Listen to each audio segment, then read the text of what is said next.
and Kennedy Space Center, where the crew launched on April 1st.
This live view from the Orion spacecraft on the Artemis II mission, now 7,373 miles away from the moon, 251,130 miles from Earth.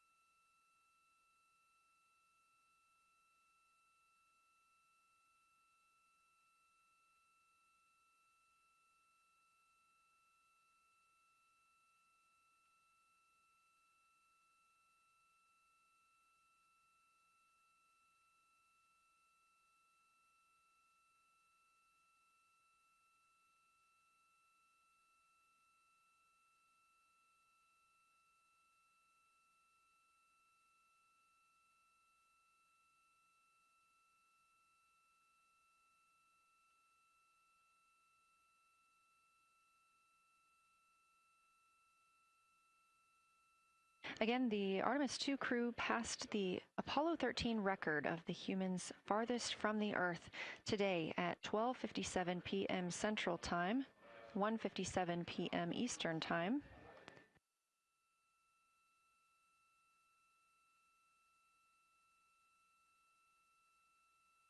That distance set by Apollo 13 was 248,655 statute miles. We have clearly passed that, and we expect to pass that by about 4,105 miles. That will be when the spacecraft reaches its farthest distance from the Earth. It could be around 252,760 miles, but again, these are approximations and our targets, and we will make sure to report back the final numbers once we have them.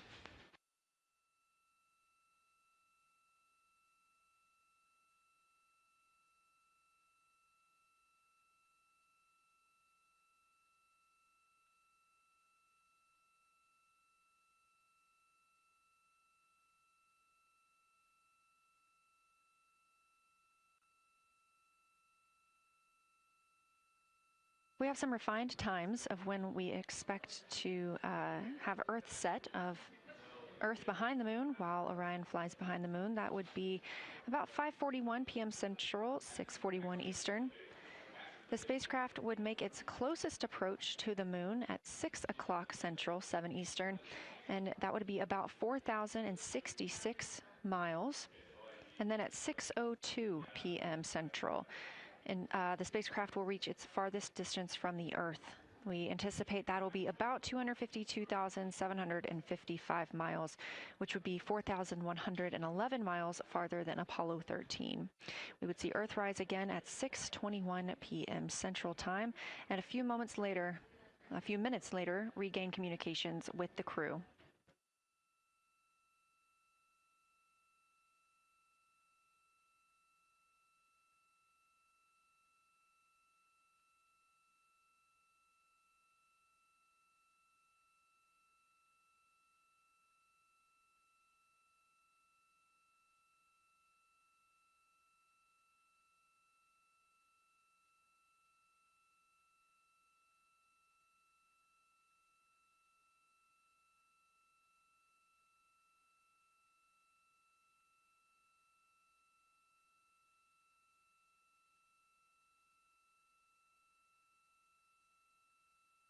Currently aboard Orion, Victor Glover and Christina Cook are the two team members conducting lunar flyby observations, meaning they are using the Nikon cameras to photograph the moon, and their PCD, or the portable computing device, to conduct annotations.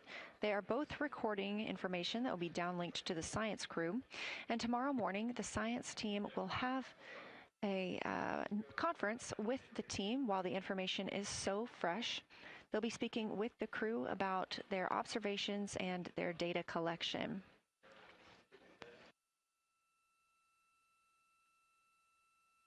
Otherwise, most of tomorrow, Flight Day 7, is considered an off day.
We are on Flight Day 6 of the Artemis II mission, the first time in more than 50 years that humans will observe the moon directly, providing a critical opportunity to practice how lunar science will be conducted during future Artemis missions. If you're just joining us, the crew is well into their lunar flyby observations, and we anticipate that we will hear from them soon. A few times every hour, they are slated to call down with science sit reps or situation reports. We most recently had one from Commander Reed Wiseman. He and Jeremy Hansen, mission specialist, were first at the windows today to photograph and make annotations of what they were seeing. Therefore, we heard more from Victor Glover and Christina Cook earlier in the day during those first blocks. But now that Reed Wiseman and Jeremy Hansen are on the support side, they are the ones calling down what they are seeing from windows 1 and 4. Earlier, we heard that the Earth is so bright in window 4, they have had to temporarily cover it with a t-shirt.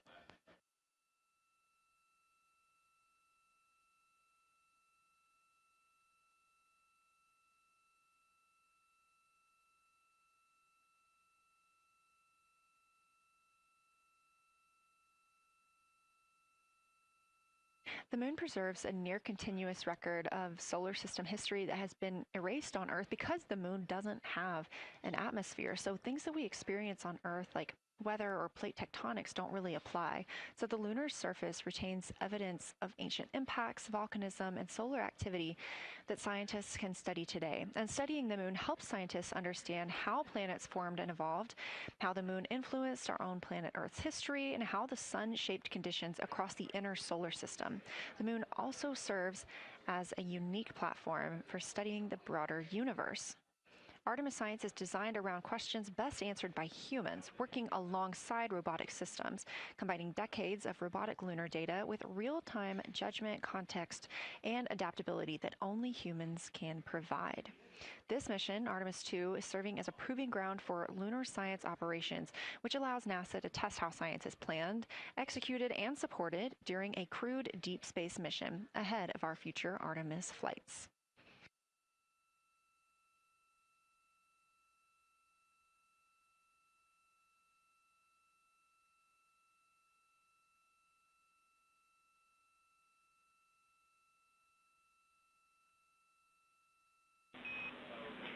Integrity, time for a window team position swap.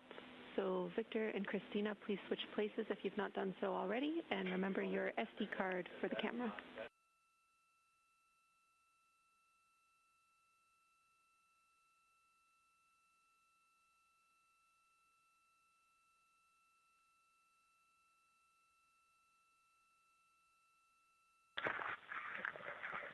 swap right now. They're wrapping up their last comments, and they'll switch over and change guards in the long lens. Copy.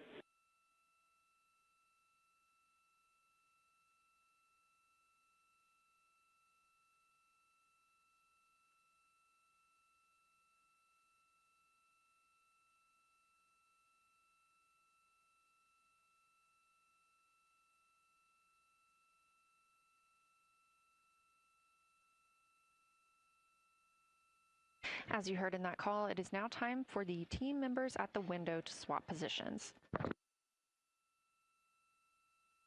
That means Victor Glover and Christina Cook will be switching roles. One of them has been photographing the moon with a Nikon with an 80 to 400 millimeter zoom lens, while the other was making annotations on their portable computing device. And both are recording audio that the science team will be able to listen to.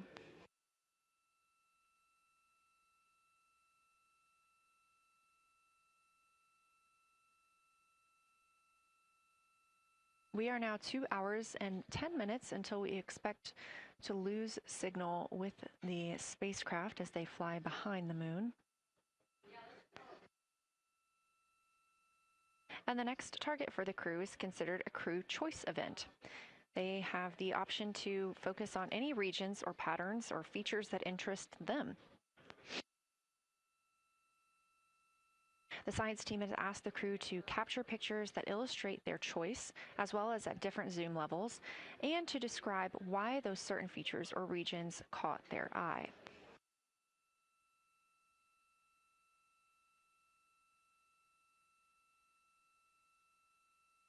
Those recordings are part of what are being saved on their PCDs, portable computing device, that will be sent to the science team for analysis.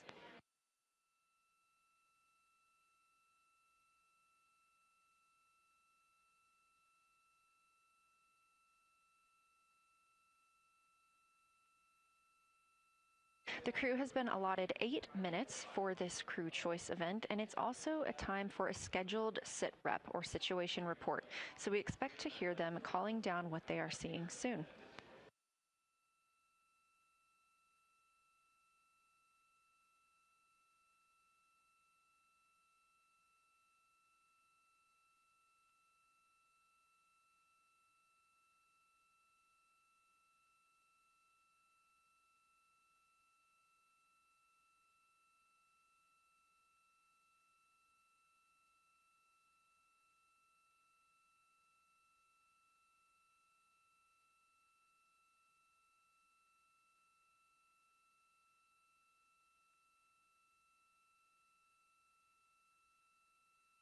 Something that the crew or that the science team has used to help prepare the crew is a cue card. These ask for a feature ID if they happen to know the type or name, and if it is a target. Of course, in this situation, when they have a crew choice, they do not need to, it may or may not be a target. They want to know the location and the observation style. They've also asked for the geometry of what's being captured, the size, shape, boundary, and preservation, as well as the color and shadow, so the color tone, the albedo, that reflection or brightness, and any shadows or illumination. Next, they're interested in structure and texture. That includes slopes, structures, and textures, of course, and geologic relations, like association to other features, any contact to those features, and of course, their thoughts, impressions, or interpretations. They are interested even in emotions and excitement that the crew may be having.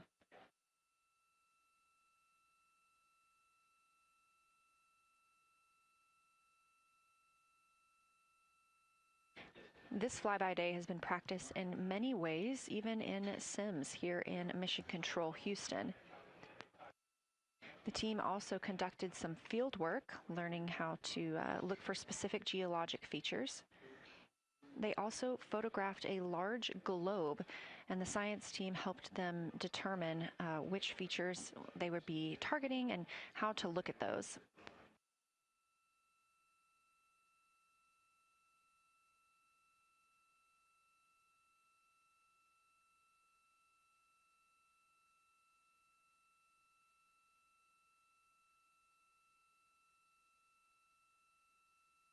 We have a few more minutes that the crew would be photographing their crew choice. Again, this is NASA astronauts Victor Glover and Christina Cook at the windows.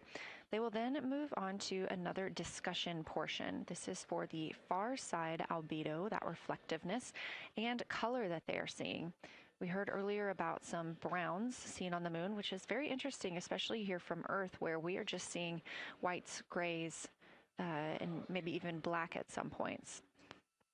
When they get into that discussion for far side albedo in a few minutes, the theme is looking to know how that color and albedo is, what those variations look like across the far side.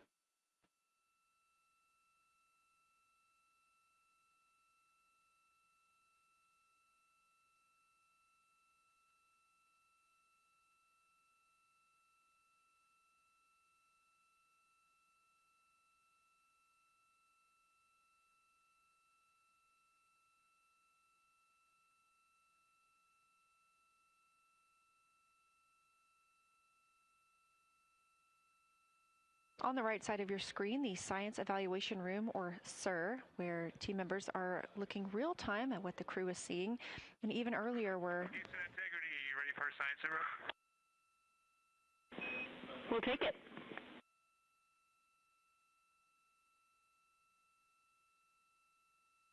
Okay, the crew has swapped positions. They're in their crew choice element. I've been listening to both of them for a little bit, and they're really enjoying, they both decided to pick the Terminator, and they're spending a lot of time looking at the Terminator, just talking about the resolution that they can see, the depth of the craters, and the various interesting and unique excavations that they can see. So Victor is on the long lens, and Christina is just looking out the window, and I'm sneaking a peek in T-shirt window. It looks like, I don't have the best angle here, but it looks like Aristarchus is on the limb of the moon now. It's amazing how quickly it changes as we speed around the far side of the moon, stuff that's leaving our field of view, and now we have a lot of the dark side of the moon that, you know, it's missing for us right now, but it would be in view if it was lit at all.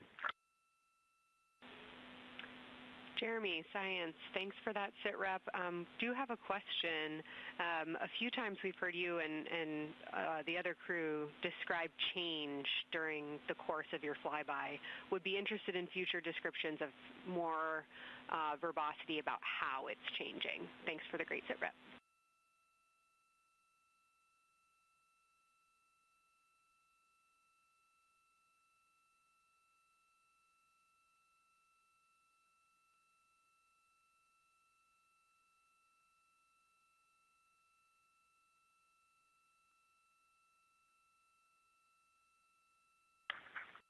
Yeah, Kelsey, sounds good. We are definitely keeping an eye on that. My eyes have just not readjusted. The moon is so bright when you come back to the window. I was just in the interior of the cabin. I've come back to T-shirt window, and it's just overwhelming brightness, and my viewing angle is a bit challenging, so I won't be able to give you great observations from this window. But I will talk about something that I was talking a lot about in my recordings earlier, which was we've been talking about some shades, and so we have obviously the dark and the light gray, and then we've talked about naming some colors, a brownish hue and a greenish hue. And I'll tell you, like right now, Aristarchus, the plateau is hard for me to see from this window, but that had greenish hues to me and was very unique. I didn't see anything like that anywhere else on this side of the moon. And then I see a lot of these, what I would call brownish hue areas. There's a number of them.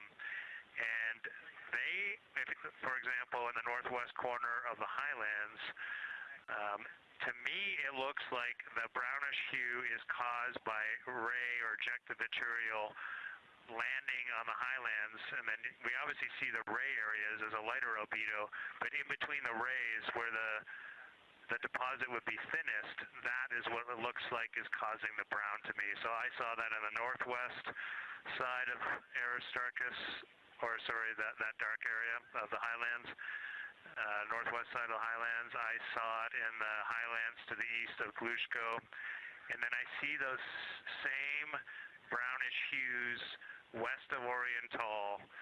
And I drew a contact there on OneNote, but that's a huge region, kind of like a piece of pie with the point of the pie pointing at Oriental and then going up towards the northern side of Hertzsprung. And that is an area that just looks like that brownish albedo. That was fantastic, Jeremy. We had heard rumors of the green and brown hues, and so you really read my mind on asking about those. Understand they likely didn't have any contact with each other the way that you described them, but please correct me if I misunderstood that.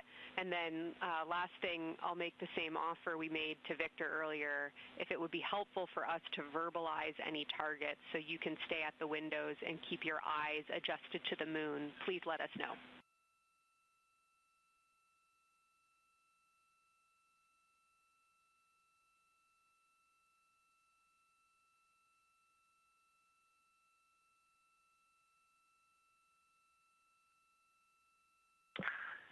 If you got something you want us to look at, Kelsey, you can send it on up.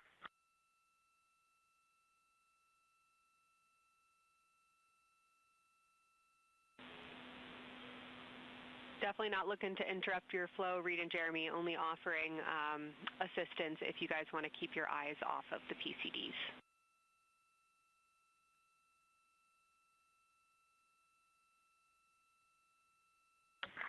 Oh, I see what you're saying, okay.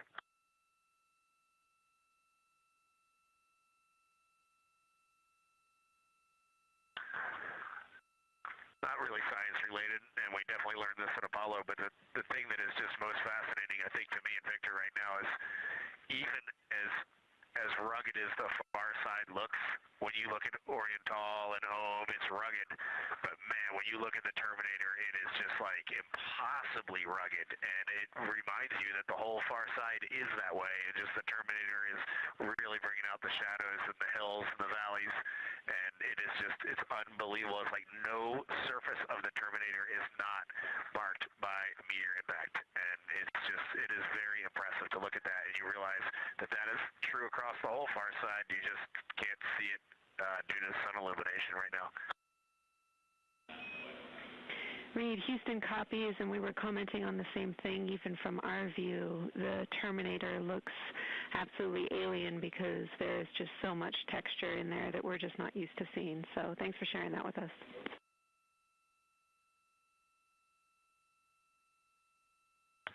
There's also, I don't know the name of it, coming out the south-southwest of Oriental, right on the southern Terminator, is just a massive crater. I don't know the name of it. Maybe you can look on the solar array wing video and tell me it's right. It's the southernmost crater you see on the Terminator right now. We're looking for you.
loving that picture. Thanks for showing us. And Reed, as an answer to your last question, we believe that that is Chebyshev crater. And the sir agrees with that.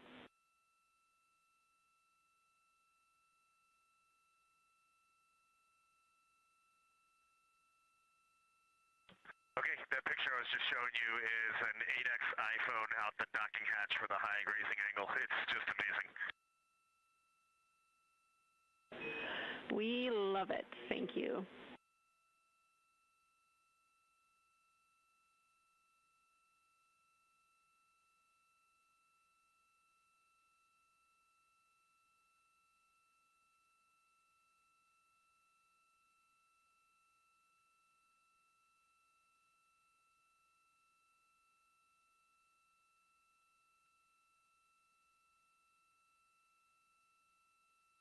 This is Artemis Mission Control in Houston, Texas. Mission elapsed time, 4 days, 22 hours, 12 minutes into the flight of Orion.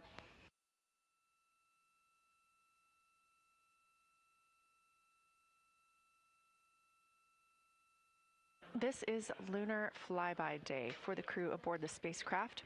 Reed Wiseman, Victor Glover, Christina Cook, and Jeremy Hansen are now the farthest people to have ever traveled from Earth.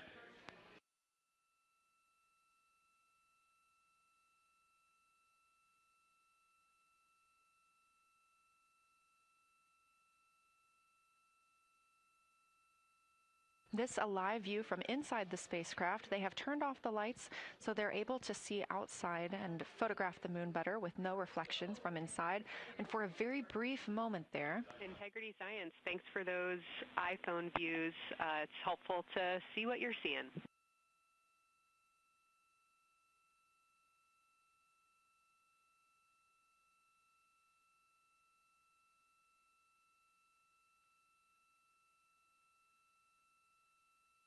We very briefly saw NASA astronaut Reed Wiseman showing a picture he took on his phone of the moon. We do expect to get all of the photos that the crew is taking today, and we cannot wait to share some of those with you. But pretty cool in the meantime, just to see one quick shot from what the crew is seeing. And this view from outside the spacecraft on Orion's solar array wing. Orion is now 6,643 miles away from the moon and continuing to grow closer. Again, their closest approach will be about 4,066 miles. The best comparison is if you held a basketball at arm's length. That's about what it would look like to the Artemis II crew at their closest approach.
This view showing at the very top, a camera coming from Orion, continuing their flyby of the moon.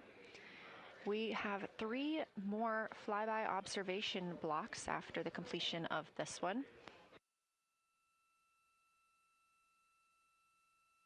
Down on the bottom left of your screen, that's the SIR, the Science Evaluation Room, where team members are continuing to work through all of the targets that the crew is photographing today, and they've helped identify some of the craters and some of the other items that the crew has seen on the moon's surface.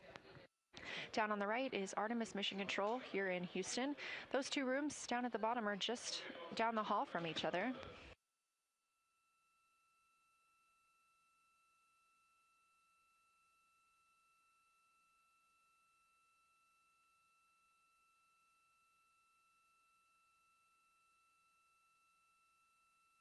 And we are just a few minutes away from the next cabin and window team swap. That means Victor and Christina, who have been at the windows, will fly to the cabin, the background essentially, and be their support crew for Reed and Jeremy. Reed and Jeremy will move back up to the windows.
The crew is continuing their discussion portion of the flyby in the lunar targeting package, where it says far side albedo/color. They are looking, the science team is looking to get a good understanding of what the crew can see on the far side at this point, and its brightness as well as any colors. We did hear earlier Canadian Space Agency astronaut Jeremy Hansen reporting that they could even see browns and even greens on the moon. I'm really looking forward to seeing those photos. And in just a couple of minutes, the teams will swap from the cabin to the window.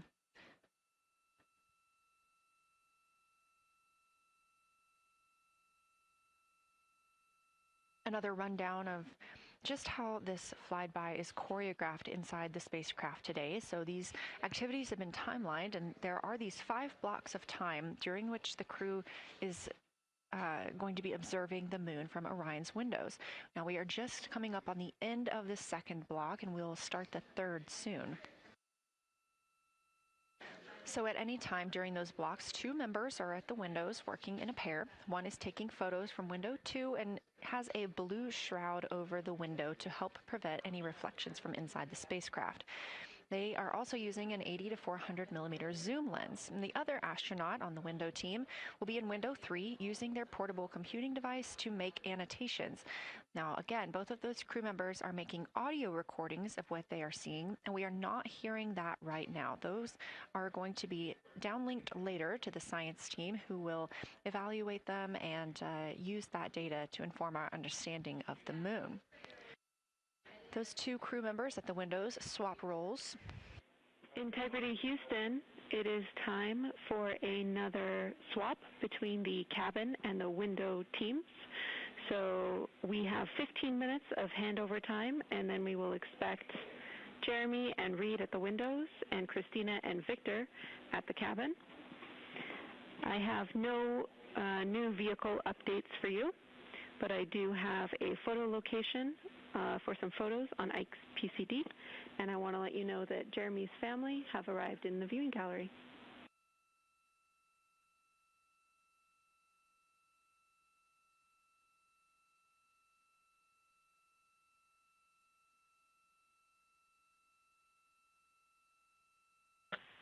Okay, Jenny, we copied most of that.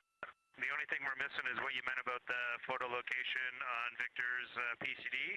And hello to my family. I think that must be Catherine and Devin that are there. And I'm glad they made it into the viewing room. And we copy, it's time for crew swap. The A team's coming out of the windows and the B team's going in.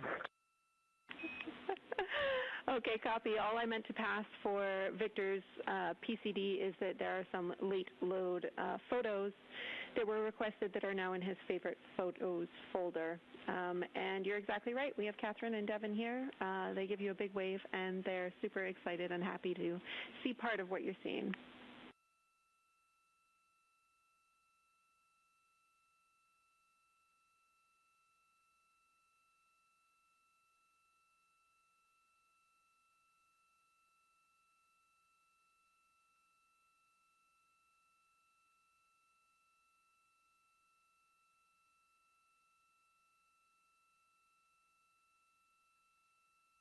Okay, copy, Jenny. We're not sure what we're looking for in the PCD, but we're going to poke around, and we may be calling you back about that one. All right, that's no problem, and it's unrelated to flyby.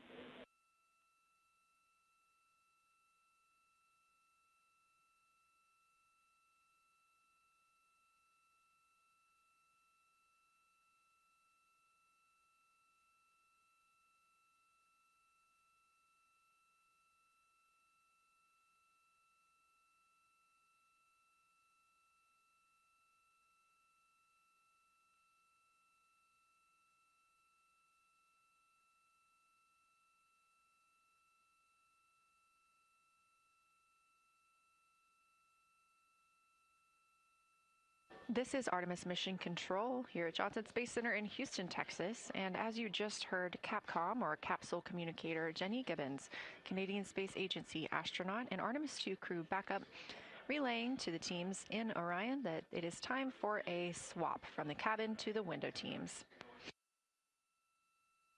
We're now at the tail end of the second lunar flyby observation block. Again, we have 5 of these today.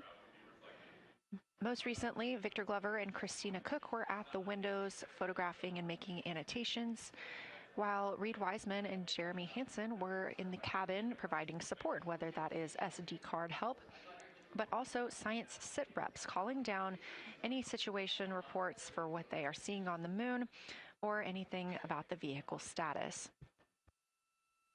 With that call to make a swap, Reed and Jeremy will be back at the windows, making observations for what they see at the moon and taking photos.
Again, you're watching live coverage of NASA's Artemis II. But something that's really awesome up here is we now have the moon and the Earth in window 3 simultaneously, and the moon is a gibbous, and the Earth is a crescent.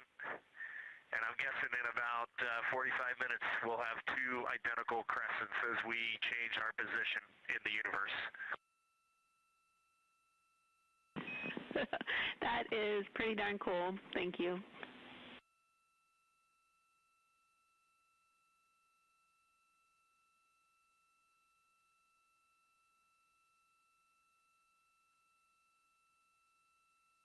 That's the Artemis II crew, the first astronauts to fly by the moon in more than 50 years, reporting that when they look out of window 3, one window, they're able to see both the Earth and the moon at the same time now. Now, obviously, our view is from a camera on the solar array wing pointed at the moon, and we hope to see that view of both the Earth and the moon soon.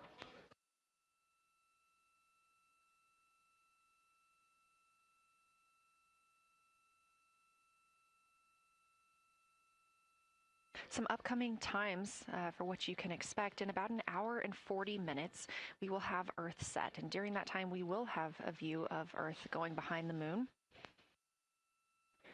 Shortly after, just a few minutes later, we will lose signal with the Orion spacecraft. This is tracked as it is going behind the moon and out of reach of the Deep Space Network. At 6 o'clock p.m., the spacecraft will make its closest approach to the moon at a distance of about 4,066 miles. At 6:02 Central, the spacecraft will reach its farthest distance from Earth at about 252,755 miles. Of course, these are approximate, and we will make sure to provide you with the final distances once those are confirmed. At 6:21 p.m., we will have Earthrise from the Orion spacecraft, but we will not have communications with the spacecraft until 6:25 p.m. Central, when we expect to acquire signal with them after they've emerged from behind the moon.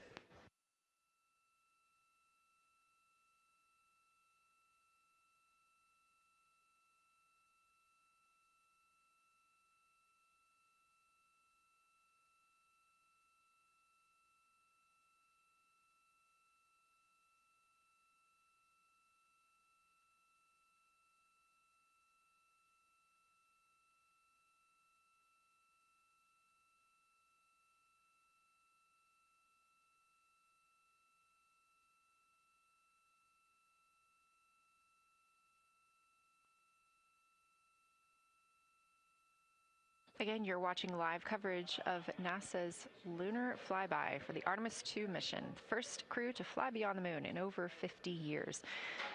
The astronauts inside the spacecraft are switching positions, 2 at the windows and 2 serving in support roles, before they start their third timelined flyby observation for today.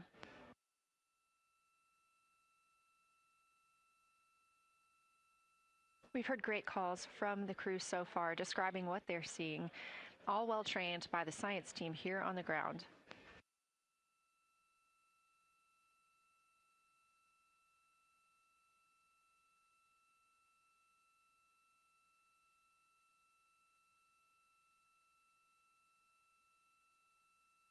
Another major milestone for the crew today will be to experience a solar eclipse from their capsule. No one on Earth will experience this solar eclipse. To the astronauts, this will look a lot like a total solar eclipse on Earth, except the moon will be huge compared to the sun. Whereas if you're standing on Earth and looking at a solar eclipse, the moon and the sun appear to be about the same size in the sky. As the moon begins to cover and then uncover the sun, the astronauts will see a partial solar eclipse, so that's before and after totality, and during that time frame they will have to wear eclipse glasses so they can safely view this phase. They also intend to capture images of the sun's corona during the eclipse. This is a rare glimpse at the innermost corona that will only be captured by the astronauts' cameras. During the eclipse, we also look forward to the crew members describing what they will see, which includes unique light features like the shape and size of the corona and potentially even lunar dust. At the same time, Venus, Saturn, Mars, and Mercury will be near the sun, so they may be able to identify what part of the sky they're looking at. This can help train future Artemis astronauts on what part of the sky they're seeing, which is useful knowledge in challenging situations when they may need to rely on that information instead of instruments for navigation and orientation. That eclipse window will last about an hour, and it'll happen near the end of the day today, closer to 7:35 p.m. Central, 8:35 Eastern.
As you can see in this live view from Orion, the spacecraft is maneuvering around the moon, and the views of the moon have changed since we started our broadcast.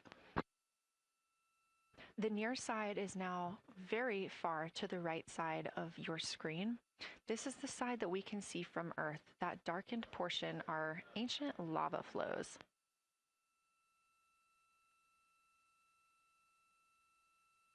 The crater down towards the bottom of the moon is Orion, and this is a crater that was previously never seen before by human eyes until this mission.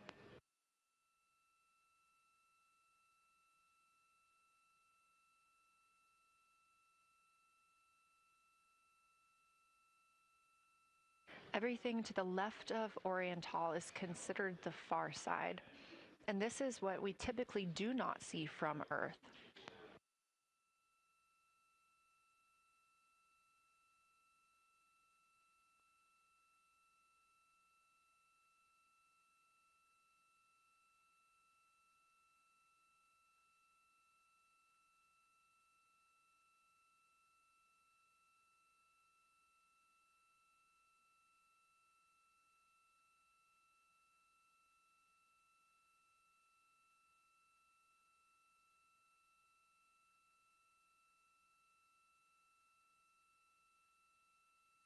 Just a reminder about this view, this is coming from a GoPro camera mounted on the tip of one of Orion's 4 solar arrays.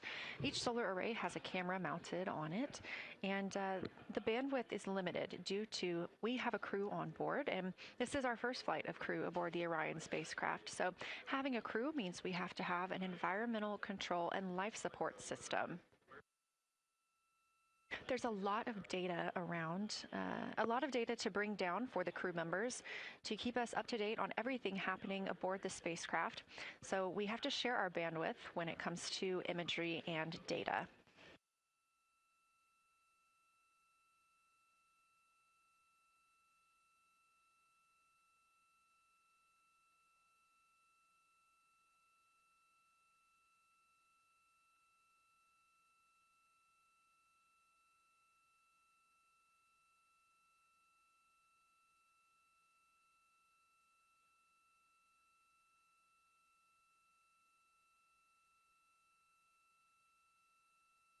Inside the Orion spacecraft, the astronauts have completed their cabin and window team swap, meaning we have moved into the next block of lunar flyby observations.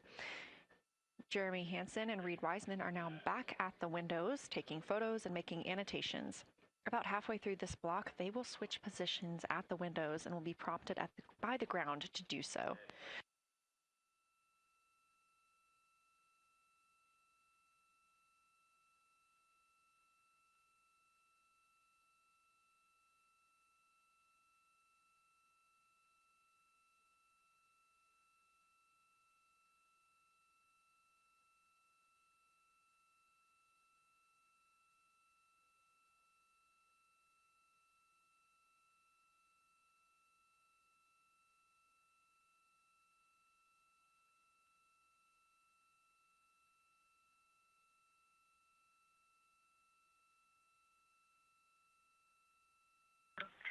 Houston, integrity for SITREP.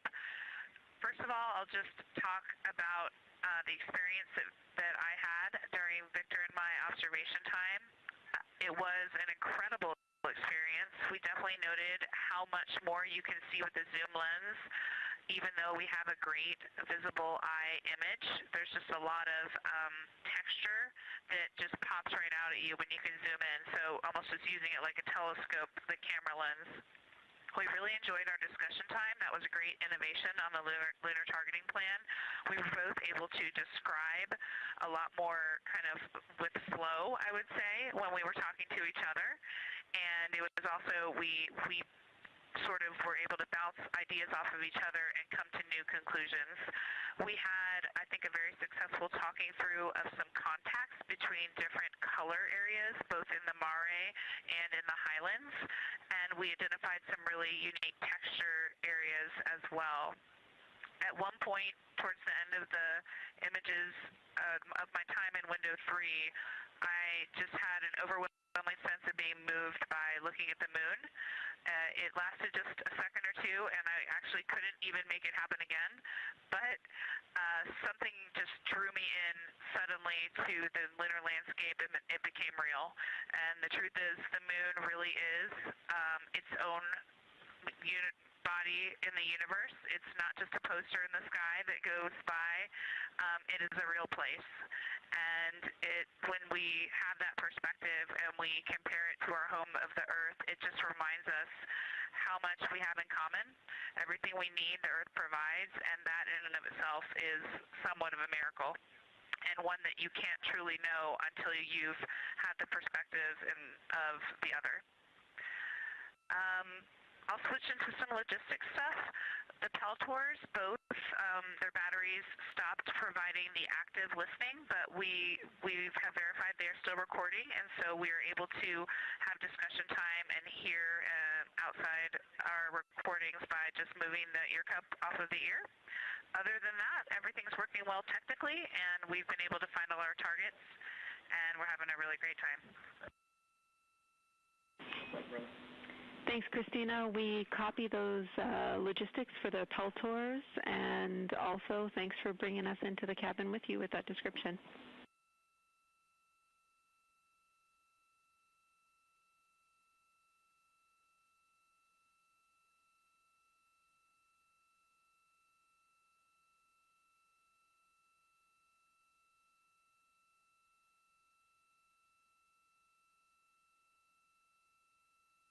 Right on time. NASA astronaut Christina Cook, a mission specialist for Artemis II, calling down a science sit rep, a situation report. Good news, reporting that she and her teammates have been able to capture all targets that were listed.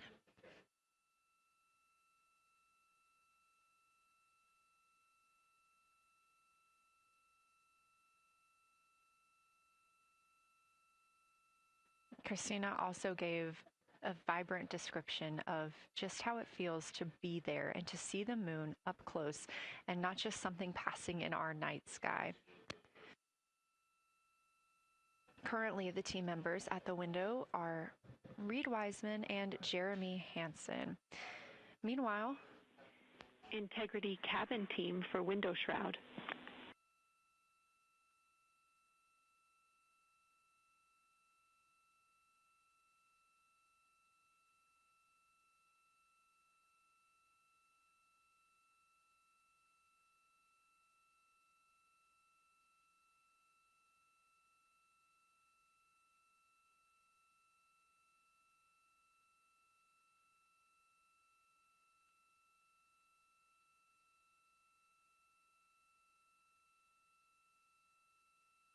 We're listening. Go ahead, Jenny.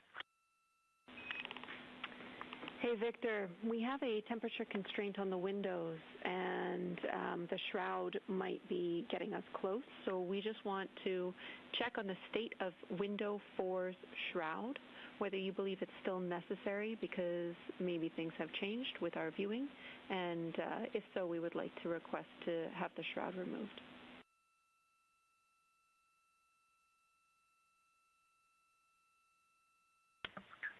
Houston, we believe it is necessary. We pulled it off just as a corner. It is very bright.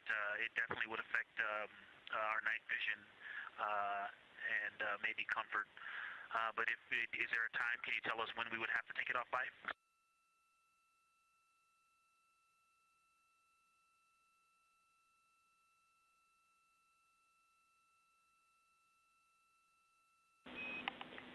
Unfortunately, since it's been on for a while, we are going to have to request that the shroud is removed, and we can recommend something that could block the light but just create a bit of distance between the window and whatever is covering it.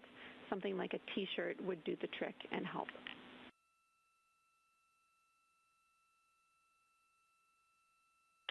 Okay, we're removing the shroud, and we'll make it work. Thanks.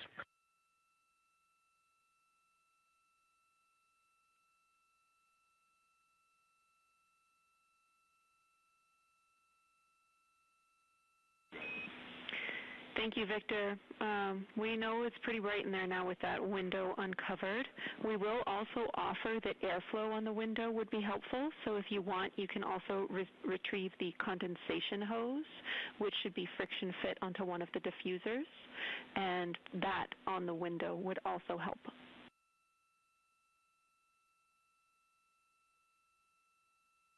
We can easily point a diffuser at the window, so we're going to start with that, and it's pointing at the window now.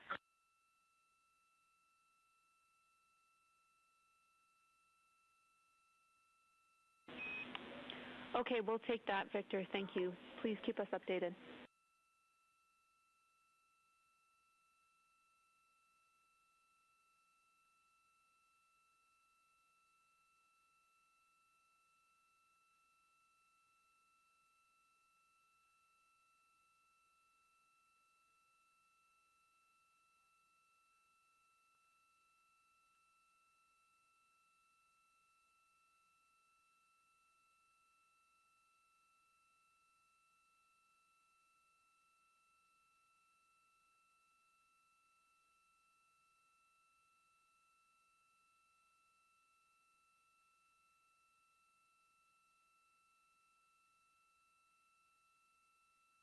That call from Capcom Jenny Gibbons, CSA astronaut and Artemis II crew backup to the crew aboard Orion, letting them know that they will need to remove the window shroud they had placed on window 4.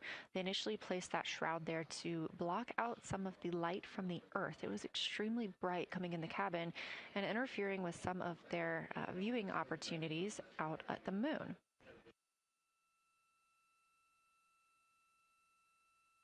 This was a request from ground teams to ensure that they are protecting other systems, and the crew has been offered the opportunity to use something else to cover the window.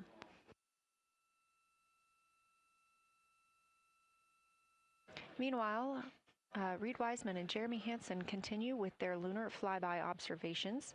They have just looked at Glushko crater. That's about when we heard that call down from Christina Cook with that description of everything she had been seeing during her observation period and what she was seeing at that time.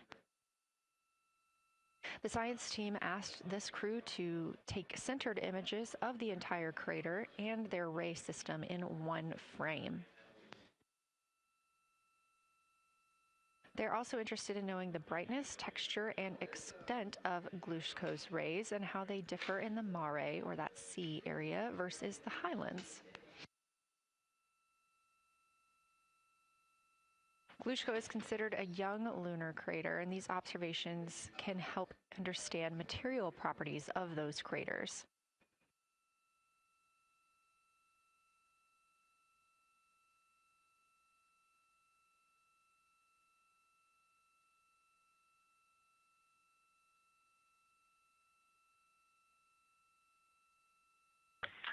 Science, integrity. First, I wanted to start off with connecting with what Christina said, that it was very moving to look out the window. I had the unfortunate sequence to start looking out the window and then moved to the long lens, and it was hard to speak looking through the zoom because I went straight where Christina went, and I was walking around down there on the surface, climbing and off-roading on that amazing terrain. I also want to underscore something that she said.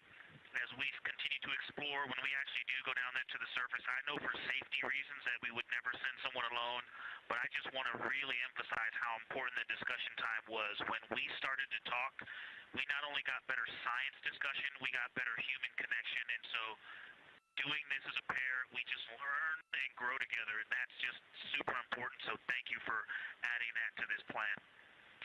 Reed just passed me a note that the Orion Tall Basin annular ring has a similar albedo to the center, but a different color. It has more brownish tones in it, and he said it's very distinct now that he's been staring at it.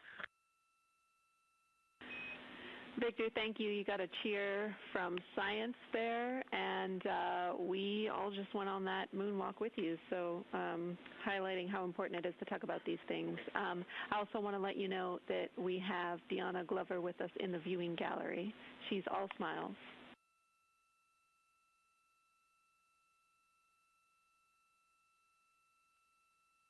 Well, you just got a bunch of cheers up here. Hey, babe. I love you from the moon. We love that we got a hey babe too, and we also have one of your lovely daughters here watching you guys work.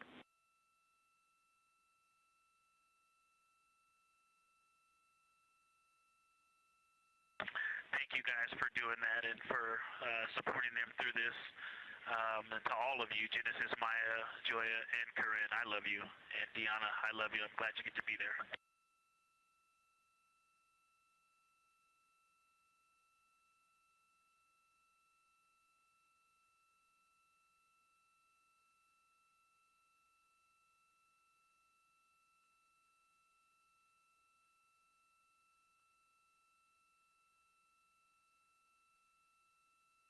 We've had some really sweet words from the crew members aboard Orion today, as their families have been able to filter in and out of the viewing room here at Artemis Mission Control at Johnson Space Center in Houston. Victor Glover also giving a great science sit rep and just a description of how it must feel if you were down on the lunar surface while he was looking through that 80 to 400 millimeter zoom lens. He also expressed how important it was to be able to talk through that real time with Christina Cook and stress the importance of that on future missions, that it not only made their discussions better, but also more human. Glover and Cook are in the support roles right now, not taking photos or making annotations at the windows, but they are also encouraged to have their midday meal at this time. For lunch today, those two crew members have options of beef ravioli, salmon, butternut squash, sweet and savory kale, pickled beets, cherry blueberry cobbler, tuna noodle casserole, tomatoes and artichokes, broccoli, and chocolate peanut butter bar.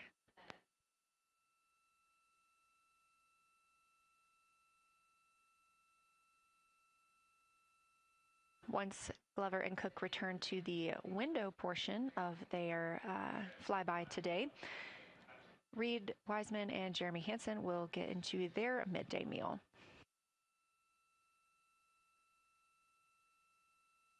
Again, this is the third of 5 scheduled blocks for our lunar viewing today, and if you were watching at the start of the broadcast, you can definitely tell the difference in the distance from the moon.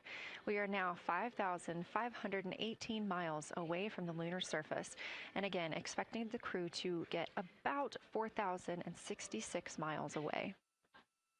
They are currently 252,050 miles away from Earth, and every mile is a new record, having surpassed the Apollo 13 milestone for furthest distance earlier today.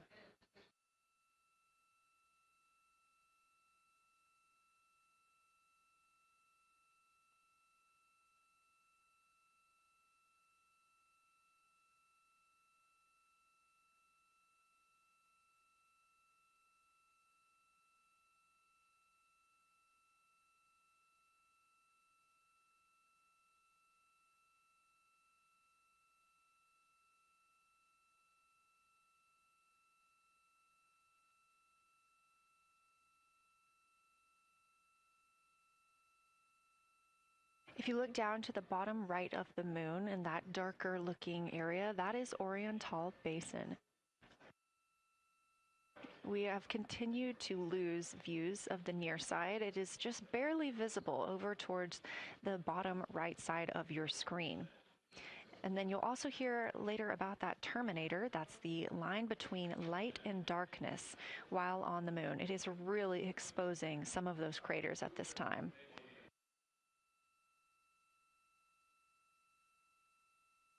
A couple of the other features in view right now are Hertzsprung Basin and Vavilov Crater.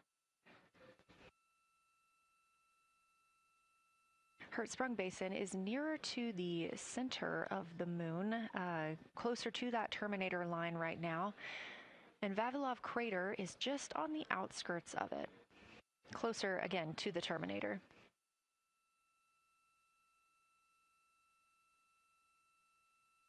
Towards the bottom of the moon and to the left of the terminator line, or currently shadowed in darkness, is Apollo Basin.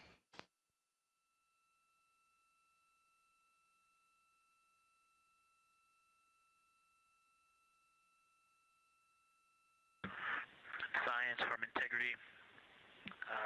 Let me find out how far we are from the moon right now. But our view is about a third of the moon is in eclipse. That beautiful Terminator is out there calling to me. We're 4,691 miles from the moon. And what looked like in the Terminator, about a third of the way up from the southernmost part of the Terminator, looked like a dinosaur print. If one was running to the northwest, now is clearly a crater with a bunch of craters around it.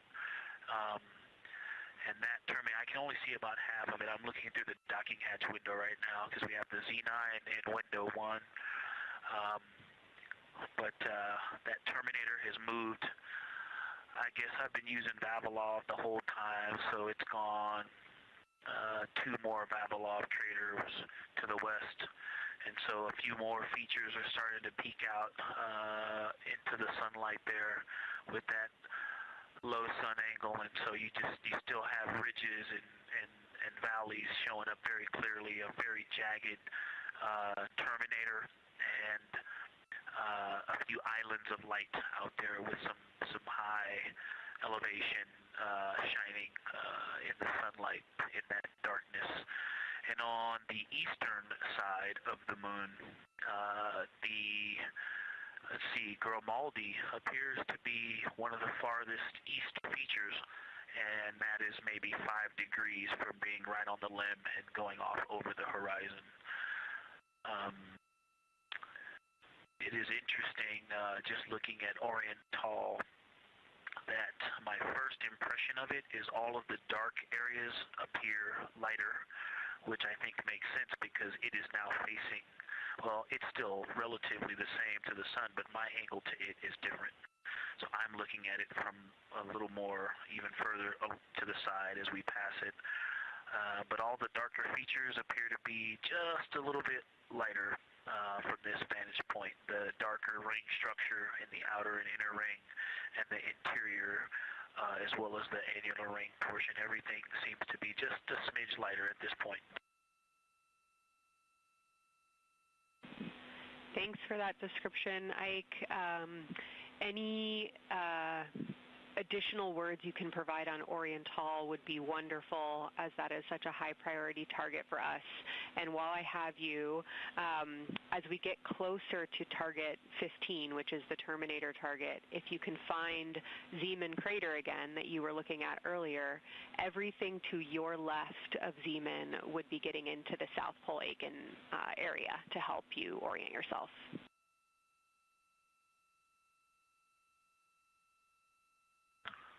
Zeeman is a great waypoint out there. I definitely see it.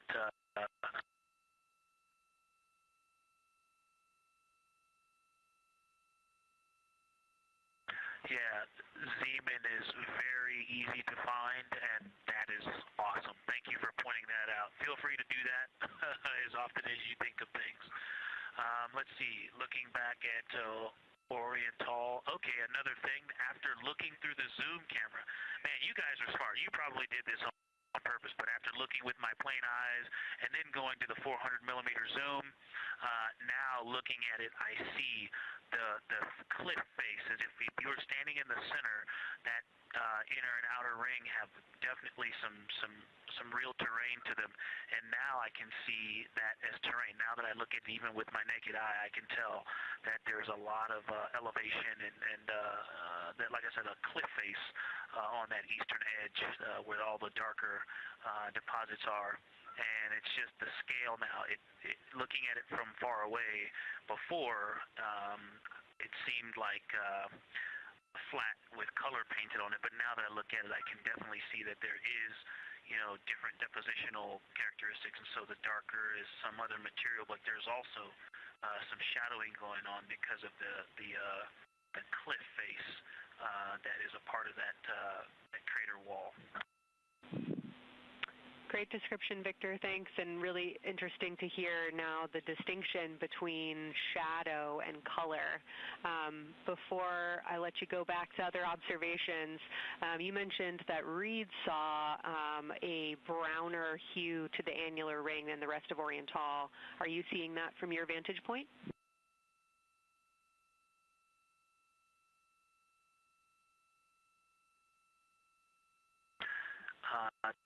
The way that I'm looking at Oriental, again, I'm still in the docking hatch window. There's like a thermocouple right here in the center of the window, and it is the orange Kapton tape color, and so it is unfortunately it's like trying to look at stars, next to a metropolis. I think it's drowning out any color that I could pick up from the moon. I am not able to see that color, but I have not looked at it through one of the forward face, from one of the windows 1 through 4. I think when I get away from this Kapton tape strip that I would be able to see the variation that Reed's talking about. That is great feedback operationally. Thanks, Victor. I'll leave you to it.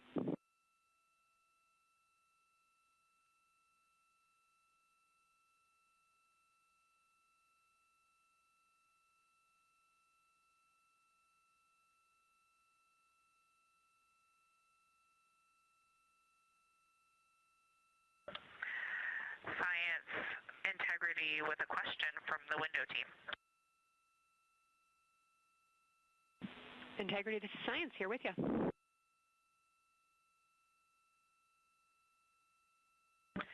Yes, they have a question to help inform a theory that they're sort of tossing back and forth. What is older, the Mare seas of the near side or Oriental?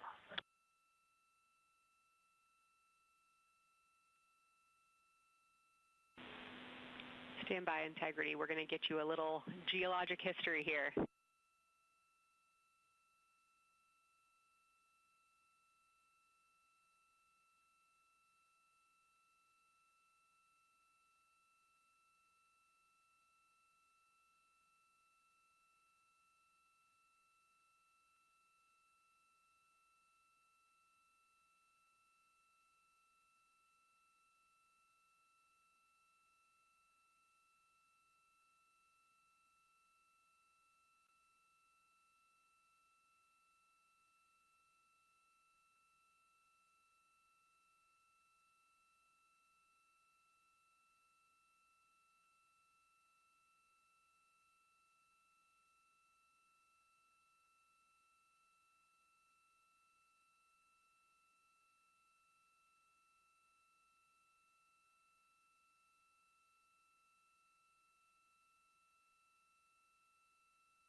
Integrity Science back with you for some lunar volcanism when you're ready.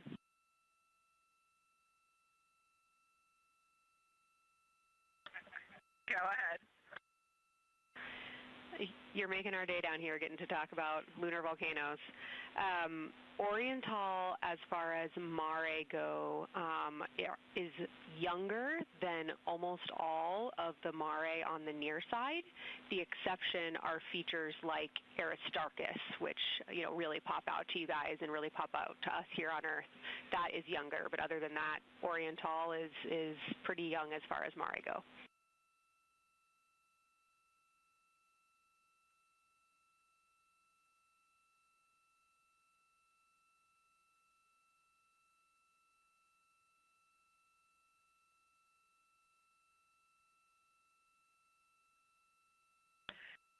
And Kelsey, thanks for that. We love lunar volcanism too.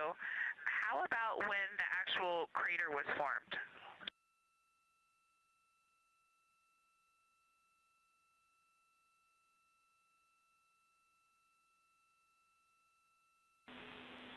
Yeah, we're going to get you an age for Oriental, and while we're getting that, Christina, can you, maybe you've heard the window team talk about the sort of contacts around Oriental, but because that material is so much younger, if anything pops out to you about physical relationship between that and surrounding terrain, we'd love to hear it.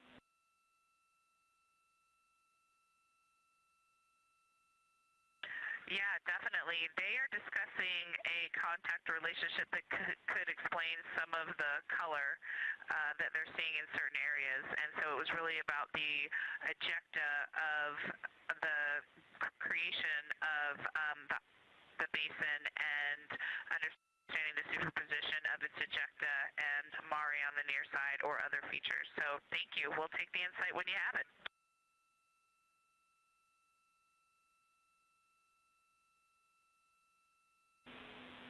Thank you, Integrity. And I know Jenny wants to get to you with some topics, so I'll leave you with Oriental is 3.8 billion years old.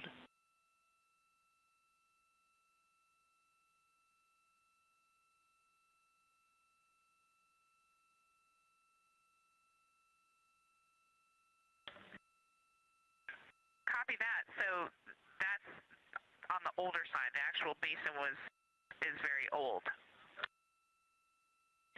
Correct, as is the case with a lot of mare. Typically the big basin formed, and then the volcanic eruption was able to punch through the crust where it was weakened by that basin formation.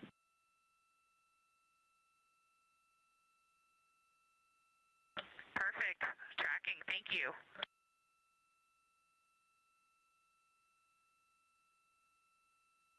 NASA astronaut Christina Cook calling down some questions to the science team on console. The voice you're hearing with those answers is Dr. Kelsey Young. She is joined by Trevor Graff on console today. Christina asking about the age of Oriental, and specifically the mare regions. Those are those dark regions that you see. They are paved or filled by volcanic deposits.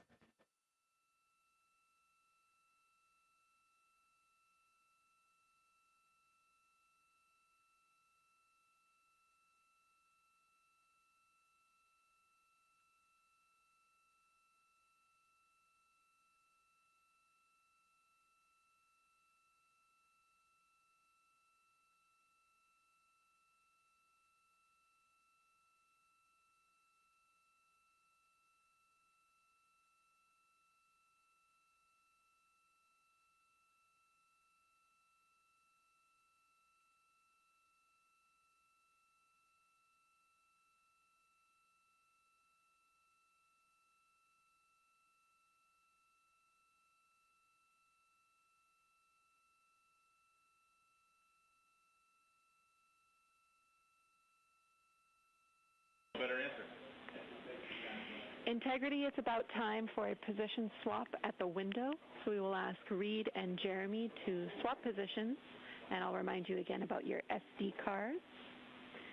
And Victor or Christina, I have one window task for the cabin team when you're ready.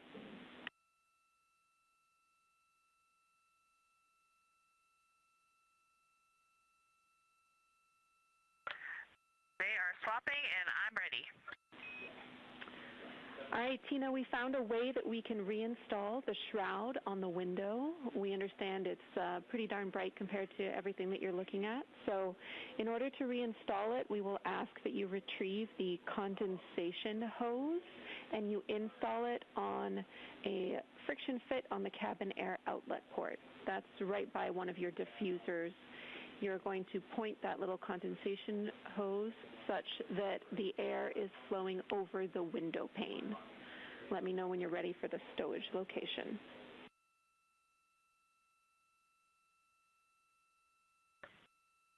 Ready.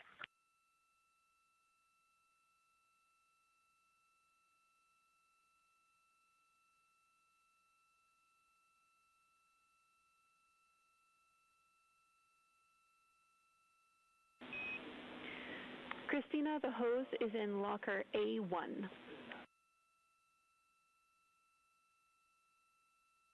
crew has gotten a go to reinstall that window shroud they were using to block some of the Earth shine. Copy.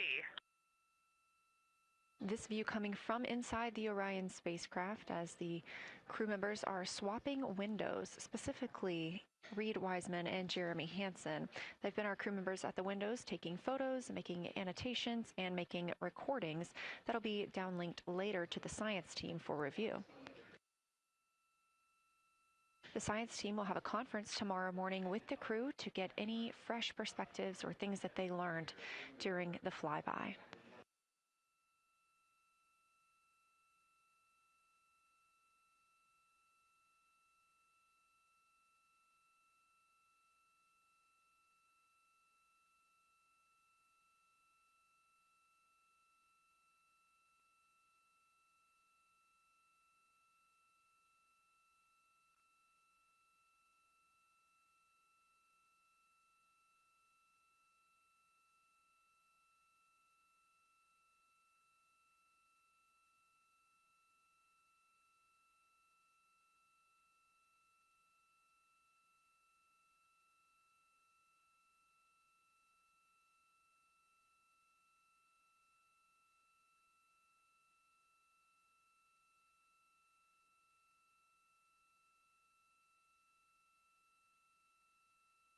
Again, we are now in the third of 5 observation blocks for the crew scheduled for today.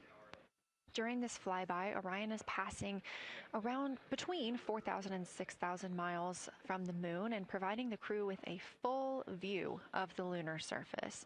It's a higher vantage point and much farther than Apollo's lunar orbits on average. So from this view, astronauts can observe both the North and South Pole and large-scale geologic features in one single view.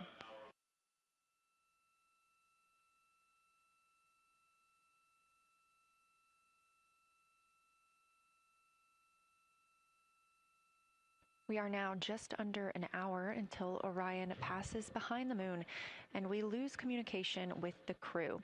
They will be out of reach with any of our deep space network antennas. That loss of signal will last about 40 minutes, and we expect to regain communications with them once they fly behind the other side of the moon. While they are behind the moon, they will also reach their max Earth altitude as well as their closest approach to the lunar surface.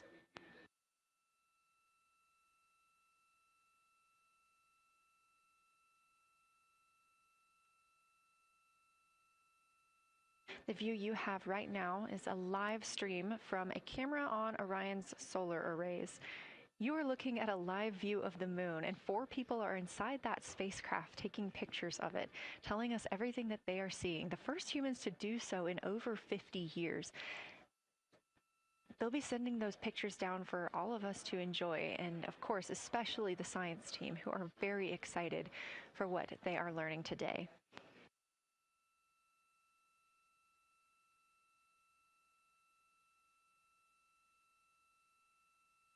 It appears the Artemis II spacecraft, Orion, is now under 5,000 miles away from the moon.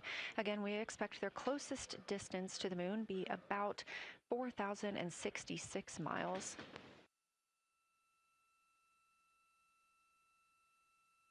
That is an estimate at this point, and we will make sure to share that closest approach distance once we receive it.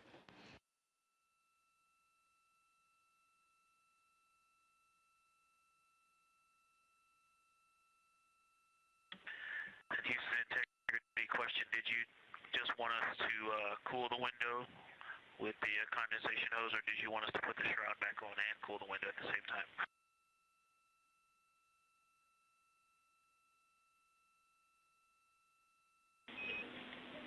Victor, we definitely want you to cool down the window with the condensation hose. It's crew preference whether you put the shroud back on. The hose will allow you to do that if it helps with your lunar flyby.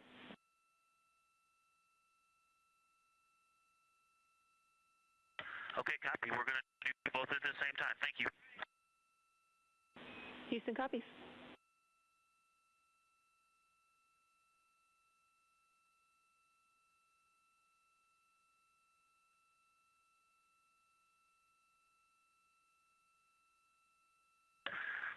thank you for that suggestion. The cabin is darkened again, and that makes a big difference for the imagery. And for science, we are now seeing a half moon.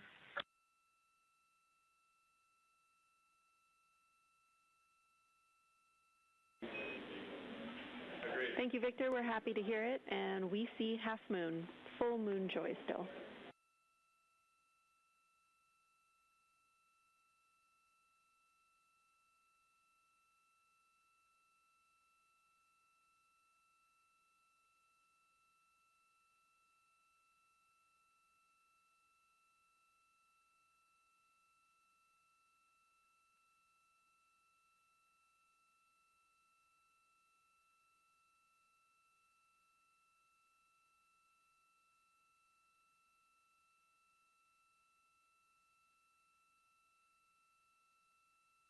Crew reporting from Orion that they are seeing half the moon, which is about what it looks like here from this view from the spacecraft. However, what has become a little bit of a catchphrase for this mission, everyone is reporting full moon joy.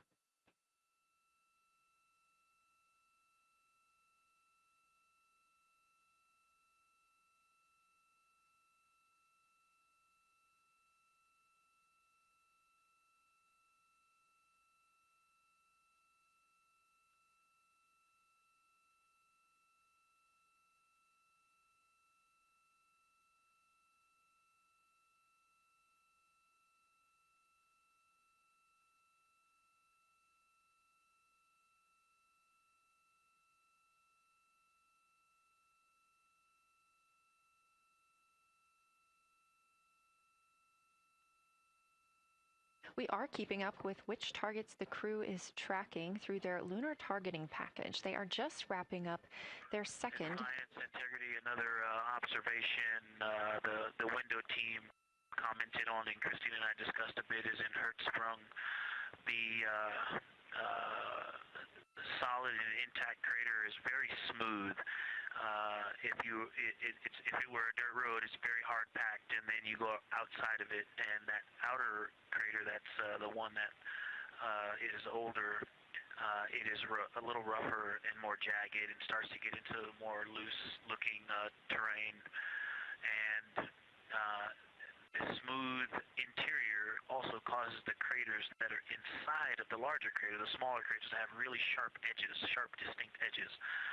And just a general comment on that area, Hertzsprung, that whole area, the average albedo there is darker. That is, I would say, 3. And the average albedo around Oriental and between Oriental and Ohm, excluding the wedge, the darker wedge, is more on the 6-7. And that they also seem to be different texturally. Christina described it earlier around Hertzsprung, and then from Hertzsprung toward Oriental, there appears to be a frozen, a rippling pond, but frozen, or like choppy waves when it's windy out, choppy water, and then it freezes instantly. That's the texture. If you walk down there barefoot, it looks like it would be hard on your feet, like lava. After it's cooled, it would be pokey. Except for right there in the center of Hertzsprung, it looks paved, like a paved road, nice and smooth.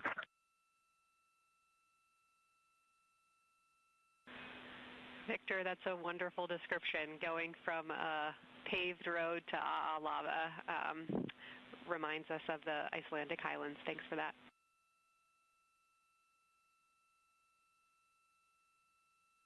And science, another in the interior of the very intact, the interior of the intact crater at Hertzsprung is albedo variation. I think I heard one of the window crew maybe say color variation, but definitely albedo variation. There's lighter patches and slightly darker patches. It's not swirling, it's just patchy. It just has spots that are lighter, and I would say a predominantly darker average area. Great descriptions, Victor. Thanks. Not swirly, just patchy is really helpful for us.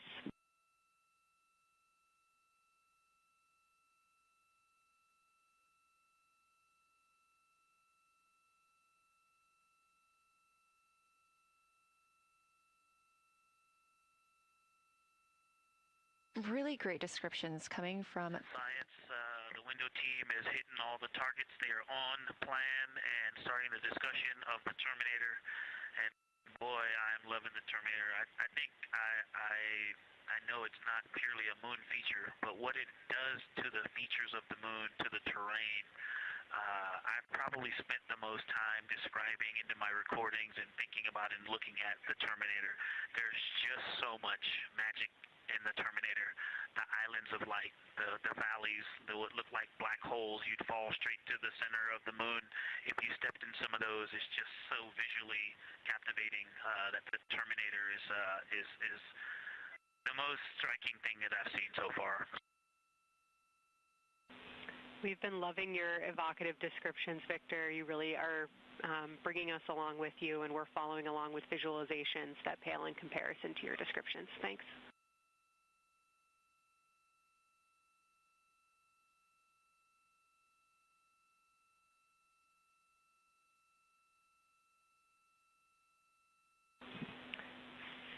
Integrity Science, one more question on a status of what the window team chose to observe for crew choice.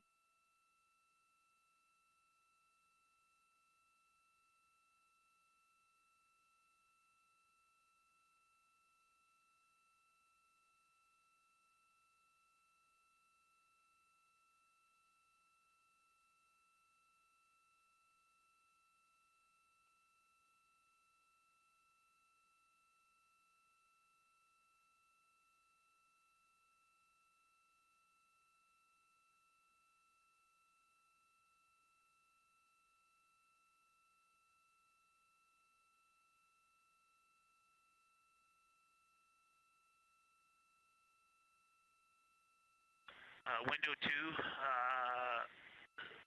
talked about Vavilov, looked for suspended dust, and the Terminator.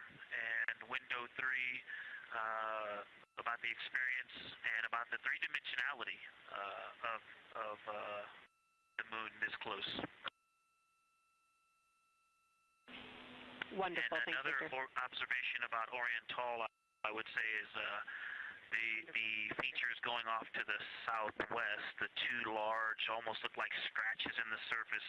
I don't know if they're rays or canyons or collapsed lava tubes, but two distinct features that are almost parallel going off southwest from Oriental Basin.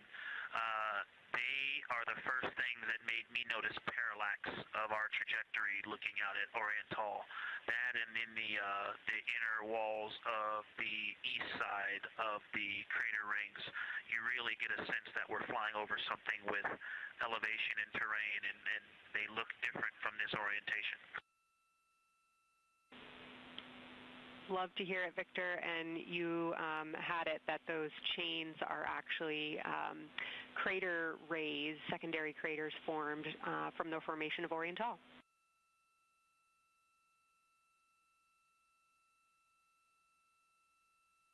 Yeah, speaking of crater rays, the crater rays that are going off to the north, northwest,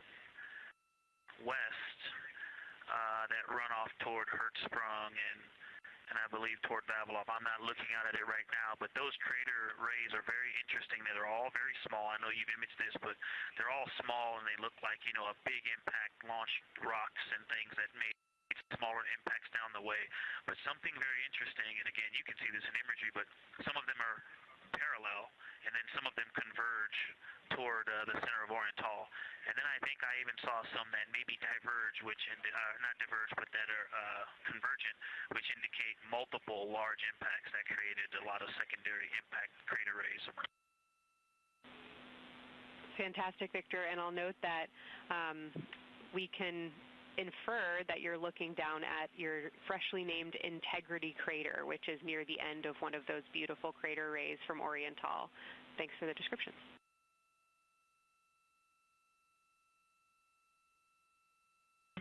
Yeah, you're welcome. And Integrity is easily identifiable with the naked eye from this point.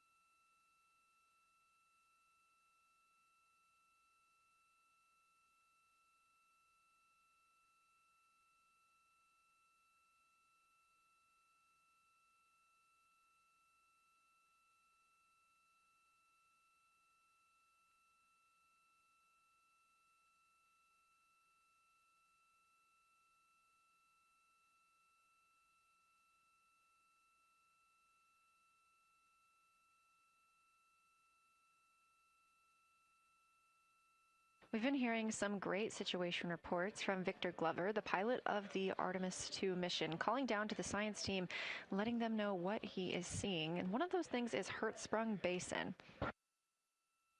If you look just to the right of the Terminator, that is the difference between light and darkness on the moon.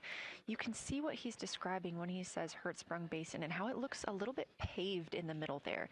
It's almost in the very center of the moon in this view, coming from the Orion spacecraft and a camera mounted on its solar array.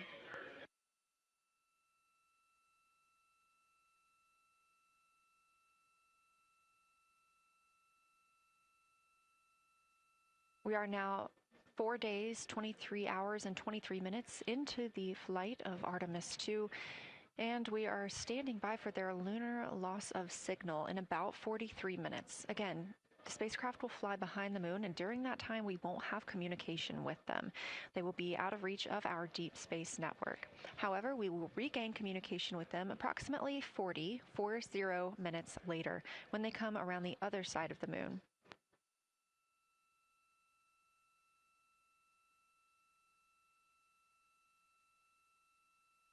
The crew aboard the spacecraft are currently discussing the Terminator, that difference between day and night. The science team is interested in learning about the topography and the color of the lunar surface, and it's already been very interesting to hear that they have seen colors like greens and browns while looking at the moon. Some of the questions that they are hoping the crew will discuss are how do the quantities and sizes of craters and mountains vary along the Terminator, and they are looking for the crew to describe the topography of features along or near the Terminator. They're also looking for more information on any color or tone variations, and they're hoping that the crew will take images to illustrate their findings. Glover reported earlier that the crew has missed none of their targets when they are photographing at the window. We aren't hearing the conversations that the crew is having right now, but these are being recorded to their personal computer devices, PCDs, and those will be sent down to the science team. The science team will have a conference with the crew tomorrow morning to discuss their findings and experience when looking at the moon today.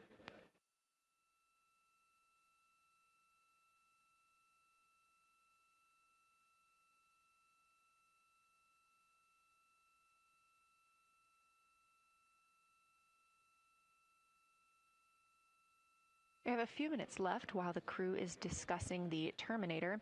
And if you're just joining us, you're looking at a live view of the moon, our moon, from the Orion spacecraft and a camera on its solar array. Inside that spacecraft, 4 astronauts, Reed Wiseman, Victor Glover, Christina Cook, and Jeremy Hansen, the first 4 people to fly around the moon in over 50 years.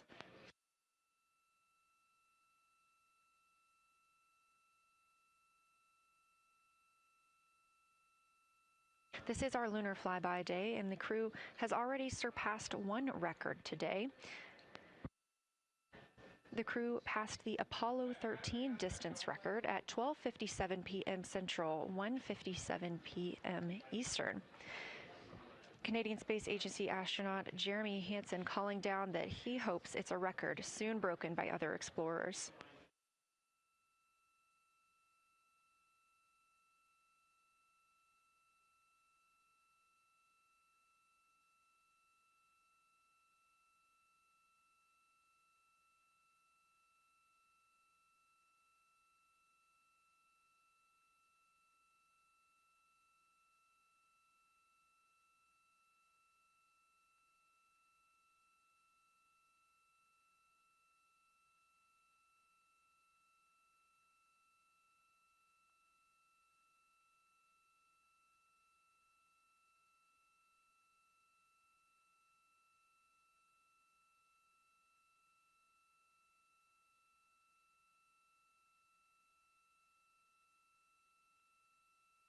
We are live in Artemis Mission Control in Houston, Texas, monitoring the flight of Artemis II.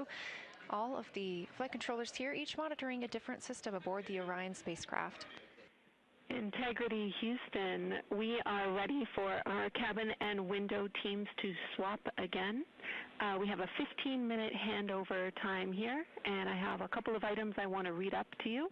They'll require you to write something down on your knee boards, so let me know when you're ready.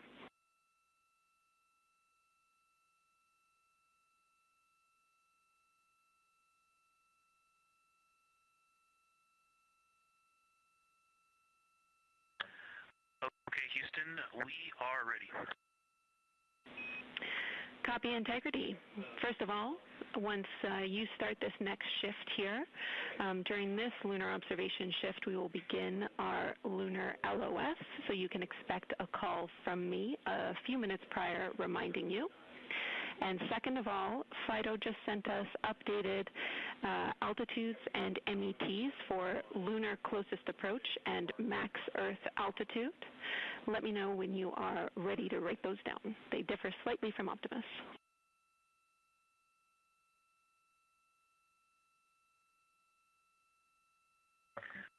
Thanks, Jenny. We are ready to copy.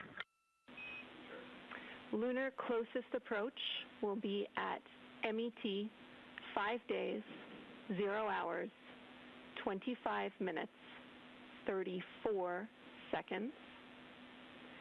And the altitude will be 4,067 statute miles. Maximum Earth altitude will be at MET 5 days, 0 hours, 27 minutes, 39 seconds, with an altitude of 252,756 statute miles.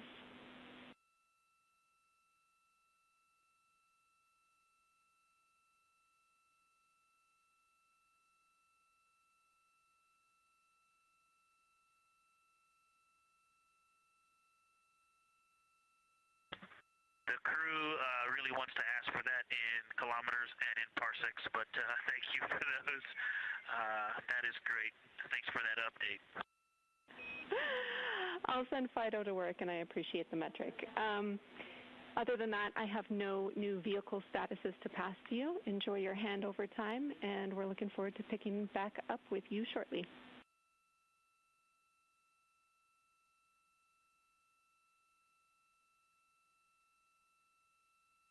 All right, we'll talk to you shortly.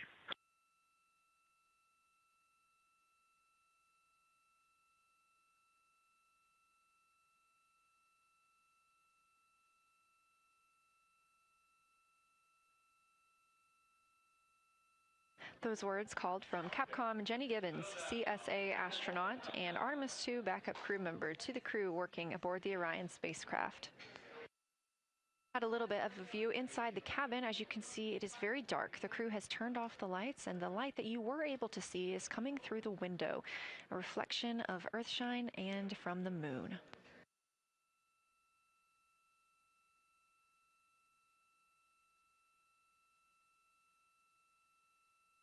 The crew is moving into their next observation block, meaning they are taking time to switch cabin and window teams. We've had Reed Wiseman and Jeremy Hansen at the windows taking pictures and making annotations and recording some audio files that will be downlinked later to the science team. Meanwhile, Victor Glover and Christina Cook were in the background serving as support. They were also timelined to enjoy a little bit of their midday meal. Now that we are swapping positions, the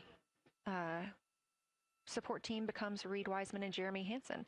They will be in the background helping with SD card swaps, as well as providing those situational reports to the science team. Victor Glover and Christina Cook will be the astronauts at the window, photographing and speaking into those PCDs, portable computing devices, about what they're seeing on the moon. As you heard Capcom Jenny Gibbons call to the crew, this block is also when we will lose communications with the crew. That LOS, or loss of signal, scheduled to be less than 35 minutes from now. We anticipate to be out of signal with them for about 40 minutes and will regain that communication once they've flown around the other side of the moon.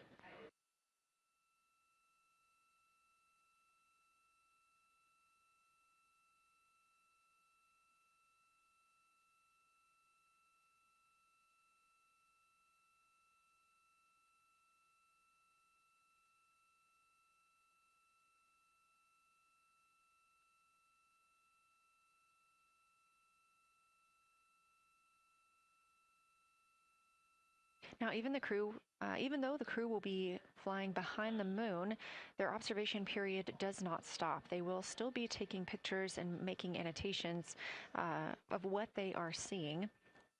They'll be looking for the limb of the moon, Earth set, and then Vavilov crater, which we have previously seen. They'll swap positions at the window before moving into a crew choice option. They will get to pick things that are interesting to them on the surface, take pictures, and explain why they find them that way. They'll also be looking for any impact flashes. These are short-lived flashes on the lunar surface caused by impact bombardment.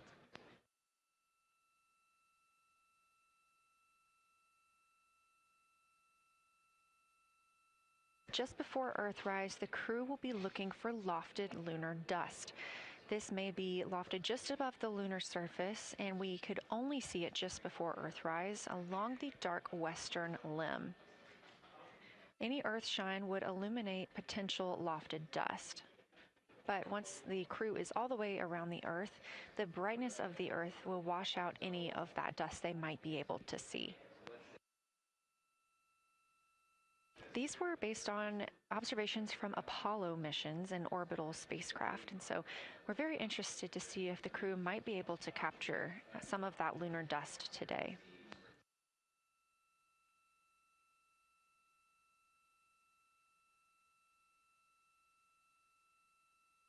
Following that lofted lunar dust target, the next will be Earthrise. We will regain communications with the crew shortly after Earthrise.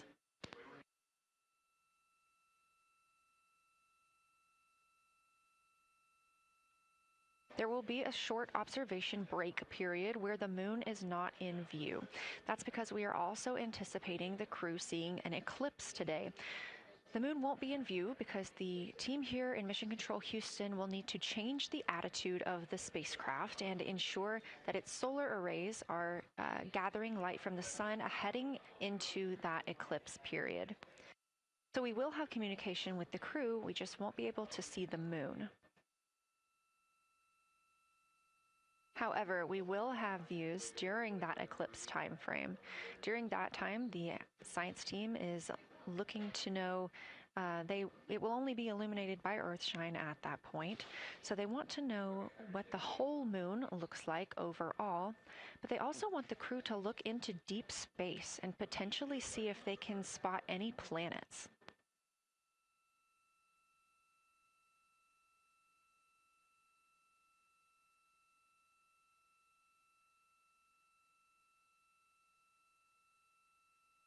Once the eclipse is over, the lunar flyby period will have ended. We are live through the whole thing, and even once flyby is over today, we remain live 24/7 on NASA's YouTube.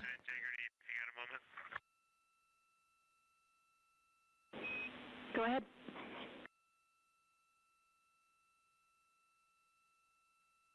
I don't know if Catherine and Devin are still there, but if they are, just wanted to just let them know how much fun we're having out here. It's extraordinary to be on the far side of the moon right now and just see it hanging out there and looking back at the Earth. And Ashley and Kaylin, I know you're back in Canada, but if you happen to be watching too, just wanted to say hi to all you guys. Love you guys, and we'll be heading back your way shortly. Thanks, Jeremy. I hear they are watching, and your family is still here. So thanks for passing that along.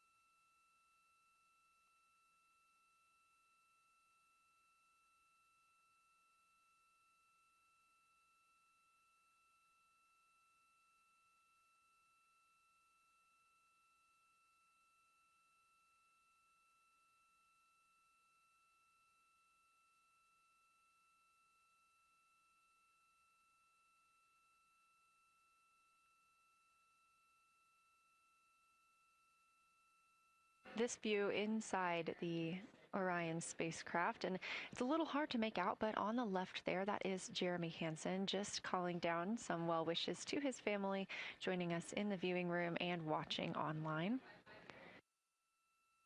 Currently in the window are Victor Glover and Christina Cook. They are taking pictures outside of the window as they are now in their flyby observation block. At this time, Reed Wiseman and Jeremy Hansen are serving as support crew members, and they are also going to have an opportunity to enjoy their midday meal at this time.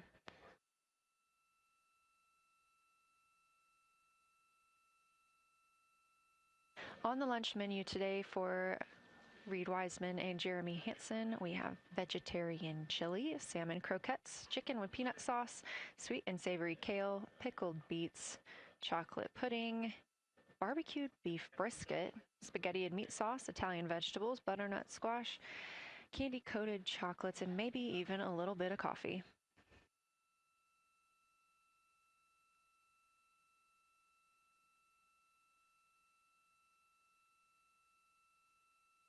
And if you look closely, you can see it looks like they are getting into some of their food for the midday meal.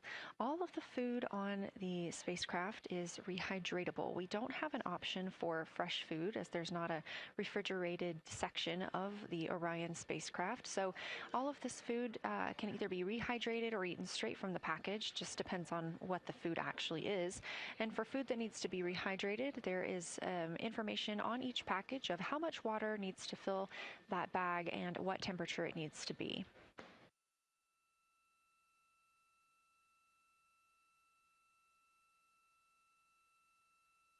We are now 4 days, 23 hours, and 39 minutes, 40 minutes actually, into the flight of Artemis II, the spacecraft now under 4,500 miles from the moon.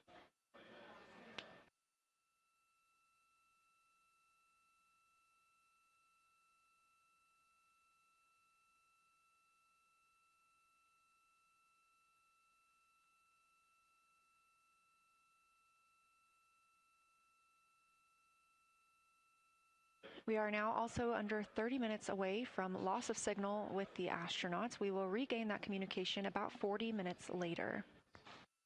They will still be photographing the moon and documenting what they're seeing while they're behind the moon. And we especially look forward to potential Earthset and Earthrise views.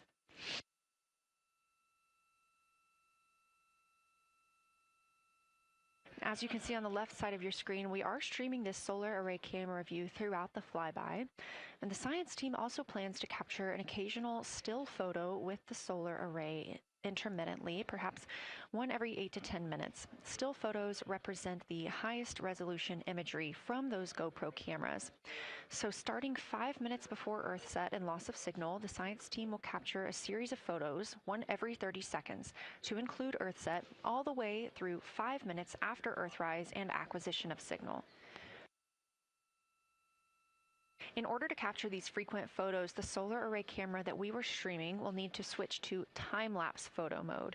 So during this time, the streaming video quality won't be as sharp as you have it right now, but we want to ensure that the science team captures the data that they need during these time frames. And we really look forward to seeing those higher resolution images once they're available. But with the view you are seeing right now, we are sharing bandwidth on the Orion spacecraft with every system that is keeping the spacecraft powered and the crew alive, especially the environmental control and life support system. As this is the first flight with crew, this is also the first flight of a life support system, keeping the crew healthy and safe on the way to the moon and the way home.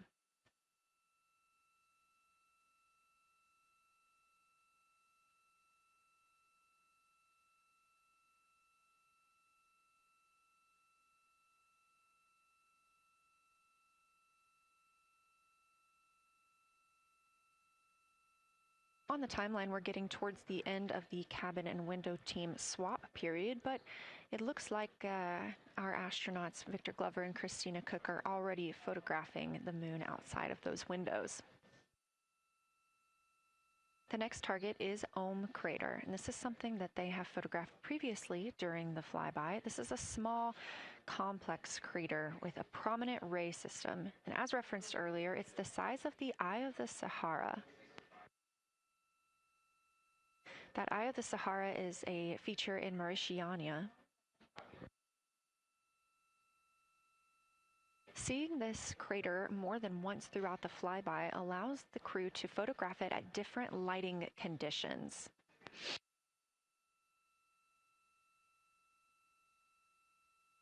Those different lighting conditions help expose different portions of the target and can help the science team learn a little bit more about how it formed and what it is today.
Again, this view inside the spacecraft as the crew continues photographing the moon outside their windows. They have turned the lights off to allow them to better get photos of the moon, preventing any reflections from coming in from the spacecraft.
We expect the crew to be targeting Crater for another 6 minutes or so before they move into a discussion of the limb. Now, the science team has asked for a science sit rep or situation report during that time, so we hope to hear calls from the crew on what they are observing.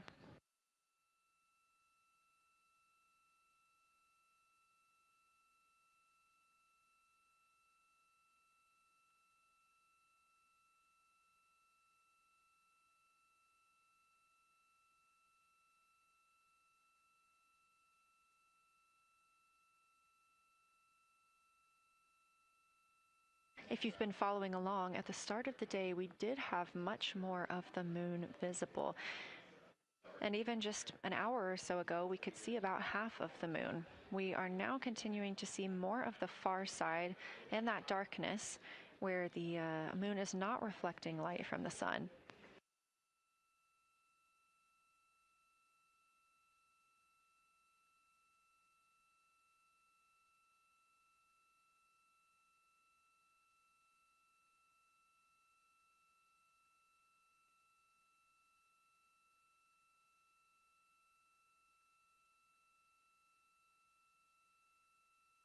Earlier, we were also able to see some of those darker portions, that old lava flow that we often see on the near side of the moon and that we can all see from Earth. That has mostly gone away. We are now just seeing very little of Orion Tall. That's down to the bottom right of the moon. You can see just a small dark portion near the limb.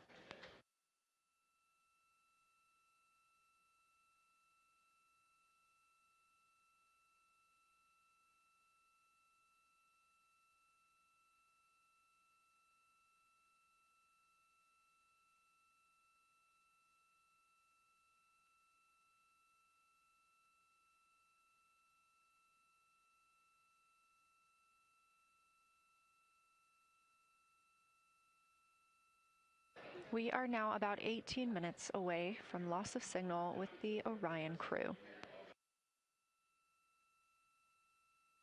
Again, we use the Deep Space Network to communicate with the crew members when they are this far from Earth. This is the first mission since Apollo when we have had humans on the Deep Space Network.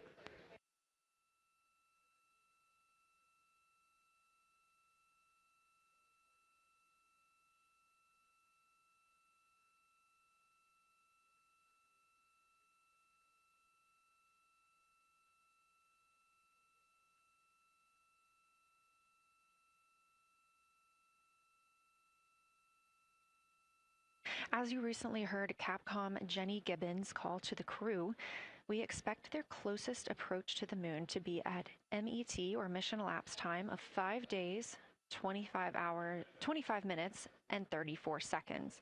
At that time, their altitude would be 4,067 statute miles above the Earth's surface. Just over 2 minutes later, they will reach their maximum distance from Earth at mission elapsed time 5 minutes, 5 days, 27 minutes, and 39 seconds.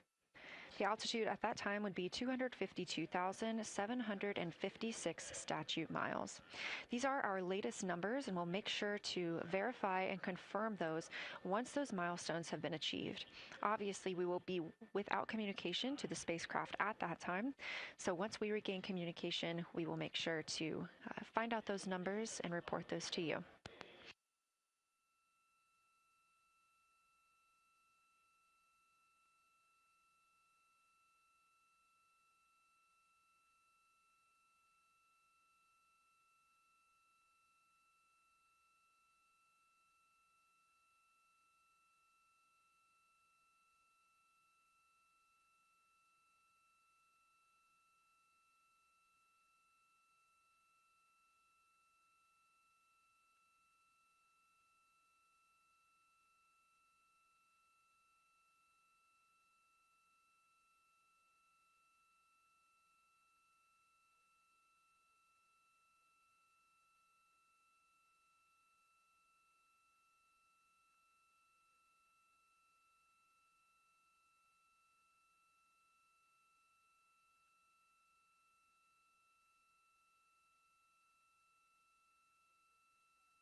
Checking in on the lunar targeting package, the crew is now in their discussion of the limb, seeing the limb of the moon, that illuminated part. Currently at the windows taking photos and making annotations are Victor Glover and Christina Cook. We are expecting loss of signal in about 13 minutes. We will regain that signal with the crew about 40 minutes later.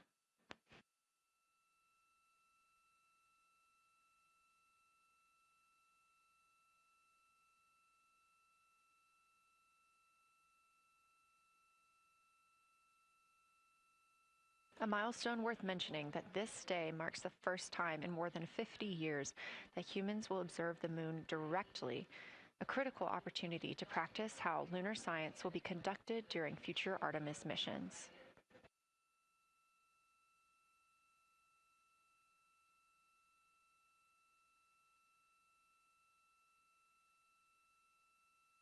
I've continued to reference the lunar targeting package throughout this broadcast, which is the primary tool guiding the crew observations, and that consists of two key components. The first of those is the Lunar Geography Review, which helped the astronauts study major lunar features in advance. That also helped them learn to orient themselves during the flyby. The Lunar Targeting Plan provides a detailed timeline of observation targets, background science context, and specific instructions for the picture the crew should take, and verbal descriptions of what will be helpful to the science team reviewing those pictures later. That's what we've been tracking real time and what the crew is using right now to keep up with their next milestones.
Integrity Houston, 10 minutes till the LOS. We'll take a snappy sit rep from the cabin if you have one.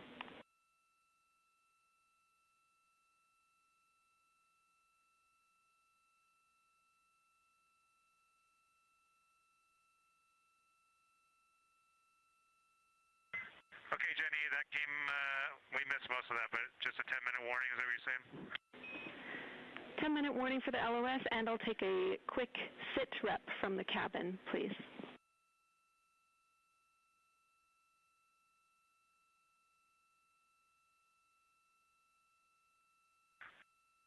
All right, cabin is still full of excitement. We've got Christina in window 2, Ike in Victor in window 3.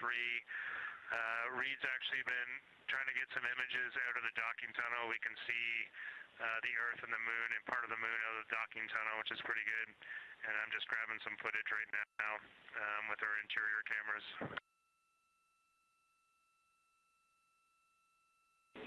Copy, Jeremy. We'd like to know what camera Reed is using and also the status of window 1. Looks like there might be a shroud removed.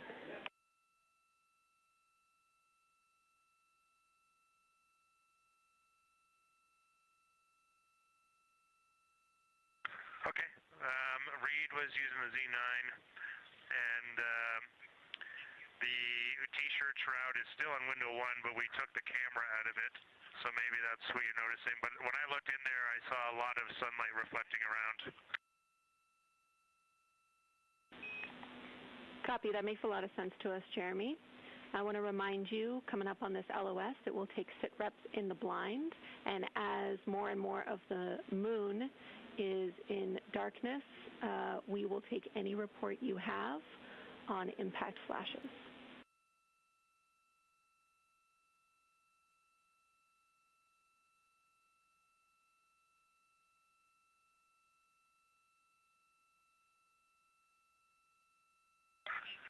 All right, Jenny, you have to say again your last. There's a lot of conversation here, and I was on the other side of the cabin, so I missed all of it. Look out for impact flashes, and we'll take sit reps in the blind.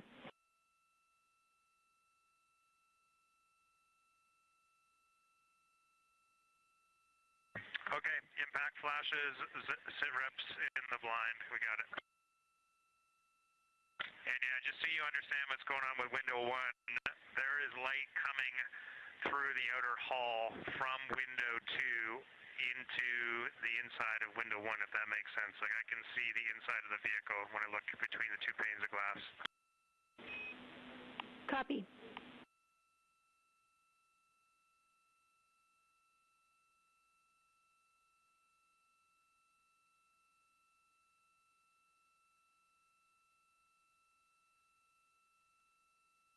You're getting your first live look at Orion, the moon, and the Earth.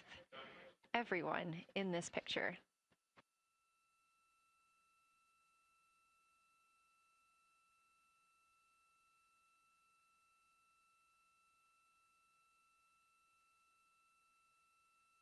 This is a live view from the Orion spacecraft.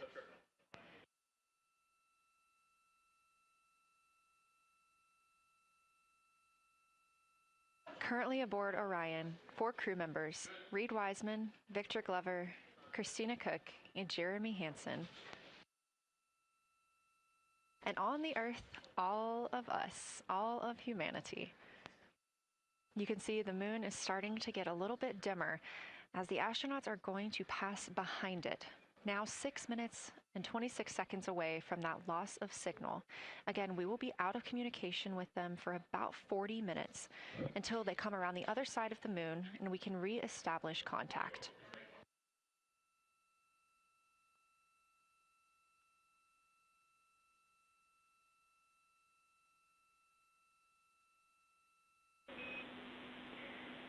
Integrity Houston, you are 6 minutes from your 40-minute lunar flyby LOS. From all of us, it's a privilege to witness you carrying the fire past our farthest reach. Thank you. Godspeed.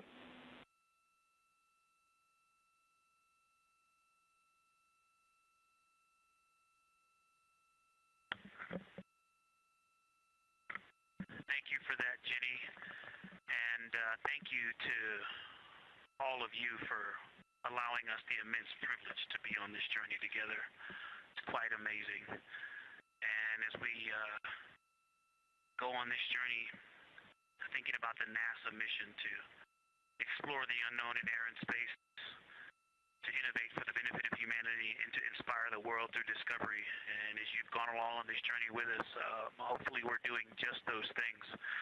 And as we get close to the nearest point to the moon and farthest point from Earth, as we continue to unlock the mysteries of the cosmos, I would like to remind you of one of the most important mysteries there on Earth, and that's love.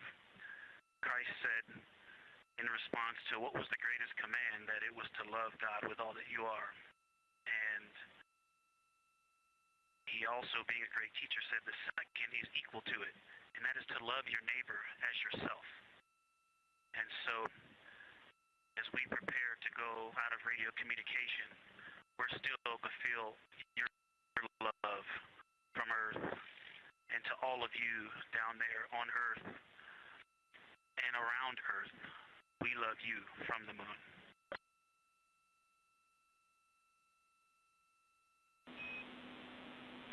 Houston copies. We'll see you on the other side.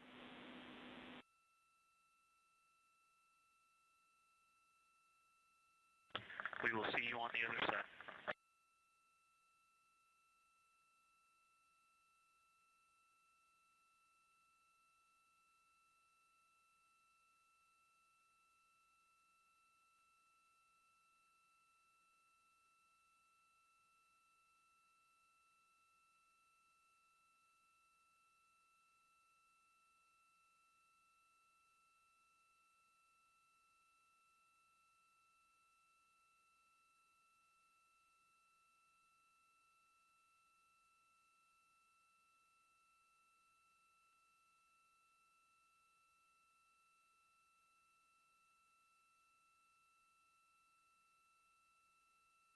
Poignant words from NASA astronaut Victor Glover, and a little bit of a love letter from the other side of the moon all the way to Earth. Glover touching on the teachings of Jesus, including to love your neighbor as yourself. We are now less than 3 minutes away from loss of signal with the Orion astronauts. The Artemis II crew will be out of signal for about 40 minutes as they are on the other side of the moon, continuing their work photographing the lunar surface, and they will reemerge, and we will also get this view on the other side.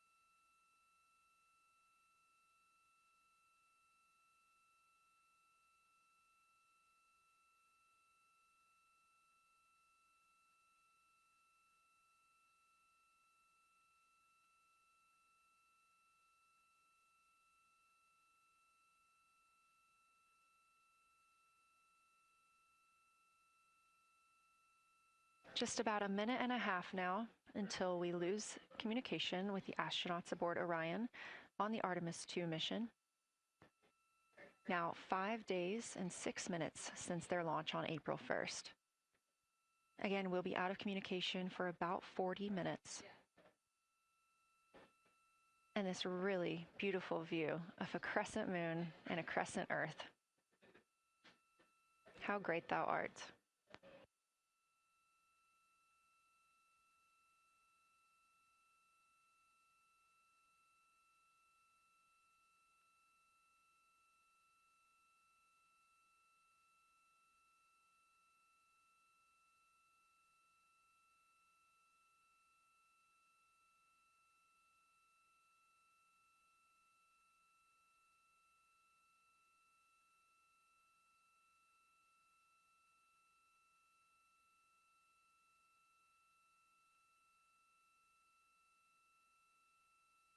"30 seconds now until we expect loss of signal.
And we have confirmation of loss of signal of the Orion spacecraft as it flies behind the moon. We expect to regain communications with them in another approximately 40 minutes. This was expected as their spacecraft is now out of direct line of sight with Earth and behind the moon. And this is a poignant moment as it's the first time in over 50 years that we have humans completely unreachable by anyone else on Earth. No matter how distant or secluded, we could reach anyone living on Earth, but while the crew flies behind the moon, it's simply impossible to make contact with them. This is a live view inside the Science Evaluation Room here at Johnson Space Center and just down the hall from Mission Control. This team has been monitoring the flyby all day as the team has continued capturing targets on the lunar surface.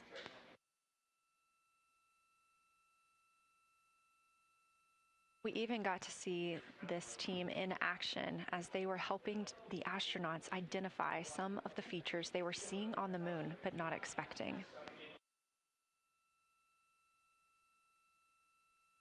There will be a couple of milestones during this loss of signal.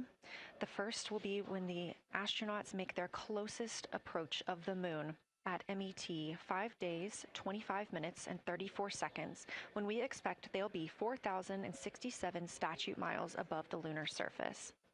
Their maximum Earth altitude will be reached just 2 minutes later, at 5 days, 27 minutes, and 39 seconds, when their altitude should be approximately 252,756 statute miles. Once those milestones are reached and we have confirmation, we will report the official numbers.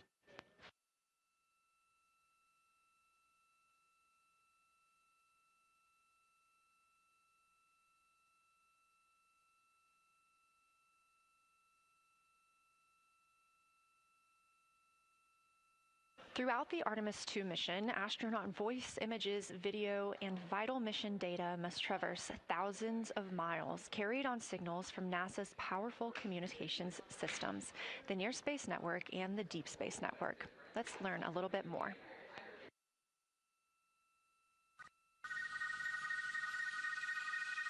NASA's Artemis II will send 4 astronauts around the moon, preparing humanity for a long-term lunar presence and future journeys to Mars. Enabling communication and navigation for this test flight are NASA's Near Space Network and Deep Space Network. With antennas around the world and a fleet of relay satellites, the networks will deliver vital data to and from Earth through all phases of the mission. The networks are seamlessly integrated at NASA's Johnson Space Center in Houston, Texas, where Mission Control coordinates the network handovers. These transfers represent a delicate dance between the two networks, exchanging support as the mission shoots toward the moon. On the launch pad and during their early orbit phases, NASA's Orion spacecraft and Space Launch System rocket will rely on communications and tracking services from the Near Space Network. After its translunar injection burn, the Deep Space Network's global array of antennas will serve as Orion's primary communication support during lunar orbit. As the mission journeys farther into space and away from Earth, signal strength weakens and bandwidth is conserved for crew communications. The astronauts will have a near constant connection to Earth, ensuring their safety on a journey farther into space than ever before. We say near constant because as Orion goes behind the moon, a planned loss in communications will occur. The Deep Space Network will be standing by to reacquire the signal as Orion reappears. The Artemis II mission also provides an opportunity to test new capabilities. Using laser links, NASA will periodically transmit Orion data to showcase the benefits laser communications could have for future human spaceflight missions. The data from Orion, sent by radio signals or laser links, is massive. The mission is gathering images, data, and video, while also generating details about mission health and crew voice files. All of that data gets processed here on Earth, where systems compress it for efficiency. In the future, we'll upgrade these systems on Earth so that image and video clarity improve with each moon mission. With the Artemis II test flight, we're evaluating the communications infrastructure that will help carry us into the future as we explore the moon and journey forward to Mars.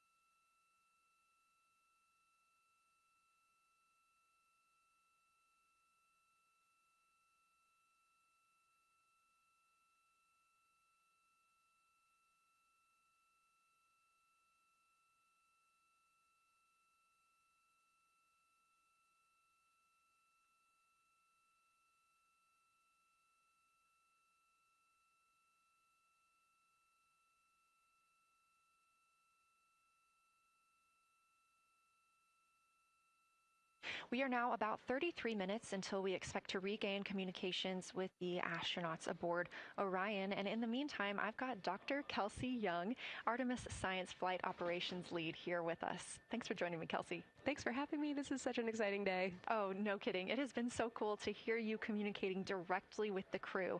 And I know that you have been preparing for this for years, so I am so excited for you and for your team. So just to get into that background a little bit, tell me about your background and what you've been doing on console.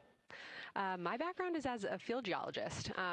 Actually, I studied impact cratering in the field for my PhD, so all these descriptions of impact craters have me just absolutely swooning.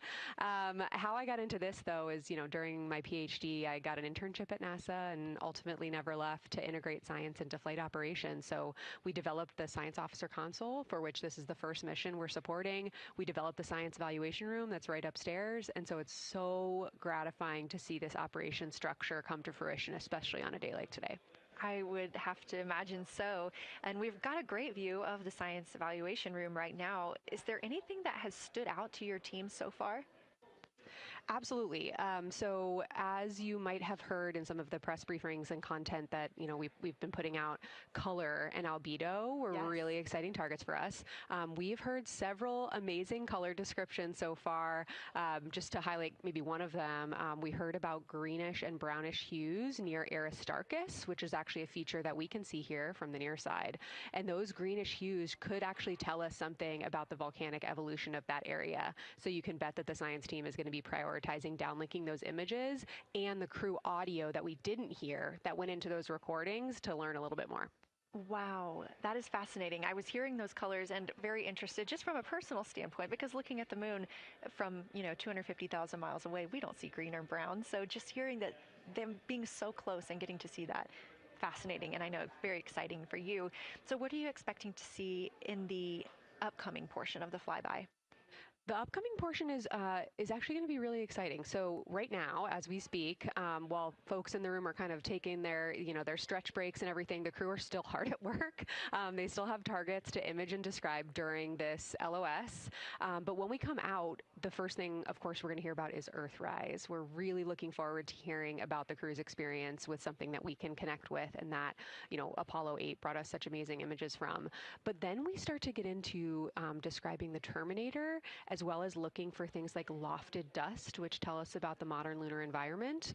Then the vehicle's going to orient away from the moon for an hour and then pivot back for the eclipse observations, which is a whole different set of science observations that we're really looking forward to. It's kind of nice that the crew will get a little break in there, because they have been hitting it hard today with photos and videos and annotations.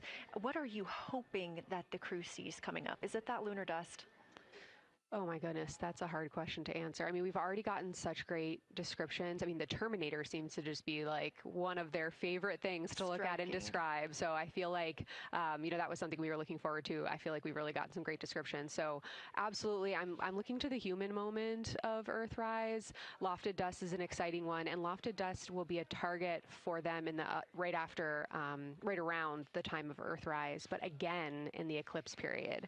So I'm really looking forward to seeing. I mean, they've already highlighted just in the course of their flyby so far how the moon has changed, and this is going to be an even more dramatic change to go from their end of this kind of lunar illuminated piece of the flyby into the eclipse time frame. And I can tell you they're going to be experiencing a very different moon during that time, and I can't wait to hear what their observations are.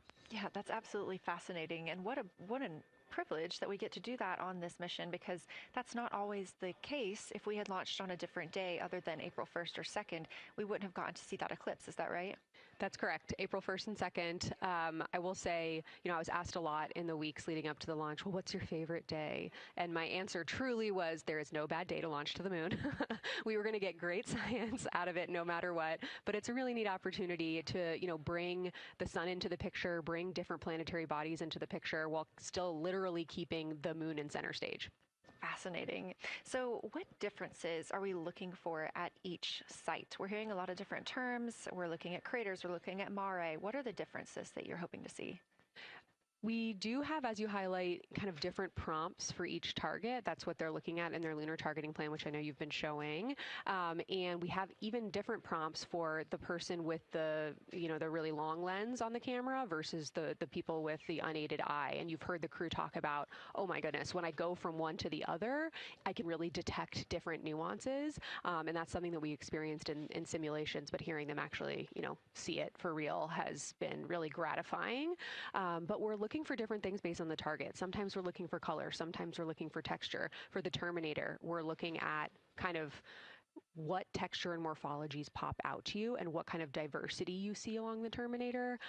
You've heard, Victor especially make some comments about future impacts for exploration. So already I think that their descriptions in this first part of the flyby have told us something scientifically, but also about future surface missions. Well, it was so interesting to hear Victor talking about he was imagining in his mind's eye being down on the surface and walking around. That was very cool to hear. And when we're thinking about targets, I know some of them are determined based on the launch day because that determines the lunar illumination. So the ones that we're looking at today, how and why were these selected? Such a wonderful question. This really gets at at the heart of some of our really highest priority science questions. Illumination conditions is a big one, right? So, of course, we need the targets that we're interested on the lunar feature to be illuminated by the sun in order to view them. But the timing in which they see them during the flyby enables us to ask different questions. So you heard in the pre-flyby crew conference talking about, well, the same pair, Reed and Jeremy, will get to actually look at Glushko crater twice. And that, looking at it from different illumination angles, allows us to understand that feature better and connect color and albedo with topography and morphology. Then you have other craters where you want to look at it with the sun shining on it obliquely versus straight on, and that tells you something different about the scientific objective that drove the target being on the targeting plan in the first place. We've talked a little bit with the viewers today about what the crew is able to capture in this short time frame of those craters in different lighting conditions. Could take years for something robotic to be able to do based on attitude maneuvers and where the sun is at. So can you just talk a little bit about the importance of having both the robotic operation and having the crew? Absolutely. We definitely don't want to minimize the impact of orbiting spacecraft. Lunar Reconnaissance Orbiter is the one that's often referenced. Data from LRO and its payloads have really been instrumental in getting us, frankly, to this point for Artemis II and future missions. But the human experience, the crew observations that we've already been hearing about, it is such a perfect complement to the orbiting spacecraft data because they are able to have this unique perspective. They are far enough away where they can make these contextual observations. You've already heard it. How many times have we heard the crew and their science sit rep say, if I track this feature from all the way up here in the northern hemisphere down to the southern hemisphere, here are comparisons I can make.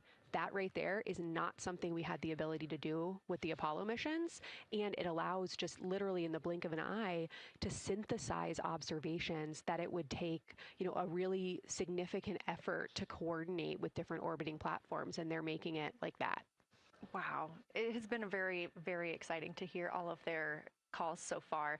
And so I've heard they were able to capture every single target so far too. Is that correct? I think that's correct. And I think it's important also to remember that, and I know the science team is anxiously awaiting this, we've been hearing from the crew members who are not at the forward windows, right?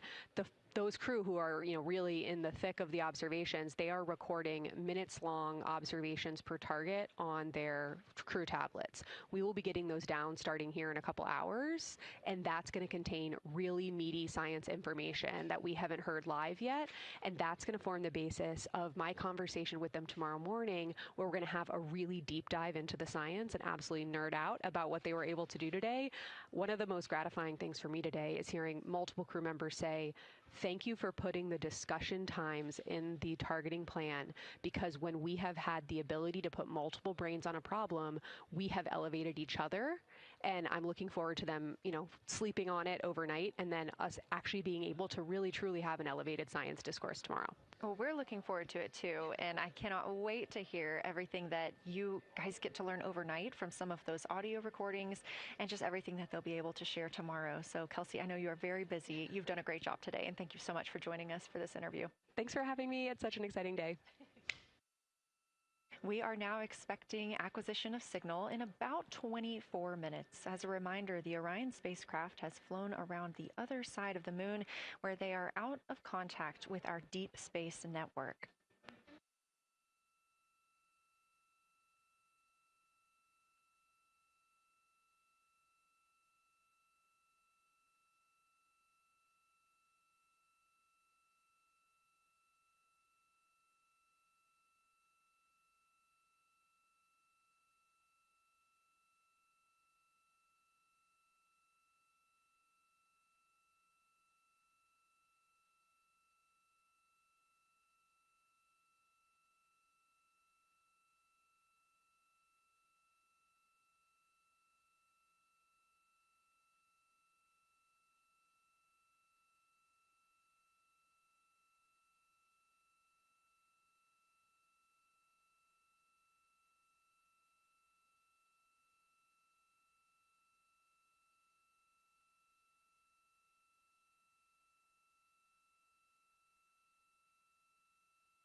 And we just heard confirmation here in Mission Control Houston that we have reached the closest point of our destination to the moon at MET 5 days, 25 minutes, and 34 seconds.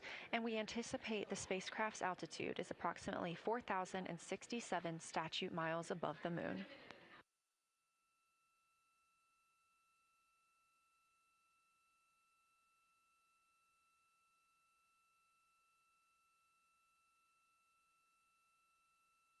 We're continuing to track what the crew is doing while around the other side of the moon. They are continuing to take pictures of the moon, the Earth now out of sight. What they're in right now is a crew choice event. The science team has encouraged them to find interesting features on the surface, to take photos of those, and describe why they were interesting. Something else that they'll be looking toward next, just momentarily, will be impact flashes.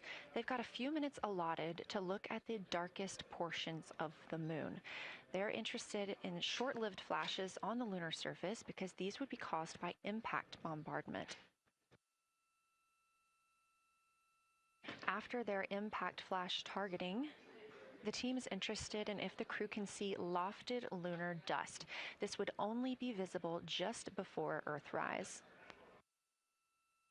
Now 20 minutes until we expect to regain communications with integrity and the astronauts for Artemis II.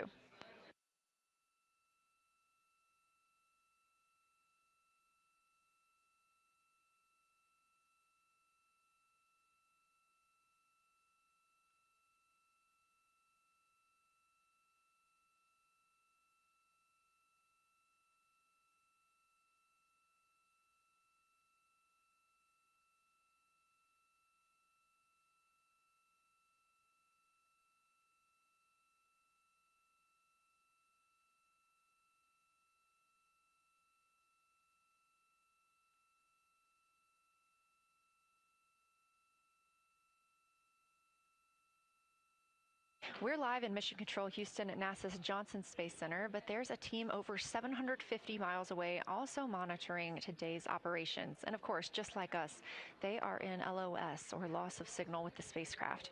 This is LUCA, the Lunar Utilization Control Area, and it's joined by LISA, the Lander Engineering Support Area, which are twin control rooms that will support missions and operations in lunar orbit or on the moon's surface in real time at NASA's Marshall Space Flight Center in Huntsville, Alabama. The Luca and Lisa are right next to each other and just a short walk away from the SLS Engineering Support Center, which is used during launch, and the POIC, where science on the International Space Station is monitored. Luca primarily supports Artemis science operations, while Lisa will provide engineering support for landing astronauts on the moon. During this mission, Artemis II, teams in the Luca will use the facility to support first-of-its-kind science operations to better understand the deep space effects of microgravity and radiation on the crew's physiology, immune systems, and ability to complete various tasks. The data from these science operations will inform future crewed flights to the moon. For future crewed missions to the moon, members of the NASA Human Landing System Mission Insights Support Team, a group of engineers, safety leads, flight operations experts, and technical authorities will work in the LISA. There, they will monitor lander systems in real time and be involved in key decision-making processes throughout the mission. Teams are using the LISA during Artemis II to observe mission operations and using the opportunity to inform and prepare for future crewed landings to the moon's surface.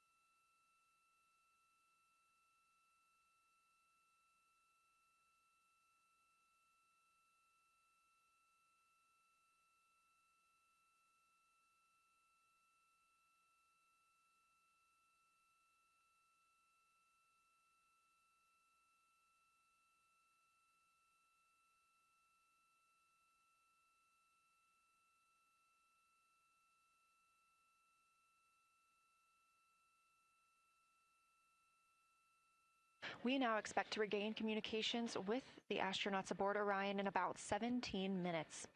In the meantime, a little overview of how our crew members flying by the lunar far side at an altitude of between 4,000 and 9,000 miles are testing the capabilities of the Orion capsule.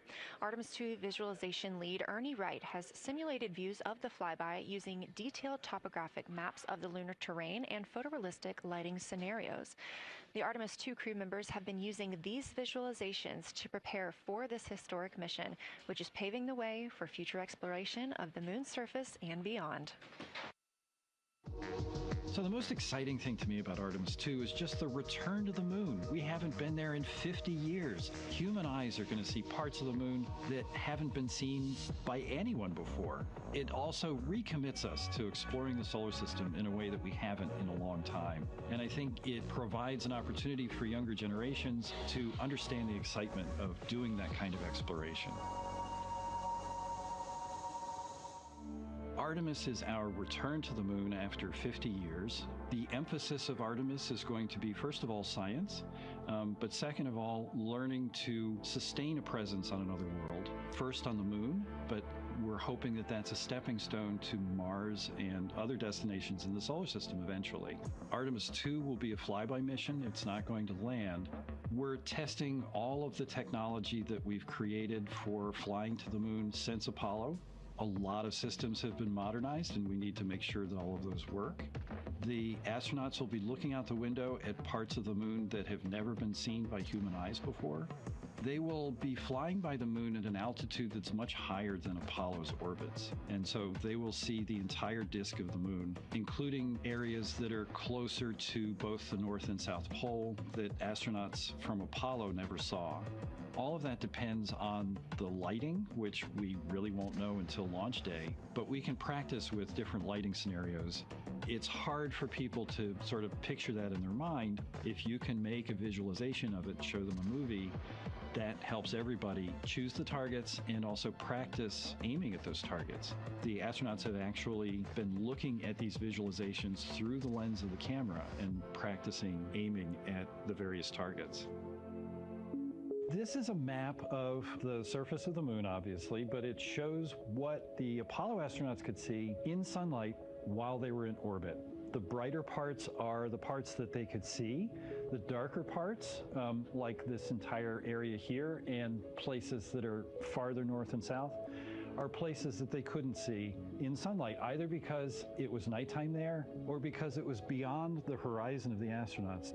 All of the Apollo flights orbited the moon at a distance of about 110 kilometers. Because the astronauts were flying at such a low altitude, their horizon was actually quite close, and they couldn't see the North and South poles.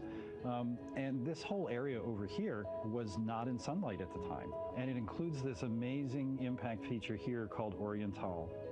Orion is a very large impact feature. It's about 650 kilometers wide. It's got multiple rings. These are rings that form like ripples in a pond from the impact, but of course it's on a huge scale. The middle of Orion has that sort of dark basalt lava covering it, like the dark spots that we see on the near side. It's one of the biggest ones that's more on the far side than the near. So seeing it with human eyes and sort of picking out features that maybe you don't even see in robotic cameras is an important goal for the mission.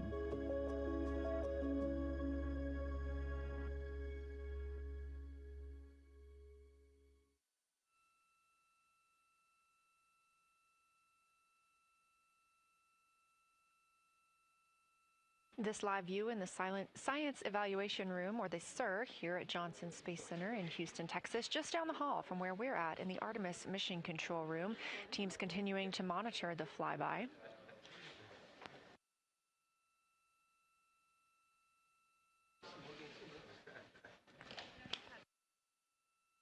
The crew continues their observations of the moon, even though they are out of touch with Earth. We expect to hear from them in 12 minutes and 26 seconds. Again, this is approximately 40 minutes loss of signal while they are out of reach of the deep space network.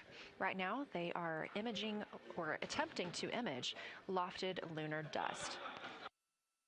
Throughout our coverage, we've talked a lot about the science and engineering behind today's lunar flyby, but we also spoke to the crew about what the moon means to them and how they see its place in human history.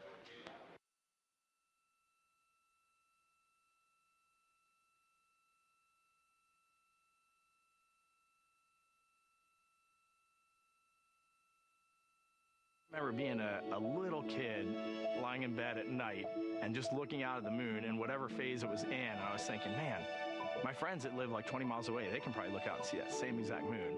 And then when I was in the Navy and I would look out at the moon and I'd be halfway around the planet, I would think, man, my brother can see that moon where he is, and he's halfway around the planet from where I am. And it's a connection of life on Earth. We can all look up and see that moon. It represents history. It is a witness plate. Everything that's ever happened to the moon is still written on the moon. There's no processes of wind or change in the Earth, geologic processes like we have here that change it. And something that's been telling and can read out the story of its own evolution, there's something beautiful about that. I've also learned from my indigenous mentors that they refer to the moon as Grandmother Moon. So you've probably heard of Mother Earth. They use Grandmother Moon because Grandmother Moon is responsible for the water in their community. The grandmothers, sort of protect the water source, just like the moon moves the water around the planet, affects the tides. It's something that represents something different for each individual culture around the planet. And that's really neat because we all share that same moon in the night sky. We all have seen the same side of the moon in different lighting conditions our whole lives. And so it seems very familiar to us, but it's also kind of unknown. When we get up close, some of the imagery that we'll get to describe and to share with people will be very unique. And that nature, both of those things being true about this one entity that we all know, just is really special. It's just the epitome of a symbol of both something that's in each of our hearts, but that's also represents exploration and reaching.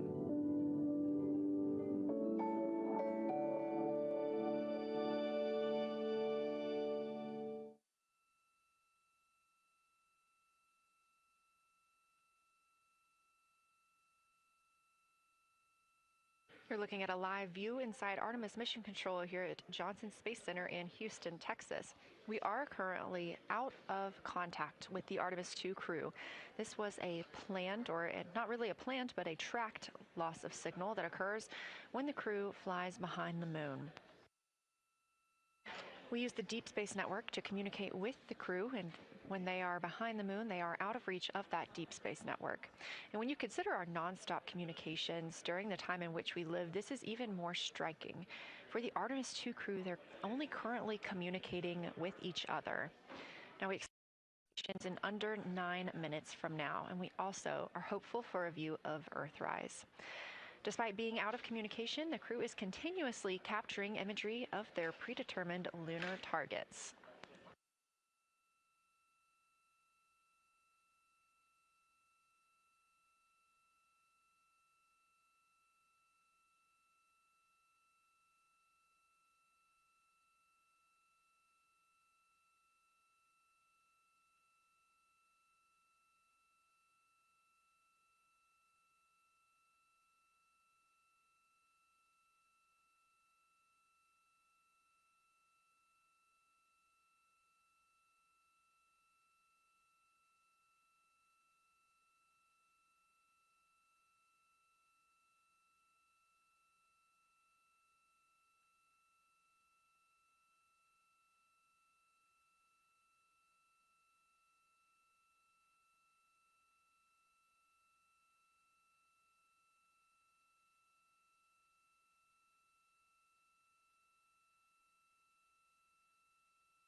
Now about 7 minutes, 25 seconds until we anticipate regaining communications with the Artemis II crew aboard Orion. In the meantime, Artemis II lunar science deputy lead Marie Henderson is trained these astronauts to capture and document their views of the lunar surface for all of us to enjoy back here on Earth. I cannot wait to hear their voices when they get to the far side of the moon and I can hear them talk about seeing the moon out their window. I try to imagine it now and I tear up thinking about it. Ooh, now I gotta hold on a second. We have human eyeballs connected to wonderfully smart brains our astronaut friends have. They are going to be able to observe the moon in multiple different ways. They can use their eyes, they'll look through their camera and snap pictures, and just looking out the window getting that human experience. But during Apollo, the astronauts were so much closer to the lunar surface. Our astronauts are going to be doing a flyby at a higher altitude, so they're going to be able to see the whole moon as a lunar disk on the lunar far side. That's a brand new, unique perspective that humans haven't been able to look at before. We are doing a lot of lunar geography training with them. They have study sessions and quizzes they can do that are assigned to them. You know, even if you're an astronaut, you still get homework. We actually get in the mock-up. In that enclosed physical space, we have to think through the hardware that they have, the cameras, the computers, their microphones to make these observations. There's 4 windows up front. Through one of those windows, one of our astronauts will be using a Nikon D5 camera with an 80 to 400 millimeter lens. So something that allows them to zoom in really far and actually take more detailed observations of the surface. It's almost like looking through a pair of binoculars as well. It's just like being a geologist out in the field. They're telling us what they're seeing, looking for colors, textures, different morphologies, and comparing the region that we're having them look at to the regions that are around them. We have a science team that is planning the targets that are going to be observed, putting them all on the timeline of how they're going to be observed, and then taking the first look at the data when it comes down. The Apollo astronauts were only on the moon for 300 hours total, and they only went to the equator. That's like going to places that were safer landing sites, and they only saw so little, 300 hours total. And so we have so much more to explore and so much more to learn, and we are the beginning of the next generation that gets to start being a part of these discoveries.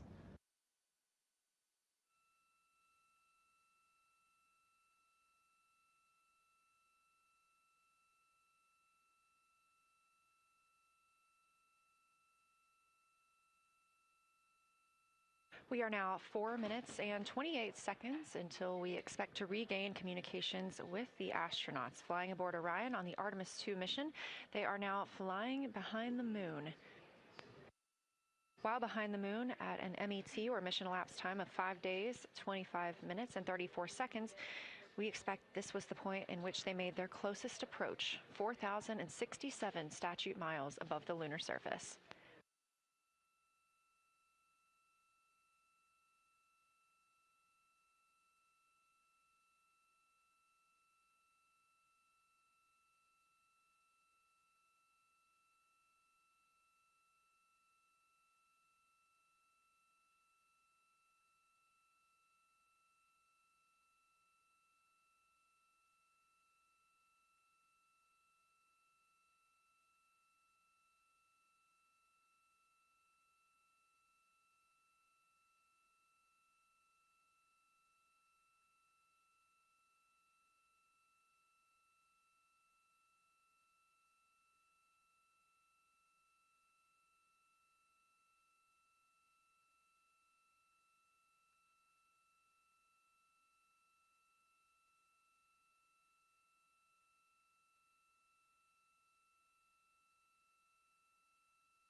We're live in the Artemis Mission Control Room in Houston, but we are not the only room monitoring today's flyby. As you can see, this is the SIR, the Science Evaluation Room. It's in the same building and just down the hall.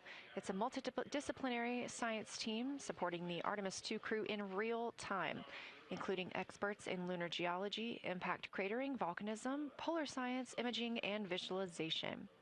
You can see the SIR here. That's the Science Evaluation Room. It's embedded within Mission Control to provide science input during live operations like what we see today. But additionally, the Science Mission Operations Room is a back room that processes data, evaluates imagery, and supports rapid analysis. We also have our science officer, Kelsey Young, here on console today. She's serving as the primary interface between the science team and the flight controllers, ensuring science priorities are represented during mission execution.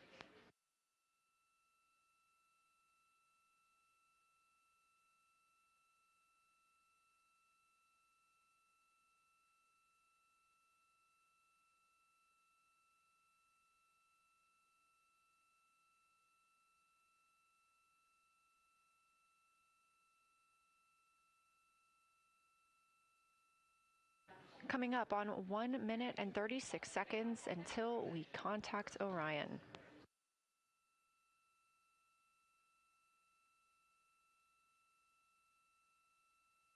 Meanwhile, aboard the spacecraft, the crew has continued executing their lunar flyby tasks. As we discussed earlier today, these activities have been precisely timelined, and this is the fourth of 5 blocks of time during which the crew will be observing the moon from Orion's windows. At this time, pilot Victor Glover and mission specialist Christina Cook are observing the moon at windows 2 and 3. One crew member is in window 2 with a blue shroud over the window, taking photos and using an 80 to 400 millimeter zoom lens, while the other astronaut is in window 3 using their portable computing device, also known as a PCD, to make annotations. And both of those crew members are making audio recordings of what they are seeing. They are wearing headsets connected to their PCDs, and those audio recordings are being sent to the science team tonight. We are not hearing those live. However, we have been hearing quite a lot of great descriptions from the crew who have been serving as the support. Right now, the support team members are Reed Wiseman and Jeremy Hansen. Those team members are providing science sit reps, situation reports, calling down a few times each hour to discuss what they're observing. And even though we're out of contact with them right now, they are still conducting those science sit reps as they'll be available once they come back around the moon. The situation reports include how the crew is positioned, any missed targets, or anything unexpected they saw. They're also including lunar target descriptions, any hardware issues, and their emotions and reactions.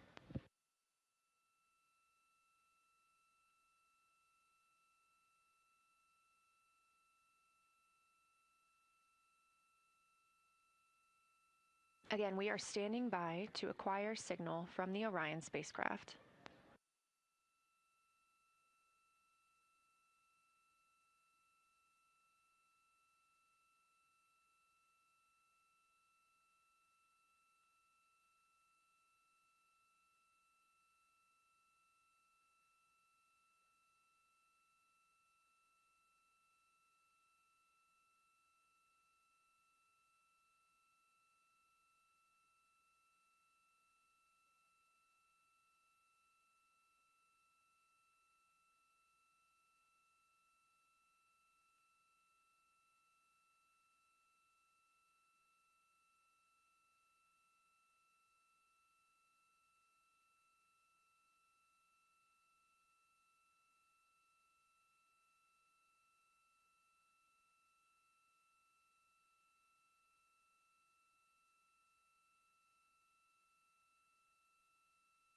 We're in the Artemis Mission Control Room at Johnson Space Center, getting our preliminary contact with Orion, that acquisition of signal coming after a 40-minute loss of signal, during which the crew was flying behind the moon, out of contact with anyone on Earth.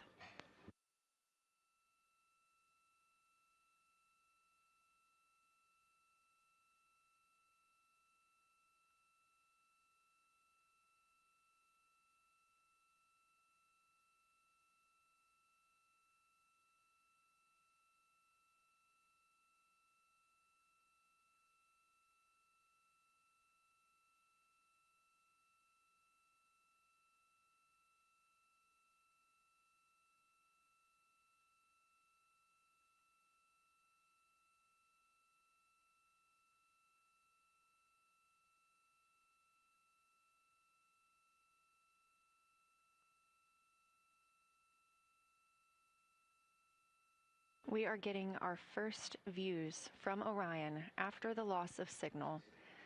Orion has come back around the other side of the moon, and that little crescent that you see is Earth, over 252,000 miles away.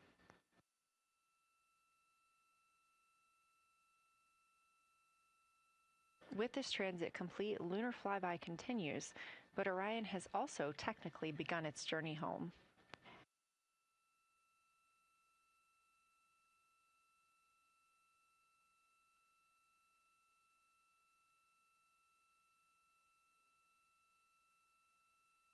Right now, the crew are getting a few moments to enjoy and take photos of Earthrise for themselves, and we expect to contact them shortly. But we do have good signal coming from Orion.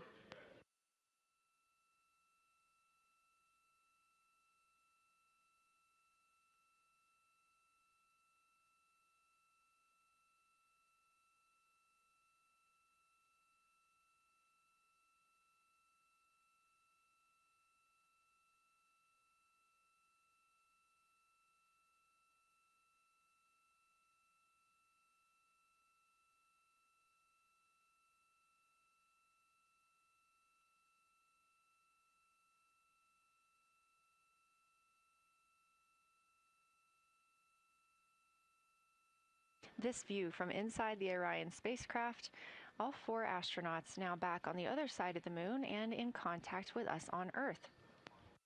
Their tasks for lunar flyby did not stop as they went behind the moon and out of contact with us.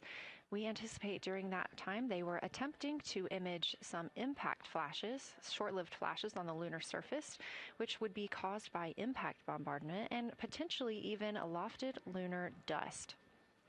Right now, of course, they are getting pictures of Earthrise. After this target, they will get a short observation break. It's about an hour long, actually. Houston, integrity, comm check. Integrity, we have you loud and clear. How many?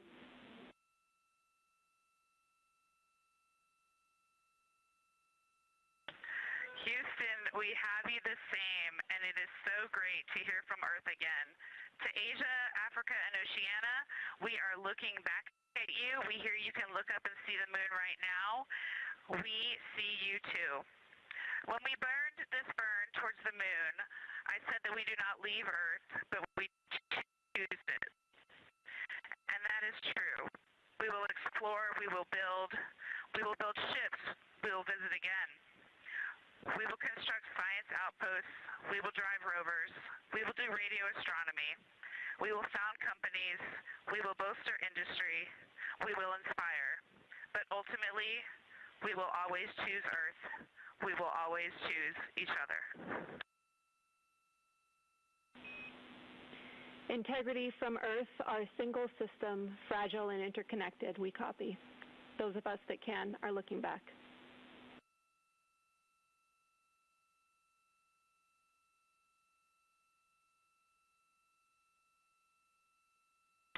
We are happy to say we copy.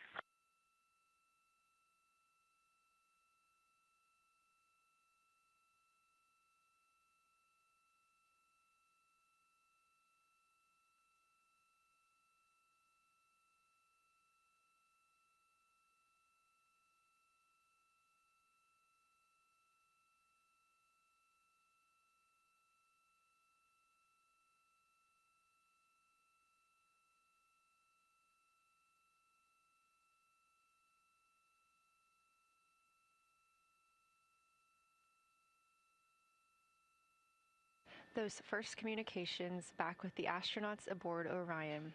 Christina Cook calling back to what she said just before translunar injection burn, that with this burn, we do not leave Earth, we choose it. The translunar injection burn served as not only what put them on this trajectory to fly around the moon, but what also committed them to splashing down in the Pacific Ocean on Flight Day 10.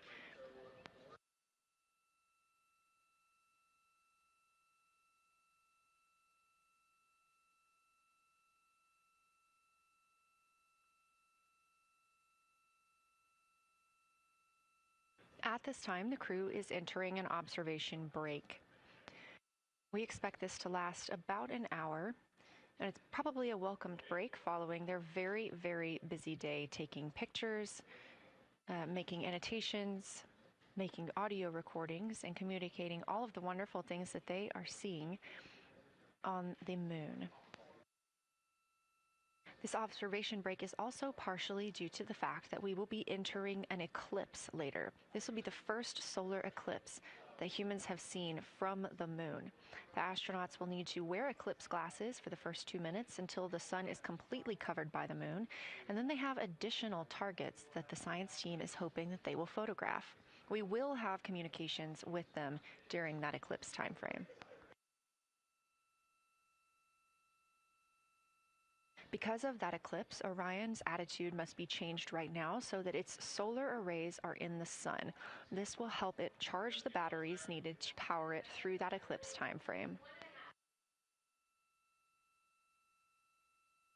This view on your screen is a visualization. The spacecraft now 4,224 miles away from the moon, and that number will now continue to grow, while the number of distance from Earth, 252,699 miles, will continue to shrink all the way until our crew is back home.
Again, we are MET, mission elapsed time, 5 days and 58 minutes since the launch of Artemis II.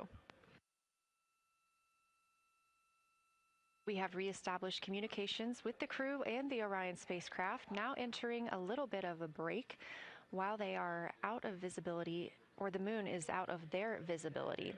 The spacecraft will be reoriented to view the moon ahead of an upcoming eclipse. This current attitude maneuver helps charge the solar arrays and batteries aboard Orion that will power them through the eclipse.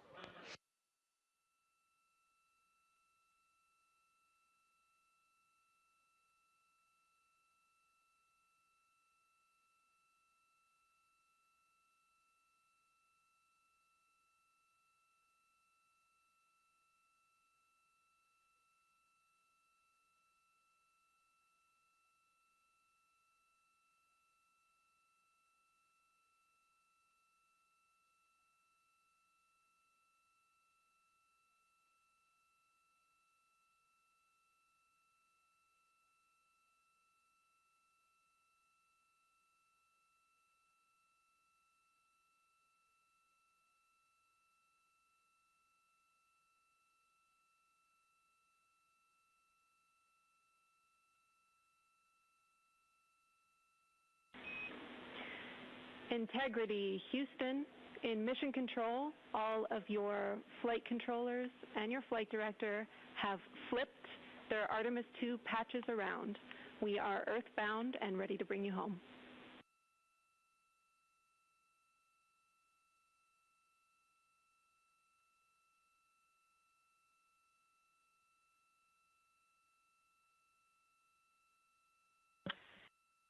That's great. Great to see the light of day as we head back to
A very special moment just now in mission control ahead of the crew's flight to Kennedy Space Center, and during one of their last sims or simulations here, they visited the mission control team in Artemis Mission Control in Houston and brought us each a patch.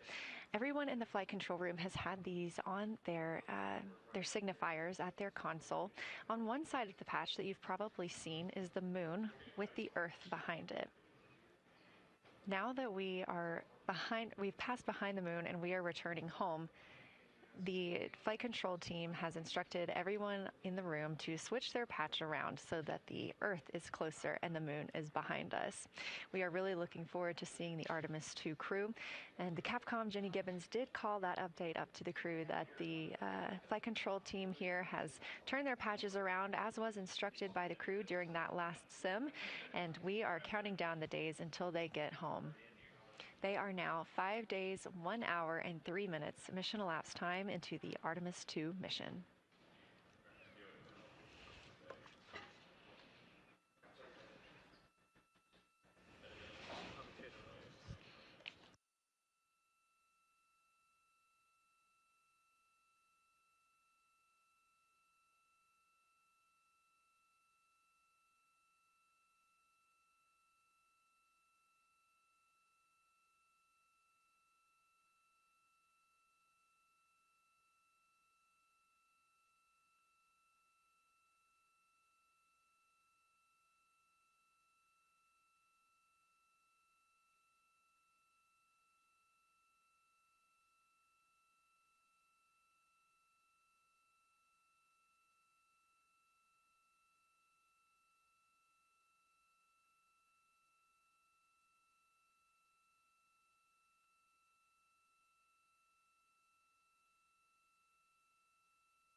Joining me here in the room, Artemis Mission Control, I have Angela Garcia, Artemis II Science Officer. Thanks for being here, Angela. It is an honor to be here. What a day. Everyone's been buzzing. I can't contain myself. So it's been a really awesome day. So you're sitting on console at the Science Console now. Have you been in the SIR earlier today? There's a lot going on. So I went here first, then I'm going to go there after. Clear, Houston.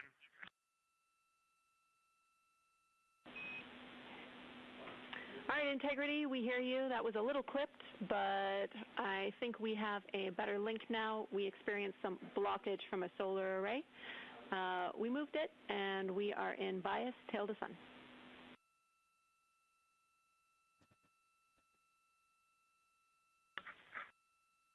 Okay, Houston, you're coming in loud and clear, and copy, we're in bias, tail to sun now.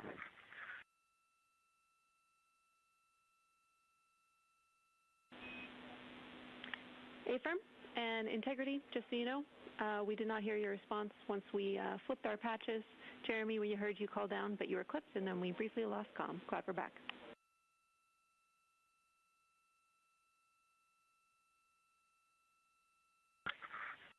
Okay, copy that.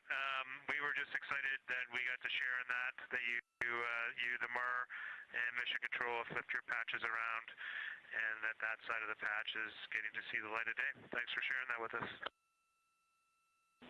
Our pleasure.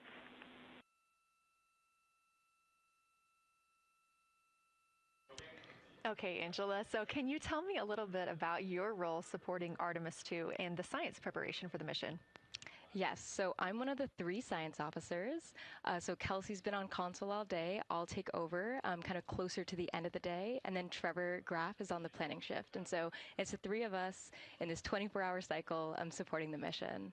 And so the science officer console is a brand new console to Mission Control. And it's not every day that you get a new discipline incorporated into Mission Control, so it's been such a significant milestone for us. And it's just a testament to like the commitment that the Flight Operations Directorate and NASA have, that they're going to be integrating science and maximizing science throughout Artemis. So it's really exciting.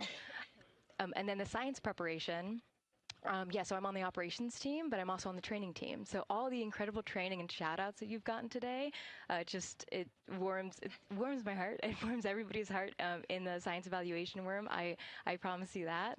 But so all the classroom training, the field training, the mission simulations, right? We were part of all of it, and that is what we did to get the crew to be. They are a part of the science team, and they are the forefront, that nice edge, and they're just been doing such a great job today. I know. I imagine that you have to be pretty proud of them. Their reports have been fantastic. So I would like to know a little bit about how you have developed procedures for this crew. What kind of science activities are they carrying out inside the spacecraft? Yeah, so the procedure development has been a unique challenge. I would say the exploration science that we're doing is inherently pretty flexible, and operations is, I'd say, inherently has more structure and rigidity. And so to marry the two and to operationalize the science that we want to get done has been a challenge. But I think we've been able to go through these processes and create good products at the end and have a good plan. And yeah, it's been really great. What was the second part of your question? Just what kind of these science activities that they're performing, which of those have you really had a hand in? Yeah, so a lot of the procedures help organize what the crew is doing in the cabin. And I know we've talked a lot about what they've been doing, and they've been doing a lot, and it's been a little dark, so I can re-explain what some of those things that they're doing. So the observation blocks are about an hour long, and the crew is organized, the 4 crew members are organized into 2 pairs of 2, the window team and the cabin team. And the lunar targeting package that you've been showing up and that the crew have on their handheld tablets is really the instructions for the window team.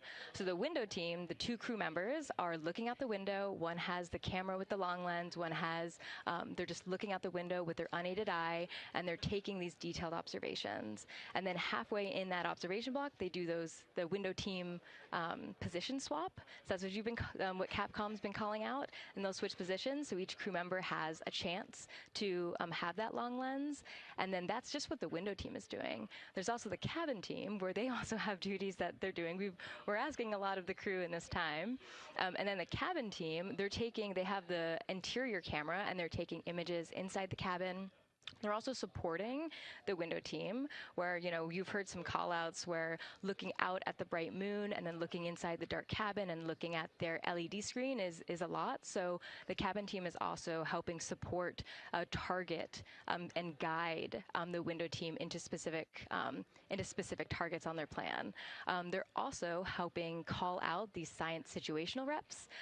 So they're looking out a different window and listening in to what the crew who are really down and in the science on the window team are doing, and they're giving us insight. And those recordings that the window team is doing are going to be uplinked or downlinked overnight, and we're going to be able to chew on that data. But yeah, they're helping. They're doing a lot. And so making sure we have a plan that's flexible, but also make sure that we check off all those boxes was really important.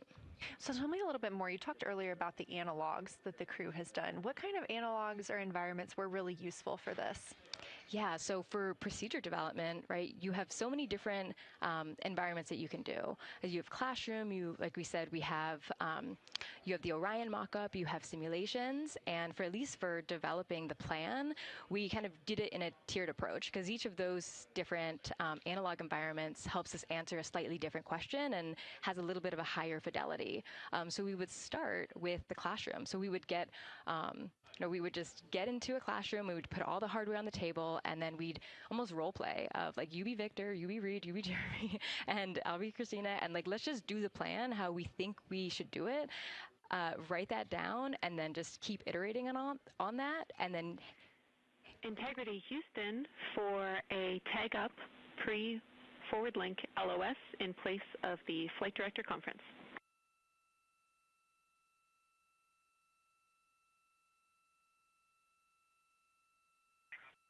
Okay, Jenny, we're ready. All right, crew, I'm going to roll through a couple of topics here. The first two are for timeline. First of all, Reed for your toilet maintenance. It is a shortened toilet maintenance where you do not have to do the oxone changeout. That portion of the procedure is canceled. Victor, you have an HHP stop activity on your timeline. We need you to perform that as scheduled for bandwidth reasons. For your next portion of the flyby, in particular the eclipse, we want to remind you that you can take off the eclipse glasses when the sun sets and you are simply looking at the corona. And then finally, for the D5 with the long or zoom lens, which is set for solar corona, we want to remind you that when you are capturing Earth shine, you will likely have to adjust the exposure. That's all I have for you. Let me know if you have anything for us.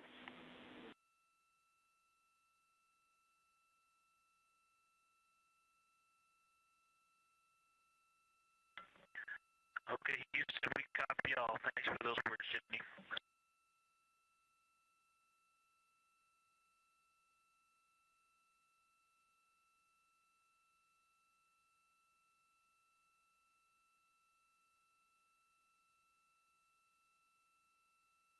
All right, just a quick call up to the crew ahead of a forward link LOS, meaning that we won't be communicating with them, but we will be receiving their communications and data during that time frame. So, Angela, we were talking about analog environments. You were telling me about the classroom and getting in there and pretending who's Victor, who's Reed. Tell me more about this. Yeah, it works pretty well. So you got to do the plan how you expect it to be, and then once we finalize that plan, we'll give it to a completely new group of people and have them practice it, and then they'll be like, these steps don't make sense, and we'll reiterate on it over and over. then we'll take it to a higher fidelity environment like the Orion mock-up, and we'll do the same thing because that volume is smaller, the window placement, their seating, what things have we forgotten with this, addition of this this environment. And then once we, reiterate on that, we'll take it then, we'll give it to the crew and have them execute off of it during mission simulations. That's the highest fidelity that we can do before we send it to space. So this is the first time we've had to do this because we're a brand new console. And it just sparks so many neurons of like, how are we going to do this for surface missions and integrate this in so many different ways. So excited to have kicked off this process, but there's so much more to come. Fascinating. And I think it was really well thought out too, because each crew member gets an opportunity to do each task. And so you're getting different perspectives and different insights from each crew member, maybe even about the same target, but something that one person sees could be completely different than something another person notices. So we also know that Artemis II has traveled. They're now on their way home, but they traveled farther from the moon than the Apollo missions did. So what makes that vantage point scientifically interesting? Yeah, observations are so fundamental in the scientific toolkit, particularly observations from different perspectives, different scales, and with different techniques. And so we really tried to make the plan to optimize those. There's pros and cons for all those things for this mission. So we really just focused the plan to have all those pros. So in terms of scale, this zoomed out scale, you can learn different things. This different perspectives. So their perspective, as Kelsey talked about, photometry around when they orbit the moon.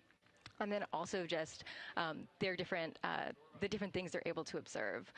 So yeah, let me talk a little bit about scale, because I think observations at different scales, you can gain a lot of different information. So like, for example, if you were an astronaut on the surface looking at a rock, and you describe at this micro scale. So in training, we kind of talk about observations from micro to macro, or from outcrop to orbit.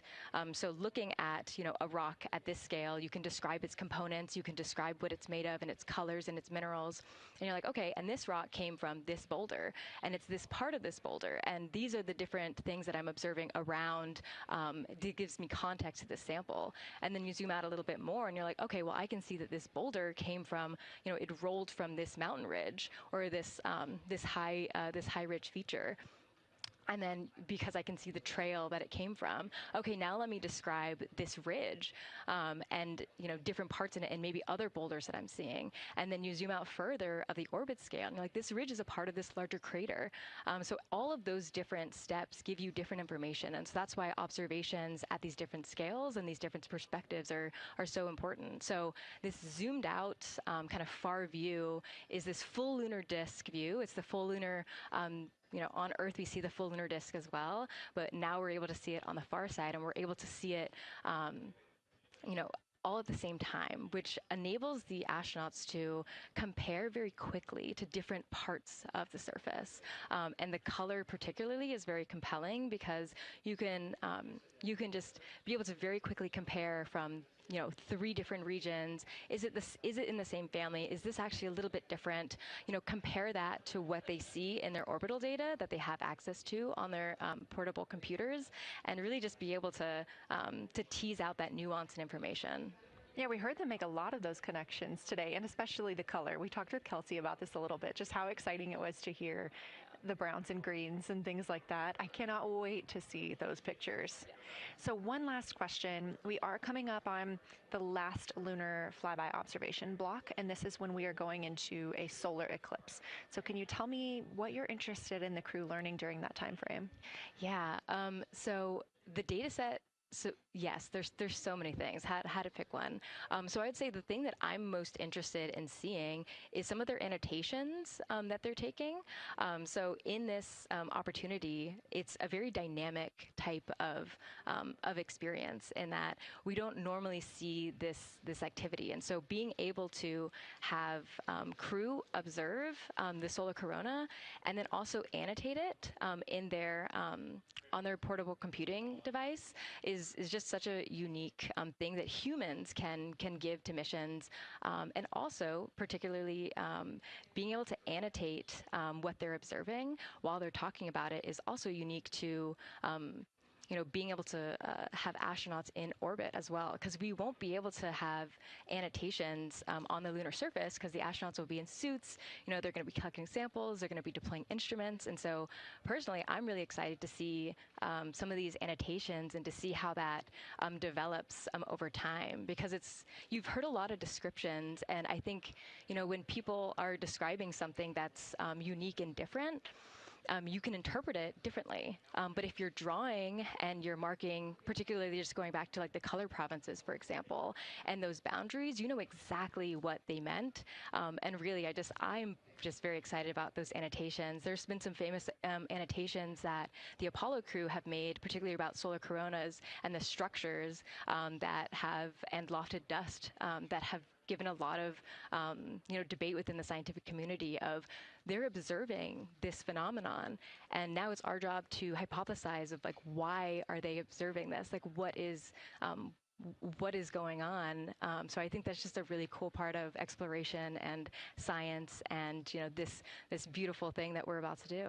Well, now you've got me excited about the annotations too. I mean, I've been excited about the pictures and the audio, but now don't sleep on the annotations. I am very excited to see these little sketches that they're able to draw out, and we have pictures that they can just draw right on. It's like this particular thing is different than what we've seen, so I'm excited about that. I'm excited too. Angela Garcia, thank you so much for joining us today, and have a great time tonight on Console.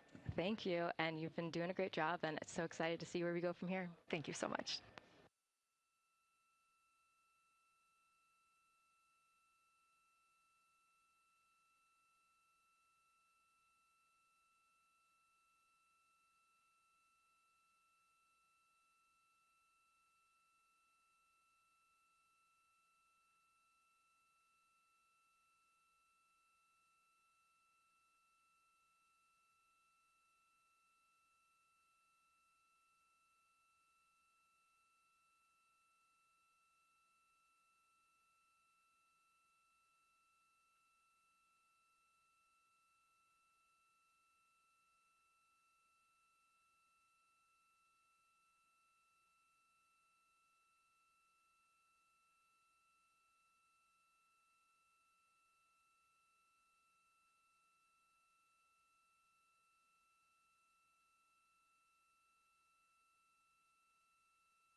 Integrity Houston, you have 3 minutes until we go into a forward link LOS. We will be back up with you in about an hour during the eclipse on Madrid.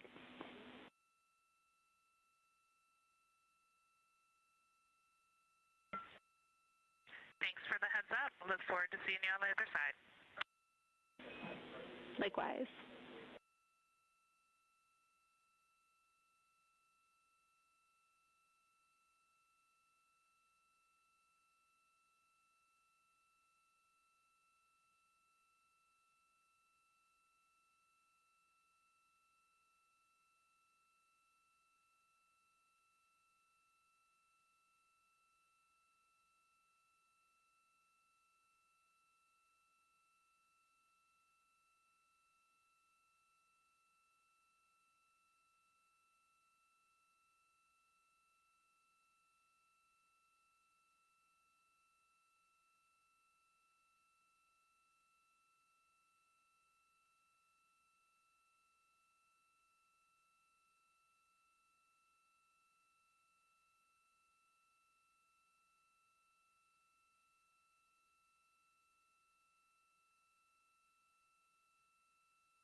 We're live in Artemis Mission Control at Johnson Space Center in Houston, Texas. This is a live view from the Orion spacecraft with our Artemis II crew inside.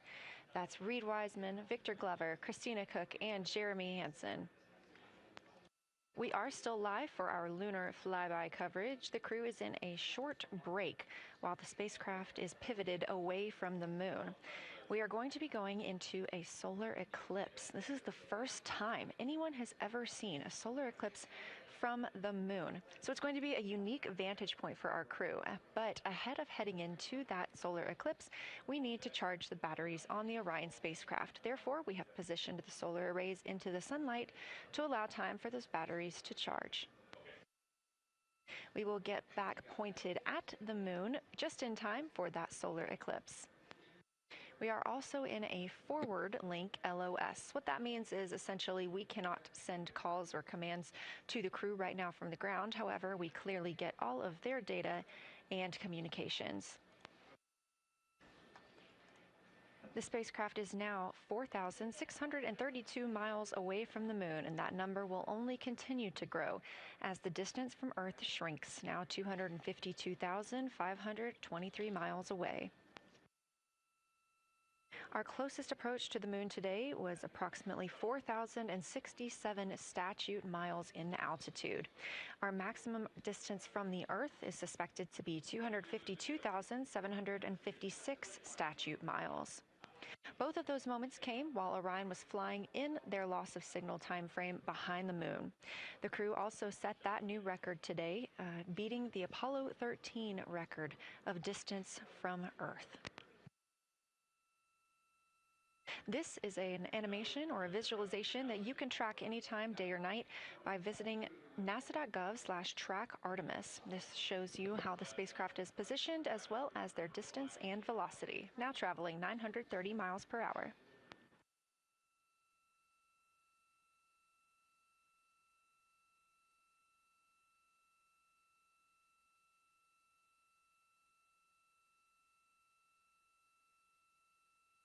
During this break in their time today, the crew is working on a couple of other tasks. Some of those include their National Geographic timeline test. National Geographic was selected through a competitive process by NASA to help tell the story of Artemis II. So you've seen the crew with some GoPros inside the cabin, taking videos and pictures, and with other cameras as well. National Geographic plans to leverage its portfolio of media assets, including magazines, social and digital content, and television programming for engagement opportunities. Throughout the flight, the crew has been timelined a little bit each day to film from a shot list provided by National Geographic, and that includes their morning routine, talking with their families, exercising, and just their overall thoughts about the mission. And I cannot wait to see that footage.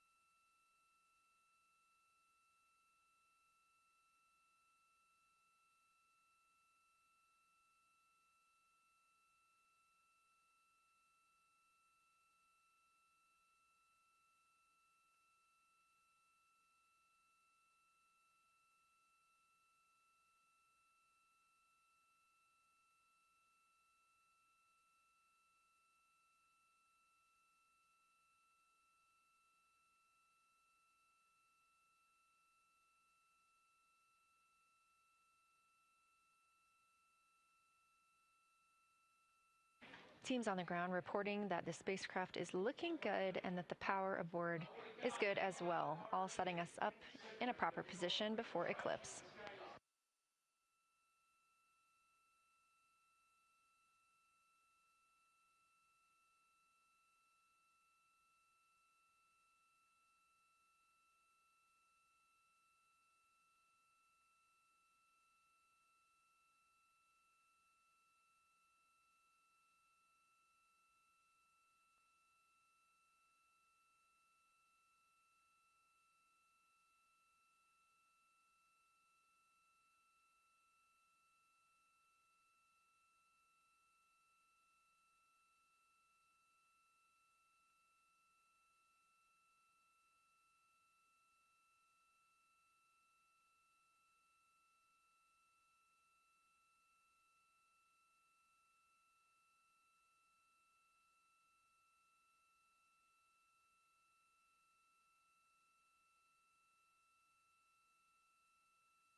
crew is in a little break during our flyby coverage for today. They will resume their flyby momentarily in about 30 minutes once they get into their observations during that solar eclipse.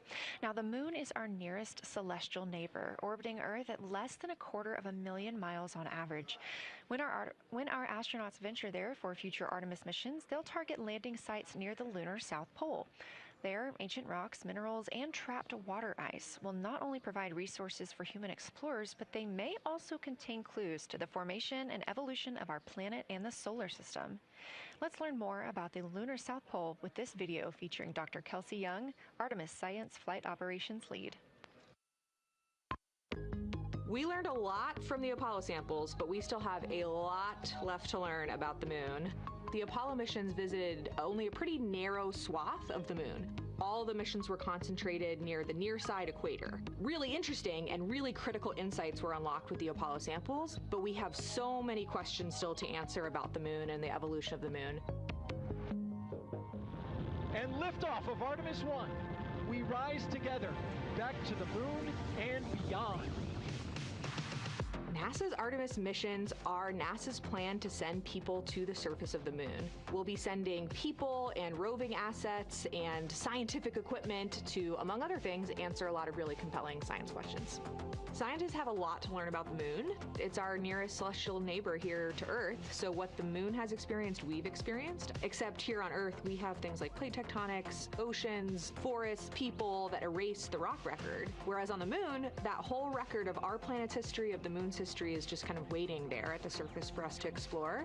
The South Pole, which is where Artemis missions are going to target, is specifically interesting for a couple key reasons. We think there are volatiles at the South Pole of the moon that are not present near the equator. Things like water and water ice that are trapped in the lunar regolith, which basically just means lunar soil, that can easily become untrapped from that lunar regolith, and scientists can scoop up and study for return to Earth. The lunar South Pole is a really exciting scientific target, and it also comes with some challenges for operating. For example, the lighting environment will change drastically within the course of one mission, and even over sometimes the course of one spacewalk. So preparing the crew members, preparing the hardware that we're sending to the moon, and preparing the mission control teams is really, really important. The South Pole Aitken Basin is particularly exciting. We think it's one of the oldest and largest impact basins in the solar system. And if we can get the right rock from the South Pole Aitken Basin and bring it back to our labs here on Earth, we can use that sample to constrain the entire evolution of our solar system and really understand the timing of how the moon and our planet and the entire solar system evolved.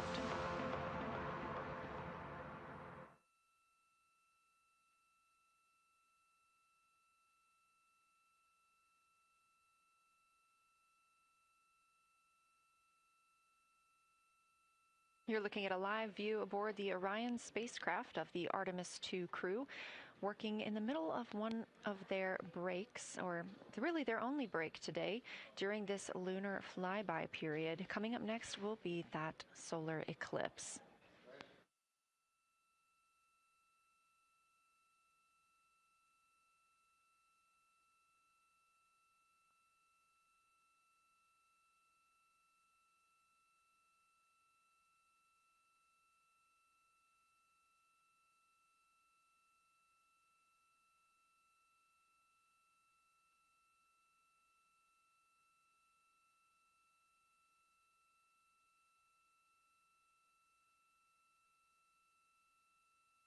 Throughout the Artemis II mission, and of course throughout today, you've likely heard the crew being called with the name Integrity. The Artemis II crew members named their Orion spacecraft Integrity during a news conference September 24th, 2025. The name Integrity embodies the foundation of trust, respect, candor, and humility across the crew, and the many engineers, technicians, scientists, planners, and dreamers required for mission success. They said this name is also a nod to the extensive integrated effort from the more than 300,000 spacecraft components to the thousands of people across the world that must come together to venture to the moon and back, inspire the world, and set the course for a long-term presence at the moon. The crew also said that integrity is rooted in a shared core value of NASA, the agency's astronaut office, and the CSA, the Canadian, Space Agency.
We are 5 days, 1 hour, and 38 minutes mission elapsed time into Artemis II. In this view on the screen, you can see the crew starting to even look through some photos that they may have captured today. We really look forward to sharing these photos with you as soon as we possibly can. And the best way to keep up with those is to follow NASA on social media. You can do so at NASA, and for this mission specifically, at NASA Artemis.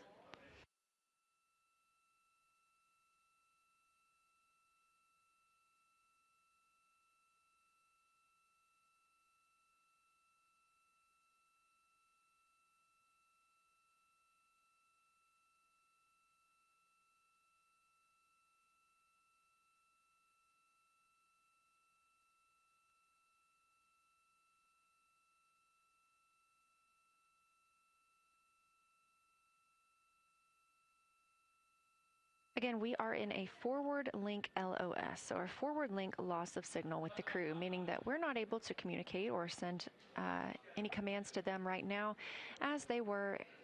This is a tracked event that occurs at times, but they could still provide communications down here to us, and we are obviously still receiving their video and their data.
Houston integrity in the blind. High priority PAO activities on Reed's timeline are on PCD1 in a folder imagery for downlink, and then high priority standby imagery for downlink, and then lunar flyby for PAO, and then high priority PAO.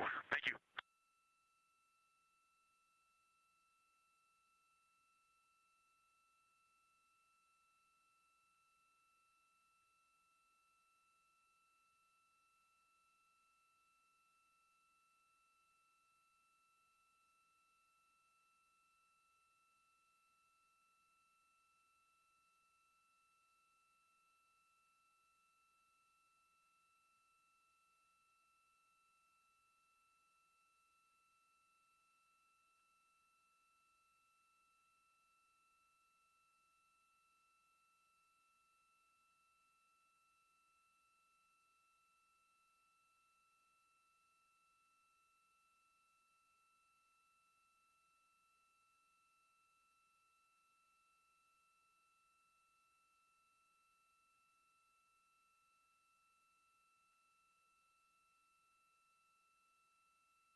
This is Artemis Mission Control. You heard Reed Wiseman, commander of the Artemis II mission aboard Orion, make a call in the blind. This means he knows we cannot call back and that he knows we may not receive his call. However, we have good communications with the spacecraft. They just cannot hear from us right now due to a forward link loss of signal. Again, we were tracking that this would occur, and we will regain that momentarily. But that call that came down from Wiseman mentioned some imagery, so we are very much looking forward to getting pictures taken from the moon today. Again, to see those images, make sure you follow NASA on our social media at NASA and at NASA Artemis.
The view on your screen right now is an animation.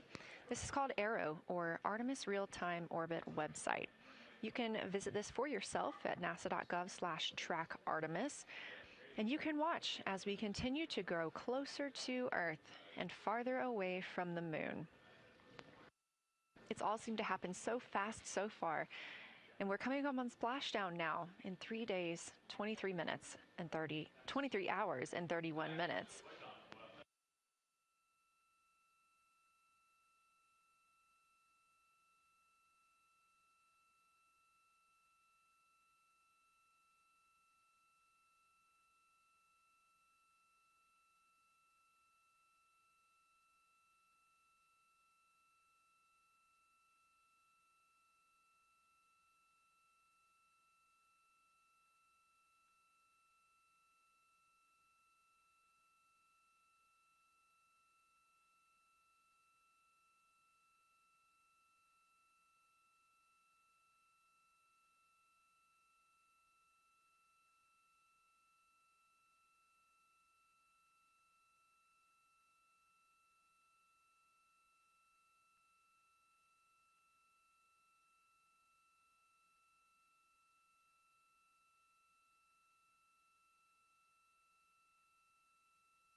This is Artemis Mission Control. We are in a forward link LOS with the spacecraft. We're not able to send commands or communications to them right now. However, they could send them to us, and we do get spacecraft data. This is tracked as we are on the Deep Space Network. This is the network that we use to communicate with the spacecraft now that we are so far from Earth, over 252,000 miles. We are still in our lunar flyby coverage. The crew still have a very important and very exciting flyby milestone coming up when they will see a solar eclipse from the moon, the first humans to ever do so.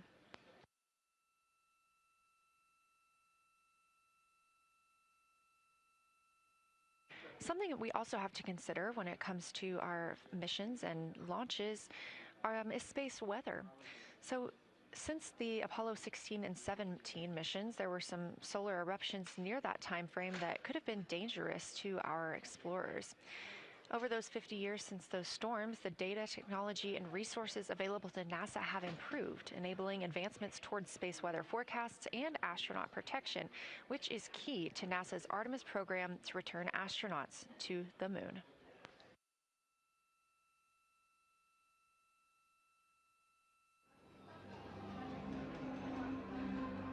Across our planet, billions of people depend on the invisible networks that connect us to space.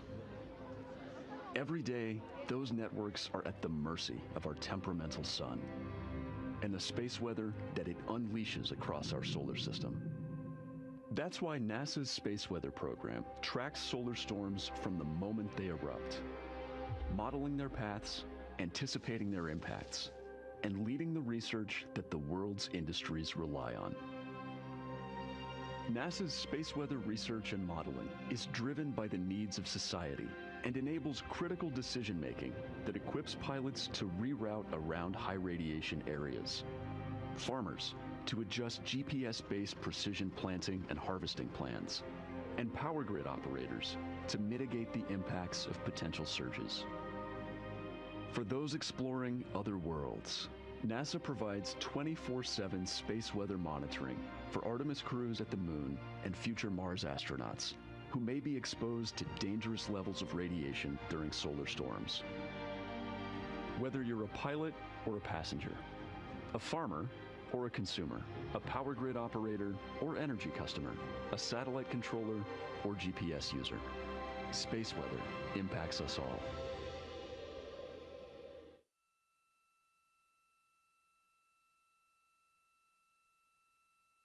This is a live view from the Orion spacecraft on the Artemis II mission. It's now been 5 days, 1 hour, and 54 minutes since we launched.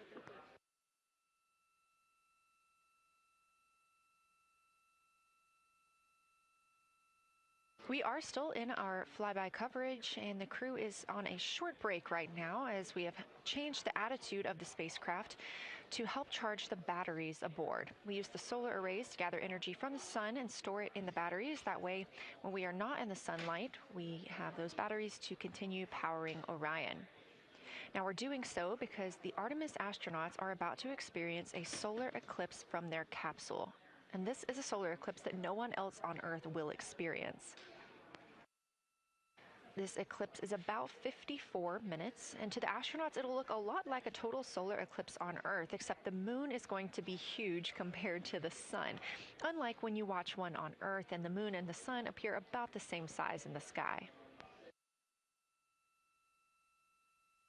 We're interested to learn if they see the outer corona when the sun is fully obscured by the moon. And because of how big the moon will be from their perspective, the total phase of the eclipse will last nearly an hour.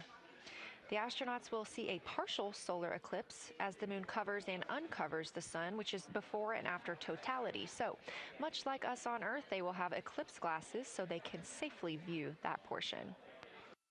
The astronauts will also be using cameras to capture images of the corona during the eclipse.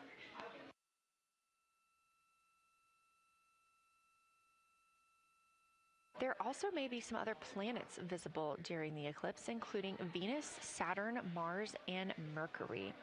If they can identify what part of the sky they're looking at, this can help train future Artemis astronauts on what part of the sky they're seeing. This provides useful knowledge in challenging situations when they may need to rely on that information instead of instruments for navigation and orientation.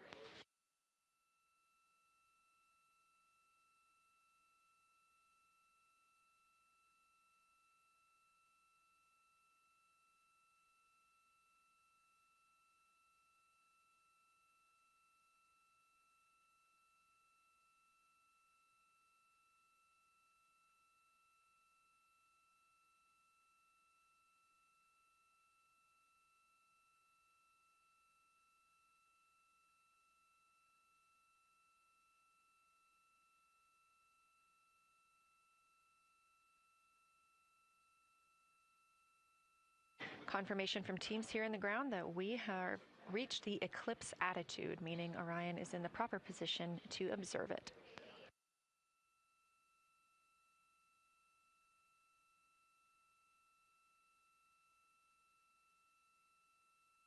The astronauts' break during this observation period is now over, and we are resuming their lunar flyby observations. The first of these is sunset. This is the solar corona that we'll be looking for. It's the outer atmosphere of the sun. The science team is also interested in if the astronauts can see polar plumes. These are thin streamers that project from the sun's north and south poles. Additionally, they're interested in seeing if the crew can witness coronal loops. These are arcs close to the sun's surface. And something else that we've previously mentioned is lunar dust. This is dust from the moon that is lofted above the lunar surface and illuminated by the sun. It was reported visible by Apollo astronauts.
You're getting a live look from Orion as the crew observes a solar eclipse from the moon.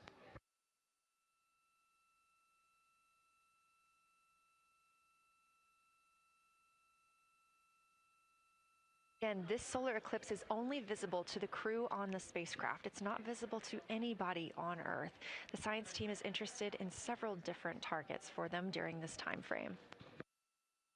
And we're personally looking forward to getting those images as well. Again, during the beginning portion of this eclipse, the astronauts will need to use eclipse glasses just like we do from Earth to safely view it. Once the moon has completely covered the sun, they'll be able to take off those glasses for almost an hour. Totality on Earth during a solar eclipse lasts only a couple of minutes. So this opportunity gives them a chance to look out into deep space and to look into see if there are other planets nearby.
What you're seeing right now is the solar corona. That's the outer atmosphere of the sun.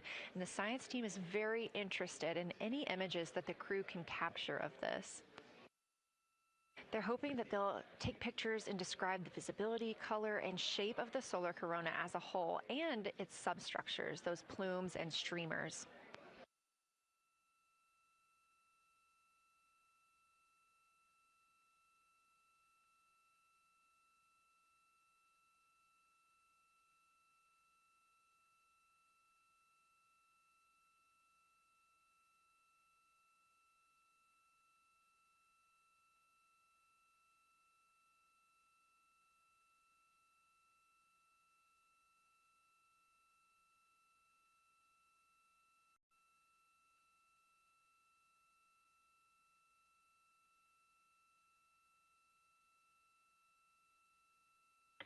Science, integrity, in the blind. This is continues to be unreal. The sun has gone behind the moon, and the corona is still visible, and it's bright, and it creates a halo almost around the entire moon. But when you get to the Earth side, the Earth shine is already shown. I mean, almost seconds after the sun set behind the moon. You could see Earth shine. The Earth is so bright out there, and the moon is just hanging in front of us. This black orb out in front of us, in front of now, not the blackness, but the gray that blends and drifts into the blackness. We can see stars and the planets behind it. And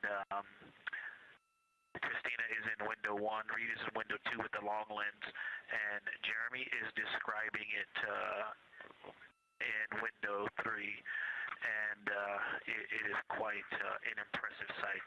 You can still see the horizon lit up brighter where the sun set on that side of the moon. It is bright, and Earthshine is very distinct, and it creates quite an impressive visual illusion. Wow, it's amazing.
Again, you're looking at a live view from the Orion spacecraft on the Artemis II mission.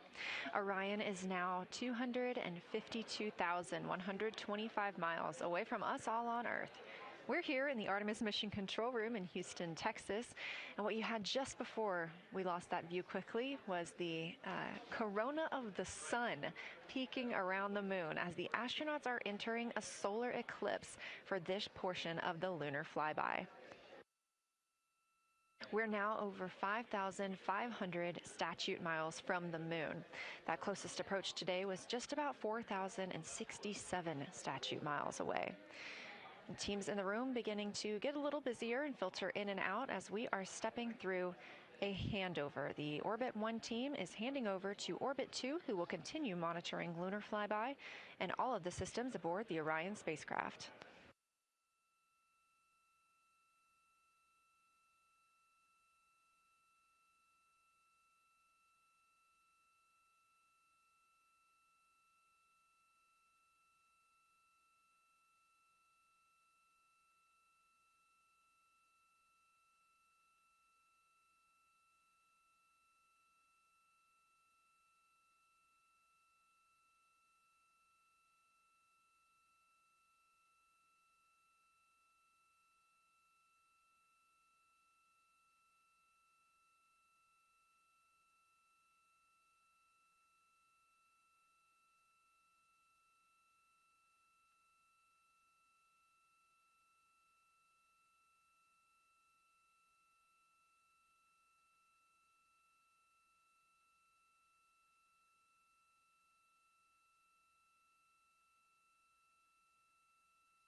You're getting your last few views of the solar corona as the moon begins to take center stage and completely cover the sun.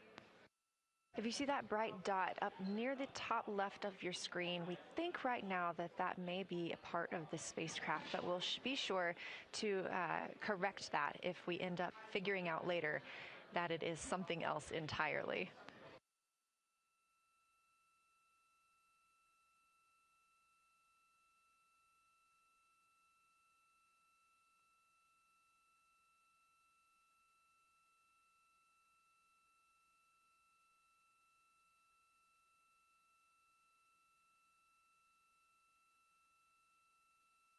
It has been an absolute honor to join you here today for the lunar flyby of Artemis II, the first time humans have flown by the moon in over 50 years.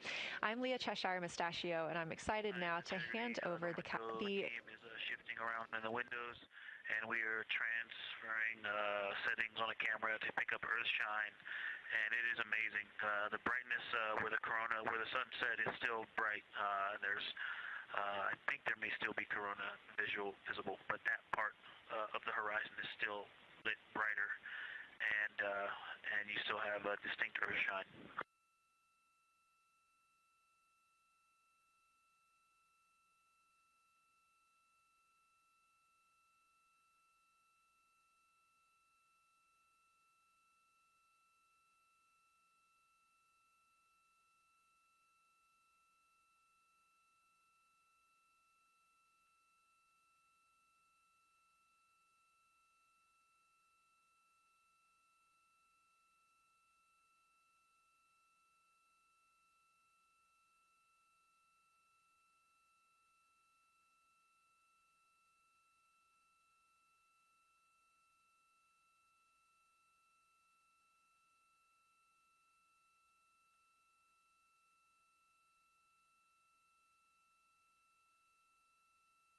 You know our rules that we don't talk when the crew is talking, so wanted to give Victor Glover a moment there to call down what he was seeing now that the moon is covering the sun.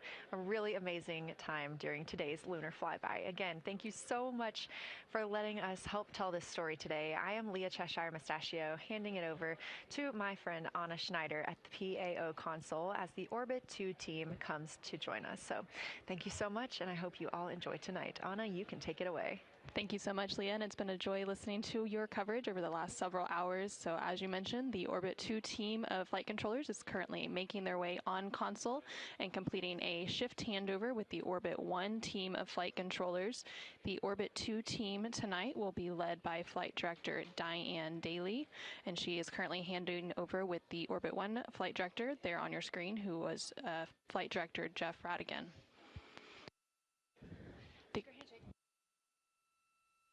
The Artemis II crew currently on board the Orion spacecraft. It continues to observe the eclipse that they are witnessing. There's about 43 minutes remaining in that eclipse period.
This is Artemis Mission Control. You are currently seeing a live view of the solar array wing cameras on the Orion spacecraft. We spoke with our science team, and they did determine that that dot in the distance is Venus.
integrity.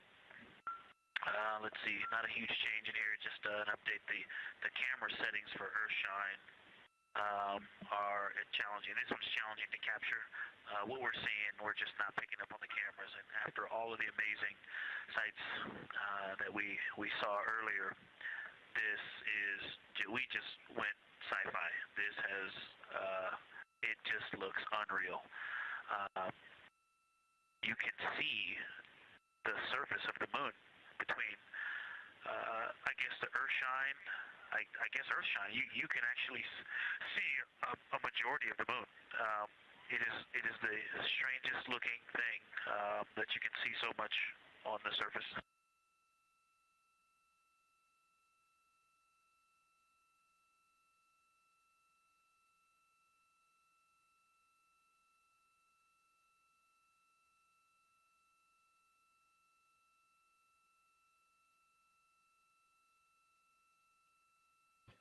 This is Artemis Mission Control. You were just hearing some communications called down from NASA astronaut Victor Glover, currently on board the Orion spacecraft.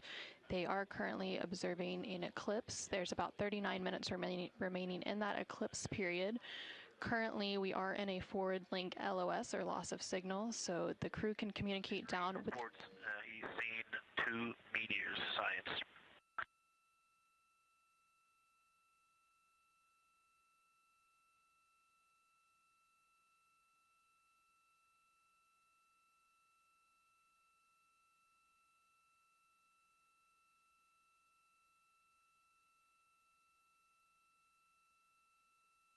So we are in a forward link loss of signal. We do expect to regain signal in about 3 minutes, and at that point then the ground can communicate back up to the crew on board the Orion spacecraft. In the meantime, the crew can continue to communicate down to the ground. The ground is just unable to respond, so they are continuing to provide some science observations during this eclipse period. They've made some comments about Earthshine, which is the sunlight reflected from Earth when they come around towards the moon's near side late in this flyby window.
Science Integrity in the Blind, the glow around the moon is beginning to become a little bit more even. It's not so much distinct just where the sun set on the moon's horizon as we're flying through this trajectory, and then the sun's going to come up out of the other side. I think it's we're starting to see the glow around the moon get balanced out. I still see Earth shine, and the Earth is very bright out there. Still quite an unreal sight. Integrity Houston, we have that sit rep loud and clear, and we are back with you. How do you hear me?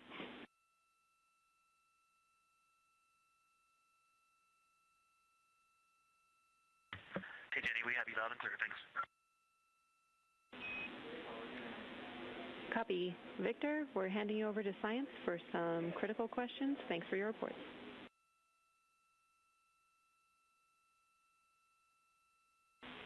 Integrity Science, we were loving your science sit reps in the blind, and it should come as no surprise that we have a number of follow-up questions.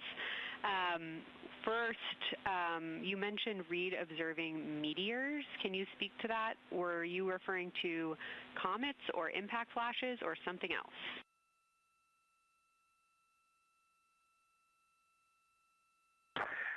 Yeah, there was a little bit of giddiness. We have seen 3 impact flashes so far. I saw 2, and Jeremy has seen 1. Undoubtedly, Jeremy saw 2, so that's 4 total. Undoubtedly, quick impact flashes. It was not sun glint off of particulate from the thrusters or the purge tanks. It was definitely impact flashes on the moon. And Jeremy just saw another one. Go ahead with your next question. Amazing news. I literally just looked over at the SIR and they were jumping up and down literally. If you could describe where on the moon you saw them, please.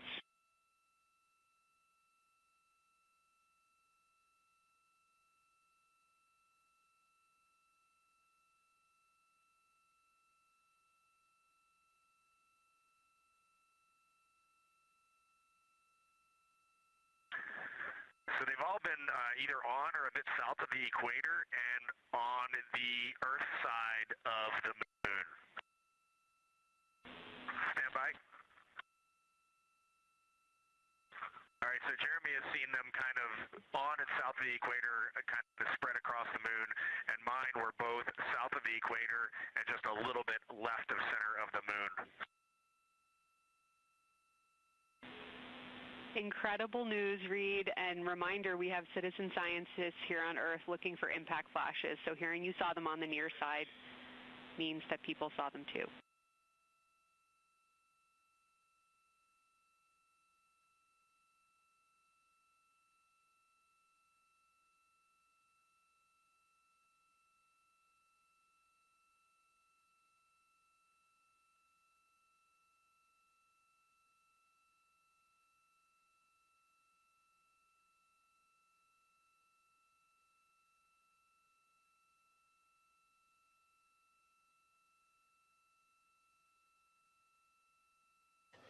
This is Artemis Mission Control. We have regained that signal, so the team here in Mission Control was able to call back up to the crew on board the Orion spacecraft as they continue their lunar flyby. Specifically, they are now in that eclipse period. So the science team here in Mission Control was able to ask some questions about some of the situational reports they were providing during that loss of signal. Specifically, they were interested in some of the meteors that they mentioned seeing and those impact flashes, and they did provide confirmation that they did see at least 4 impact flashes during that lost signal. Are you still with us, Houston, or do we lose you? Integrity, I hear you loud and clear. How do you hear me?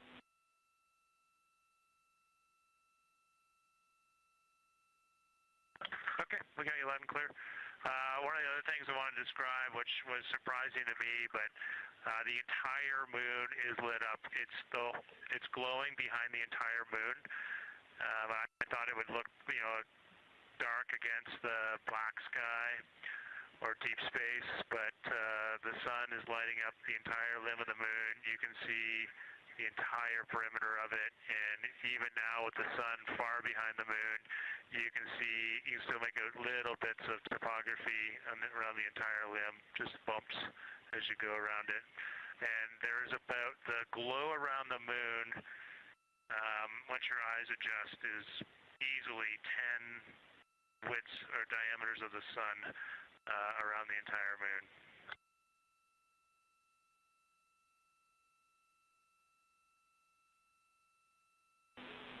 Incredible to hear, Jeremy. Were you able to actually pick out any discrete features on the lunar surface? And if so, how do they look different than when you observe them in solar illumination?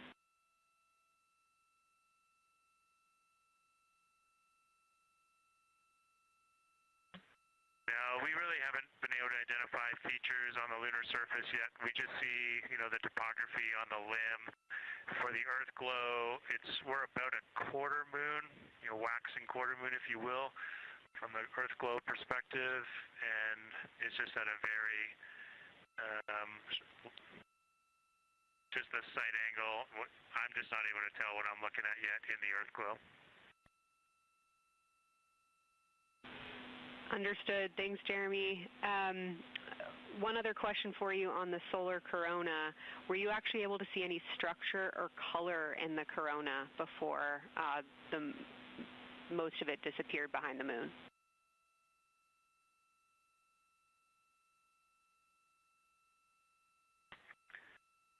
Yeah, I didn't pick out any color, but definitely structure. There were streamers, and they were not uniform at all. For me, the 5 o'clock position, there was just this constant streamer. It would change in intensity and diameter, but it was always there, and it was always at the 5 o'clock position. I only saw one plume, and it came out of basically the 3 o'clock position of the sun. That was very short-lived when I could see the plume. Exactly what we were looking for. Thanks, Jeremy. And a heads up that we, calculated here on the ground about how long you could see the corona for, and we expect it to start to appear again in the next 11 minutes. Thanks for those amazing descriptions.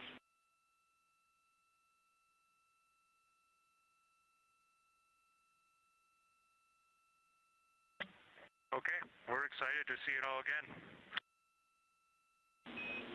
Integrity Houston, we're following along as well. That was outstanding. If you haven't already, just reminding you to swap positions at the windows. And that brief LOS we had previously was due to a data rate change expected.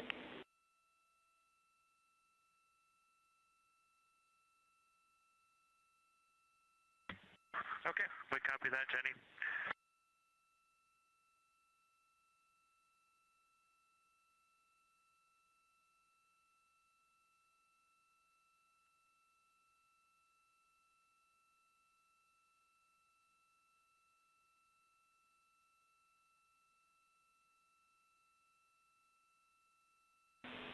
Integrity Science, one more request for you.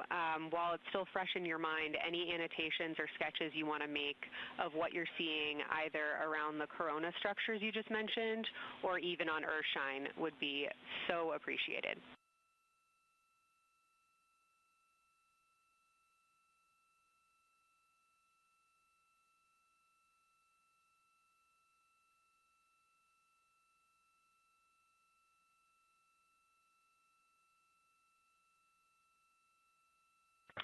Okay, Kelsey, it's going to be pretty hard to go look at a PCD right now, but we'll definitely try and annotate what we saw. And if the annotations come in the next block where you're cleaning up your documentation, that sounds like a good plan to me.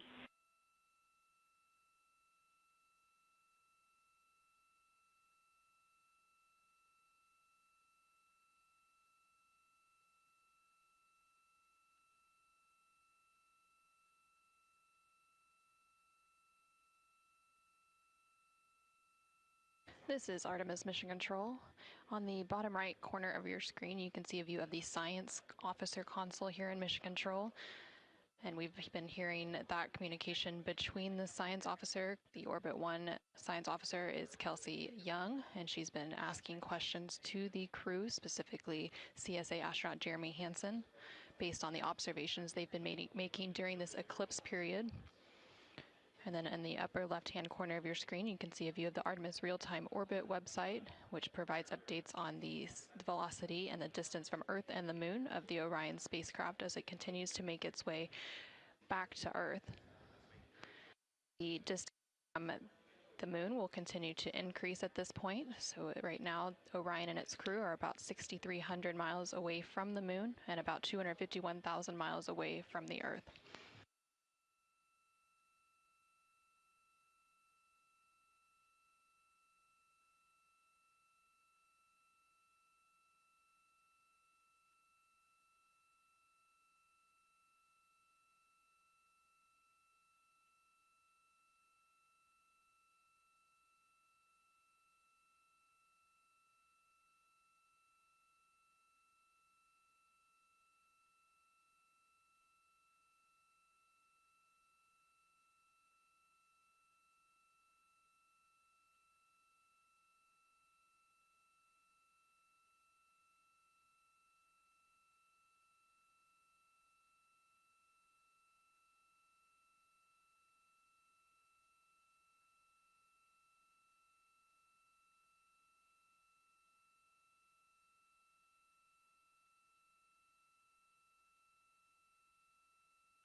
Okay, science, we're getting set up for sunrise.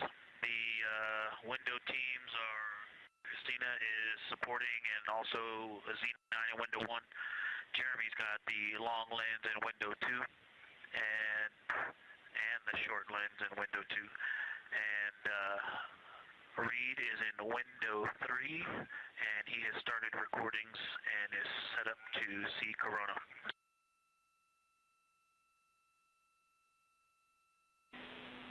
Great sit rep, Victor. That sounds like a good config, and we're showing coronal effects start to appear on your video camera. So in the next few minutes, we should start to hear your observations.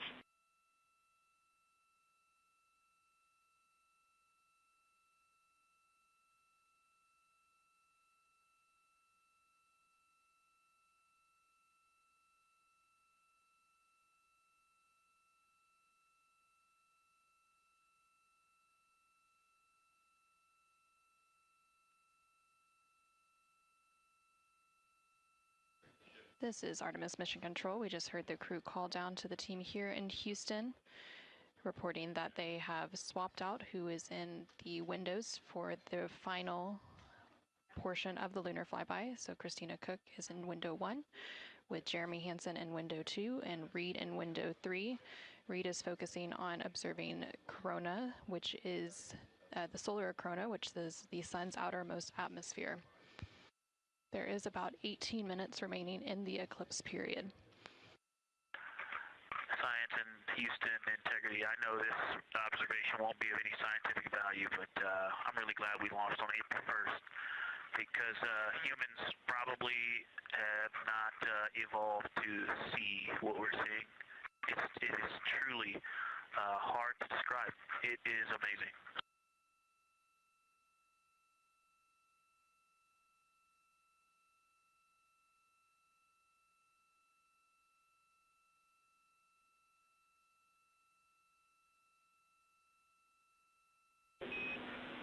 Amazing. Thank you, Victor. And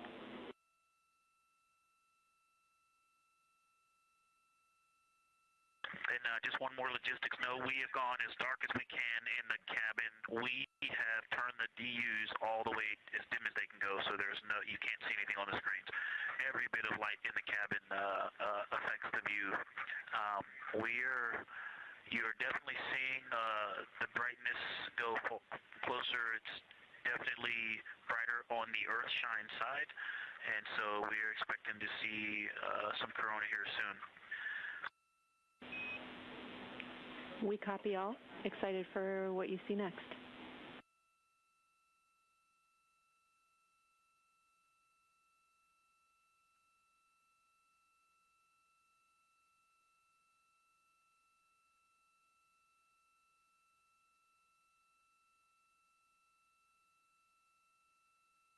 I'm not sure if we talked much about the star field, but we've got lots of stars.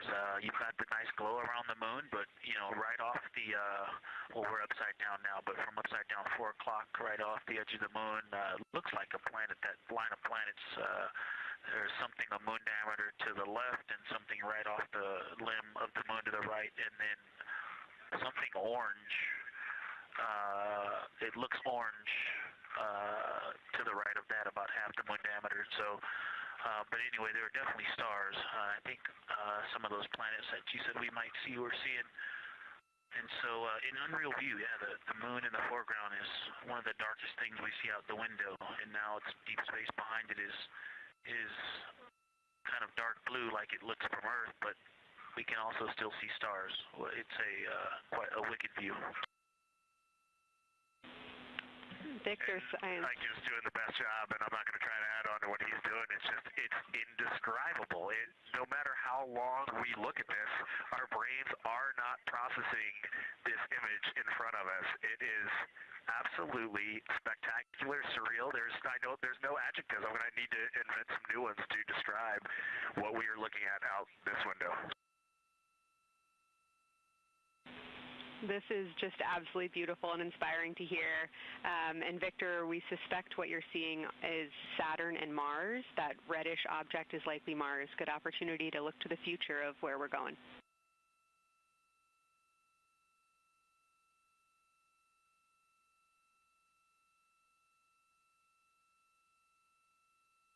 Yeah, we can absolutely see the color of Mars. That's awesome.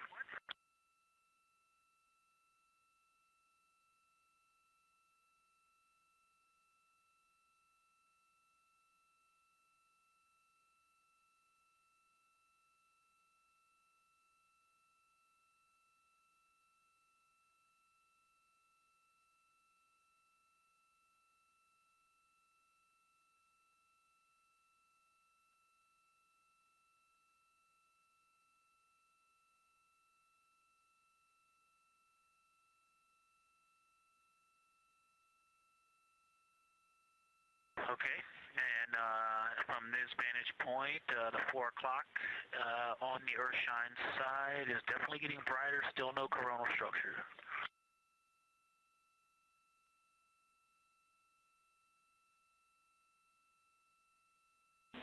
Houston copies.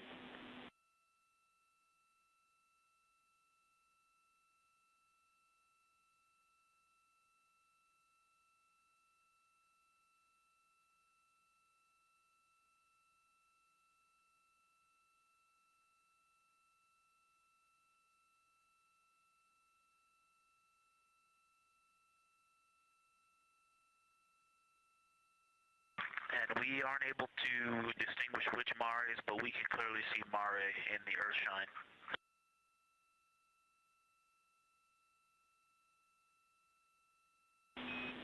We copy.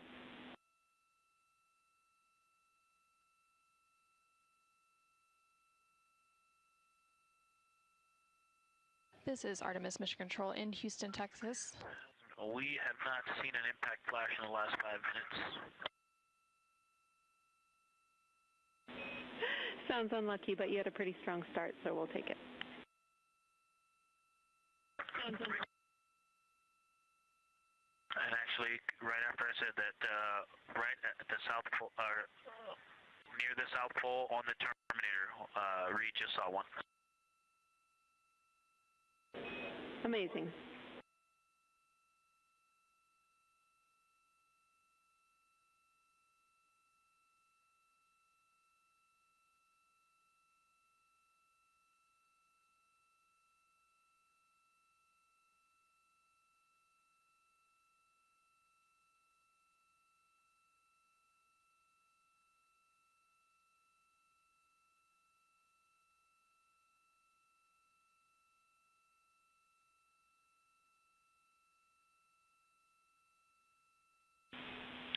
Integrity Science, and as you look around our solar system neighborhood, you should see Saturn setting behind the moon right now.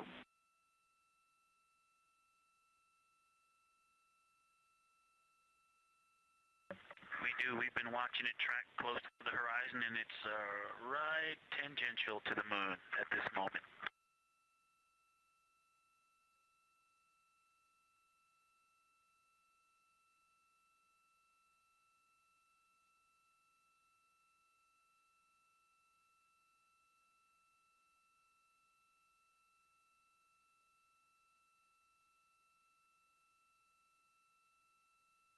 This is Artemis Mission Control in Houston, Texas. We are currently 5 days, 2 hours, and 44 minutes into the Artemis II mission, and we have about 11 minutes remaining in the eclipse at the latter half of the lunar flyby that the Artemis II crew is experiencing on board the Orion spacecraft.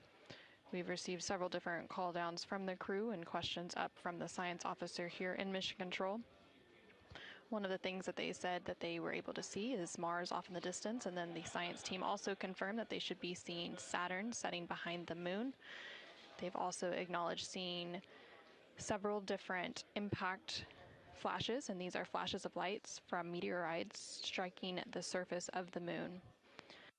They've also mentioned the solar corona, which is the sun's outermost atmosphere. Here in Mission Control Houston, the Orbit 1 and Orbit 2 teams have officially completed their handover. So the Orbit 2 team is now leading here in Mission Control, and that is being led by Flight Director Diane Daly, and the Capcom here in Mission Control will be Tess Caswell. And you can see there on your screen on the right-hand side is the Flight Director console, and Diane Daly is in the far right of that screen, and Tess Caswell, the Capcom or capsule communicator, is in the far left hand of that screen.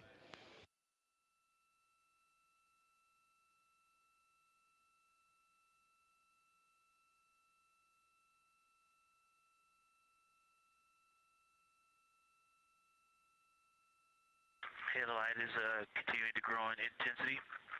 At about the 4 o'clock position on the, about the 8 o'clock position on the Earth-shine side. Saturn has set. Mars is tracking towards the moon's horizon.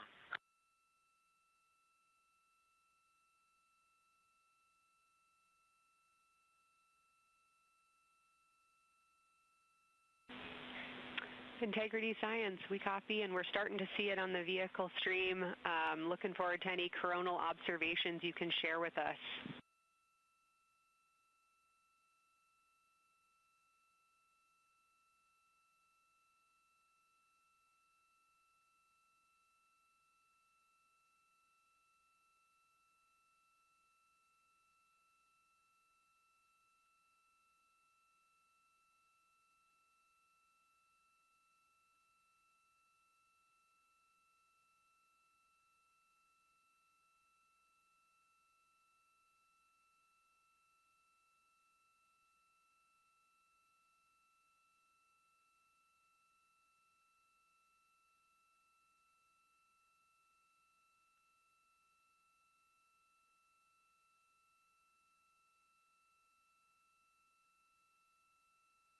This is Artemis Mission Control. That view you're seeing on your screen is coming from the solar array wing cameras outside of the Orion spacecraft.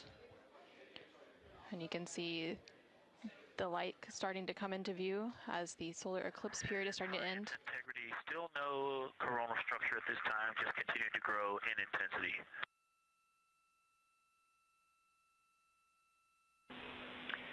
Copy, Victor, and reminder, you still should have several minutes before the eclipse classes need to go on, and we can send you up a reminder when you're getting close to take your eyes away from the D5 viewfinder, but you should be good for several more minutes.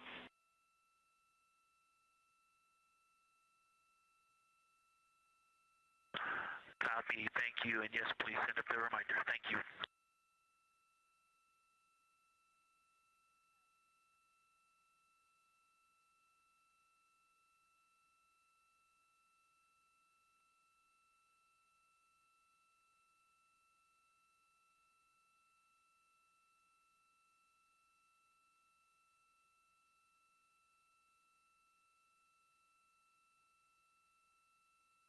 Okay, we all think we're starting to see something. I believe the most popular term is baby hair. As the light grows in intensity and the horizon on this side becomes very distinct. You can still see Earth shine, even though the sun's brightness is definitely growing in intensity.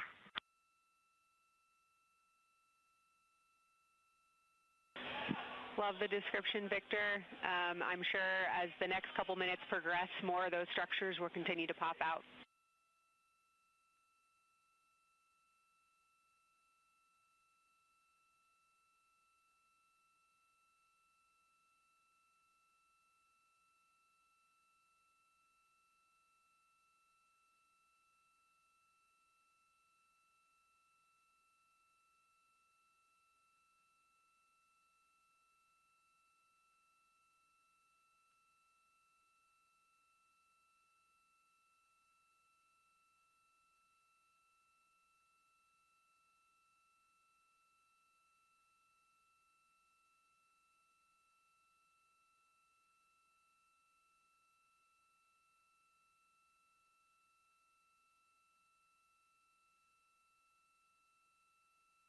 This is Artemis Mission Control in Houston, Texas. The Artemis II astronauts on board the Orion spacecraft are currently observing an eclipse. And to the crew on board the spacecraft, the eclipse looks much like a total solar eclipse here on Earth, except the moon is much larger compared to the sun, unlike a terrestrial solar eclipse where the moon and the sun appear the same size in the sky. We are definitely starting to see structure. That baby hair is rapidly growing out toward the 9 o'clock and the 8 o'clock.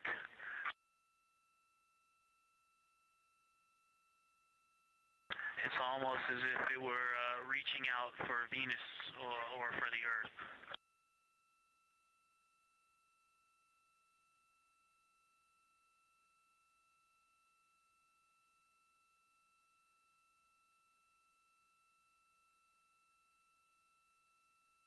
If you've ever seen the spotlight off the top of the Luxor at night in Las Vegas, this looks like what that wants to be when it grows up.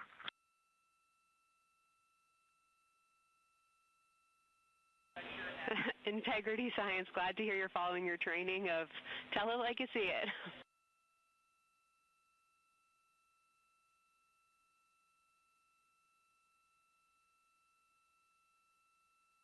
So far, it's pretty symmetrical. There are 2 or 3 streamers that are growing in intensity and in magnitude, and it's slowly starting to widen, starting to spread out across the horizon. Pretty amazing view.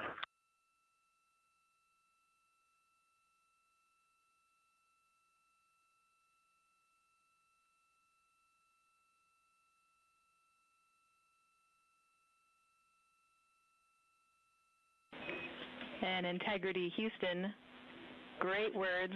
Reminder for you, we are approaching the brightness level at which you should no longer be using the viewfinder on the D5.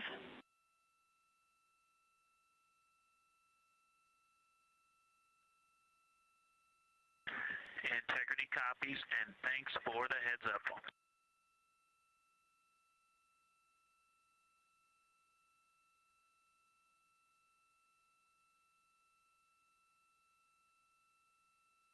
This is Artemis Mission Control. Oh, and I think we're seeing some directionality. Some of it is going in different directions because it appears to be moving and combining and recombining as it it's pointing in different directions, and some of it appears to be going like down toward the south pole of the moon, but it's and then coming back together and going out towards Venus and the Earth. And depending on how I stare at it, it looks like one large structure, but then it definitely has wisps, and you can see 3 or 4 structures inside of it. It's like watching a flame. It's like looking at a flame, and stand by. And so it has some inherent movement. Now there's a very bright spot. There's a very bright spot in the center of it. There's a towering light of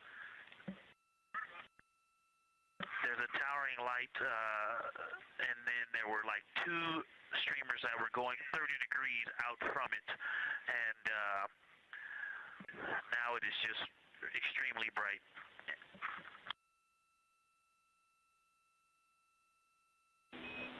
Houston, copies all. Get a little warm.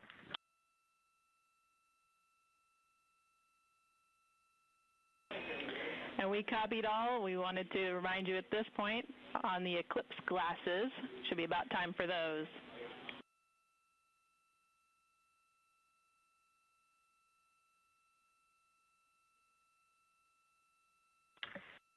Houston, we copy all. We are in eclipse glasses. That was an absolutely spectacular, magnificent experience. Thanks for the report. We sure wish we were there with you.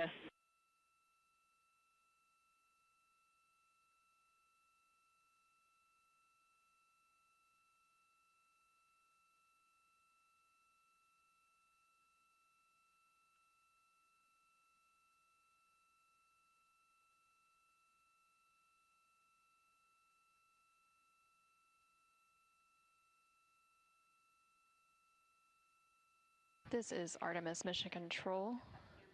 The eclipse period is coming to an end, and we did hear that call up that the crew now has to put on those eclipse glasses to be able to protect their eyes for this final portion of the eclipse. And these views coming to you from the solar array wing cameras on the Orion spacecraft. Houston, if you could give me about 20 new superlatives in the mission summary for tomorrow, that'll help my vocabulary out a bit. Thank you. We will solicit input from the team.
This is Artemis Mission Control. There on your screen you can see a live look inside of the SIR, or the Science Evaluation Room, here in Mission Control Houston, just down the hallway from the Artemis Flight Control Room. Integrity Houston, back with you after a data rate change. Regarding the SAW-3 camera T low caution, no action for you. It just got a little cool during the eclipse.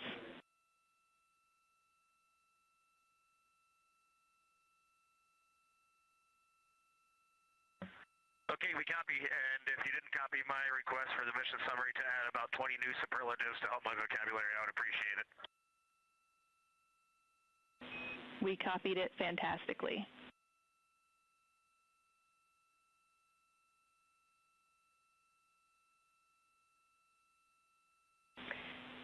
And Integrity Science, this is basically wrapping up your fly-by-day observations. I can't say enough how much science we've already learned and how much inspiration you've provided to our entire team, the lunar science community, and the entire world with what you were able to bring today. You really brought the moon closer for us today, and we cannot say thank you enough. And Science signing off, and can't wait to talk to you tomorrow morning.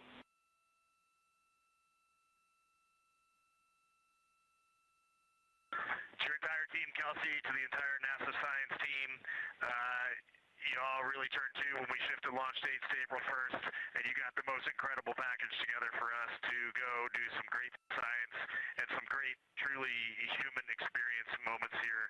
And we were well prepared, and we appreciate all of you. And this is what we do best when we all come together and work as a team. So you all knocked it out of the park. Thank you for giving us this opportunity.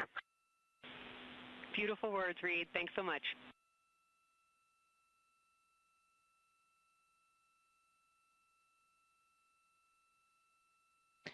And this is Artemis Mission Control. The lunar flyby observation period is starting to come to a close following that eclipse. And there on your screen you can see a look into the Science Evaluation Room, or the SIR, which is embedded within Mission Control to provide science input. And they provided that input throughout the live flyby operations today.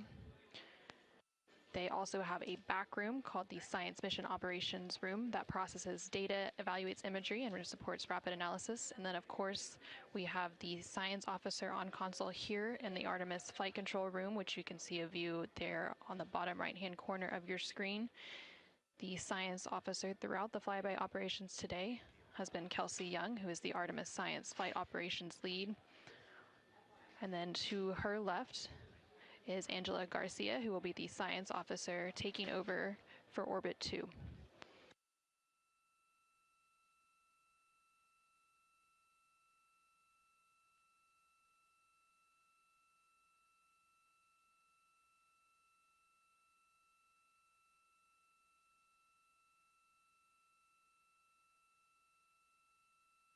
And for the past 7 hours or so, the crew has been going through their lunar flyby observation period. And now they will wrap up that period and complete some final tasks and begin downlinking some of the amazing imagery that they've captured throughout the day, as well as some of the observations that they've recorded. And now on your screen, you're seeing a live look from the Orion spacecraft from those solar array wing cameras. The solar eclipse period ended just a few minutes ago, and during this eclipse, towards the end of the flyby window, it lasted about an hour, and it was when the sun was hidden from view behind the opposite side of the moon from the perspective of the Orion spacecraft and its crew.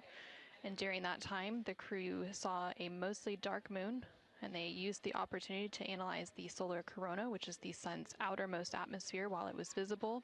And then once the sun was completely out of view behind the moon, the crew looked for impact flashes, which they reported seeing multiple impact flashes, and those are flashes of light from meteoroids striking the surface of the moon. They also looked for dust lofting above the limb or the edge of the moon, along with some deep space targets, including planets, and they noticed Mars off to the distance, and we also saw Venus on one of the solar array wing cameras early on in the eclipse period. The crew also looked at parts of the moon illuminated by Earthshine, which is the sunlight reflected from the Earth when they come around toward the moon's near side at the very end of that flyby window.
Integrity Houston, understand that you are still reflecting upon and consolidating your lunar observations.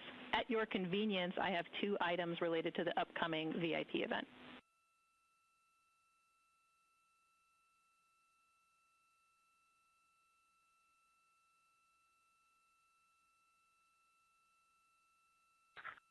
Go ahead. All right, first we wanted to let you know that the message for that upcoming event is on board for review at your convenience. That's message 3.06.04. The second item is that we've seen a couple of video blips in previous events. So during the HDPAO setup activity, we're wondering if Jeremy could please confirm for us that the TS rate is set to 1300 when you get to step 10.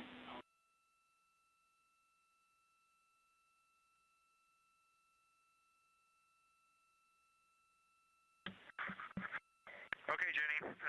Yeah, we're pretty sure we've been in 1300 for all the PAO events. We've been tracking that when we swap between the HHP and the D5.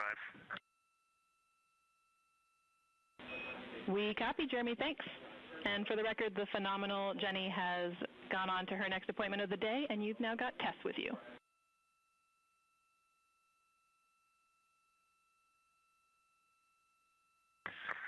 I'm sorry, Tess. Great to have you on board Integrity. No worries. Happy to be here.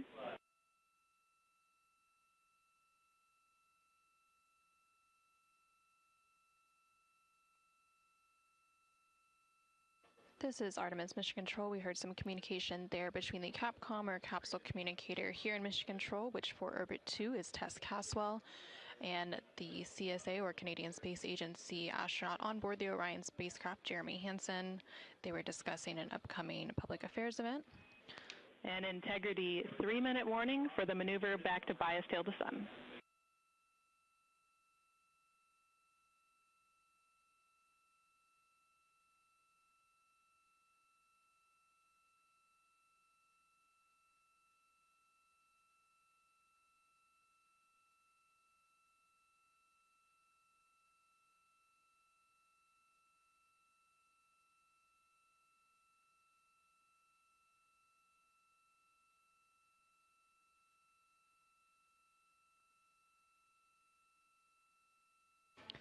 The crew on board the Orion spacecraft recently completed their lunar observation period. It was an approximately 7-hour period of time in which they were focused on several different targets identified by the science team here on the ground that they studied and prepared for ahead of time. And then they also were referencing a lunar targeting package that was uplinked about a day ago with those final targets. Now they are completing some post-lunar flyby activities, so they're working to clean up their observations that they've made and also working to downlink some of the photos that they've taken throughout the day.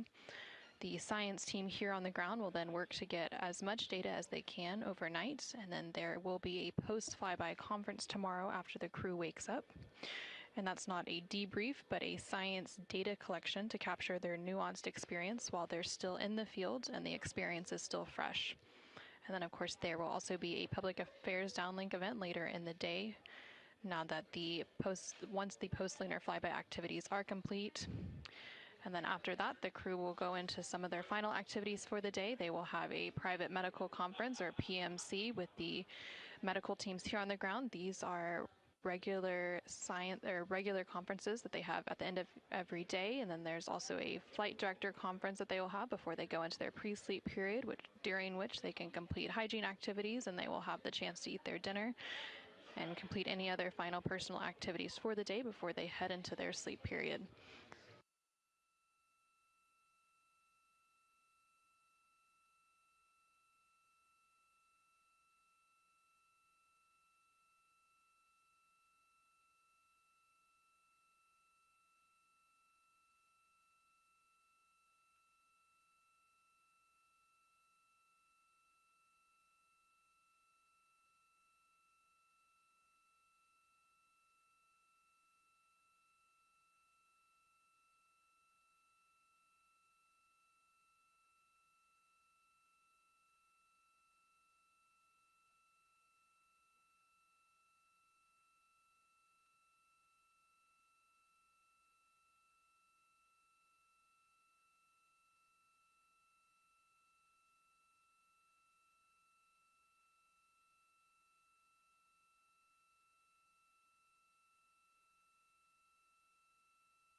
if you're ready for us to start the stream a bit early and to test scene and voice.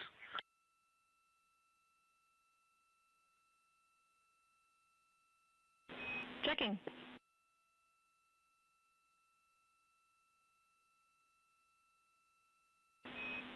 And integrity, affirm. We are go to start the stream.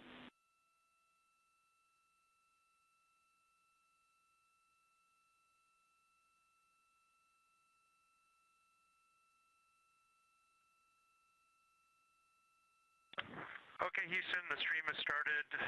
We checked TS rates 1300 and audio is true.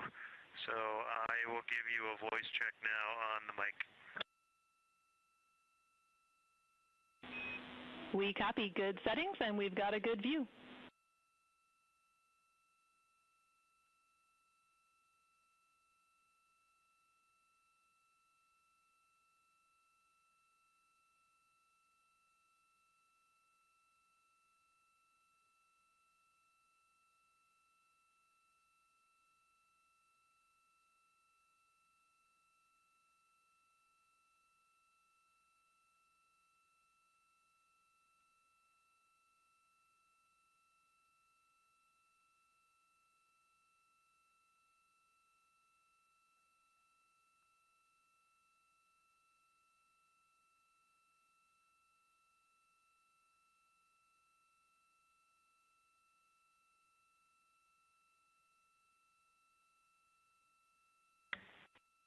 Test, I sent an audio check down on the handheld mic. Did you get it?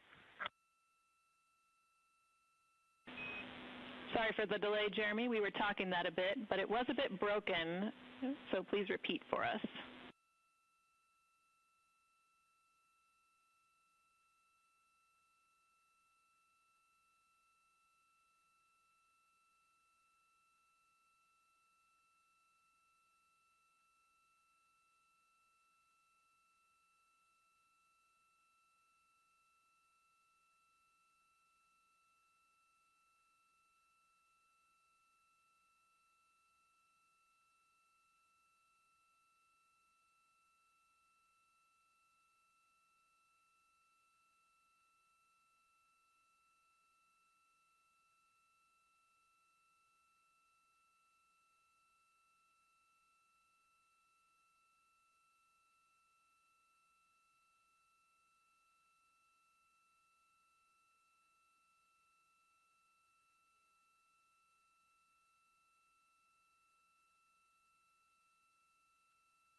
Integrity Houston, we like the scene.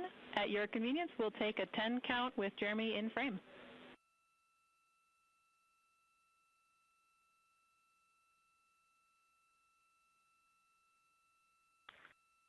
Okay, copy that. Give us 2 minutes and or 1 minute and we'll do that. Copy.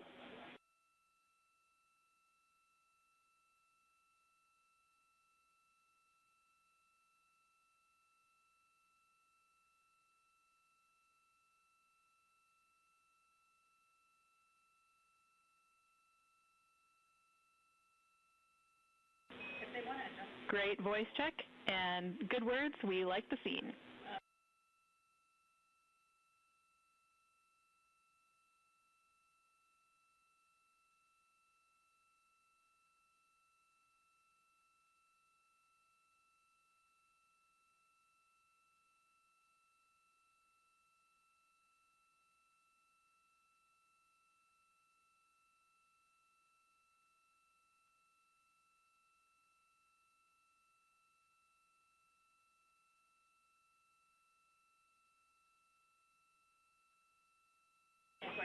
And Integrity Houston, we are seeing a black cable going right through the middle of the scene. At your convenience, if you would please move that, PAO would appreciate it.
This is Artemis Mission Control. We're currently 5 days, 3 hours, and 21 minutes into the Artemis II mission following a liftoff from NASA's Kennedy Space Center in Florida on Wednesday, April 1st. The crew on board the Orion spacecraft is currently wrapping up their lunar flyby cleanup activities. They're making final... Houston Integrity, high priority PAO images from the eclipse are on PCD-1 in a so-named folder. We copy, Christina. Thanks.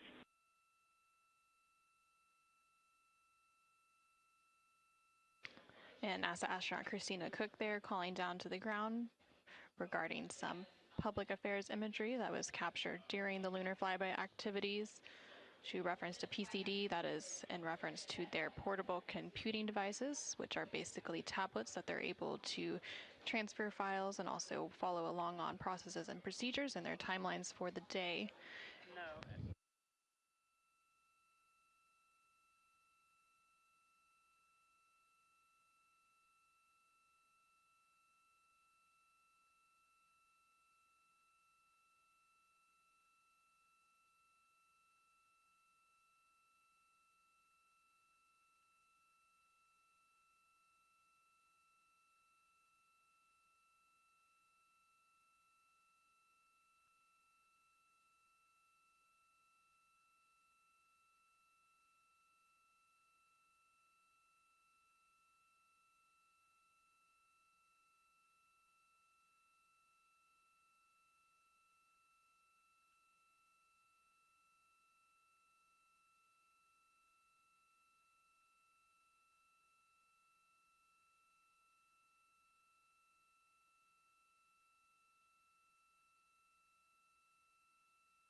This is Artemis Mission Control in Houston, Texas. Currently on console here in Mission Control is the Orbit 2 team of flight controllers being led by Flight Director Diane Daly and the Capcom or capsule communicator who serves as the single voice link up to the crew is Tess Caswell.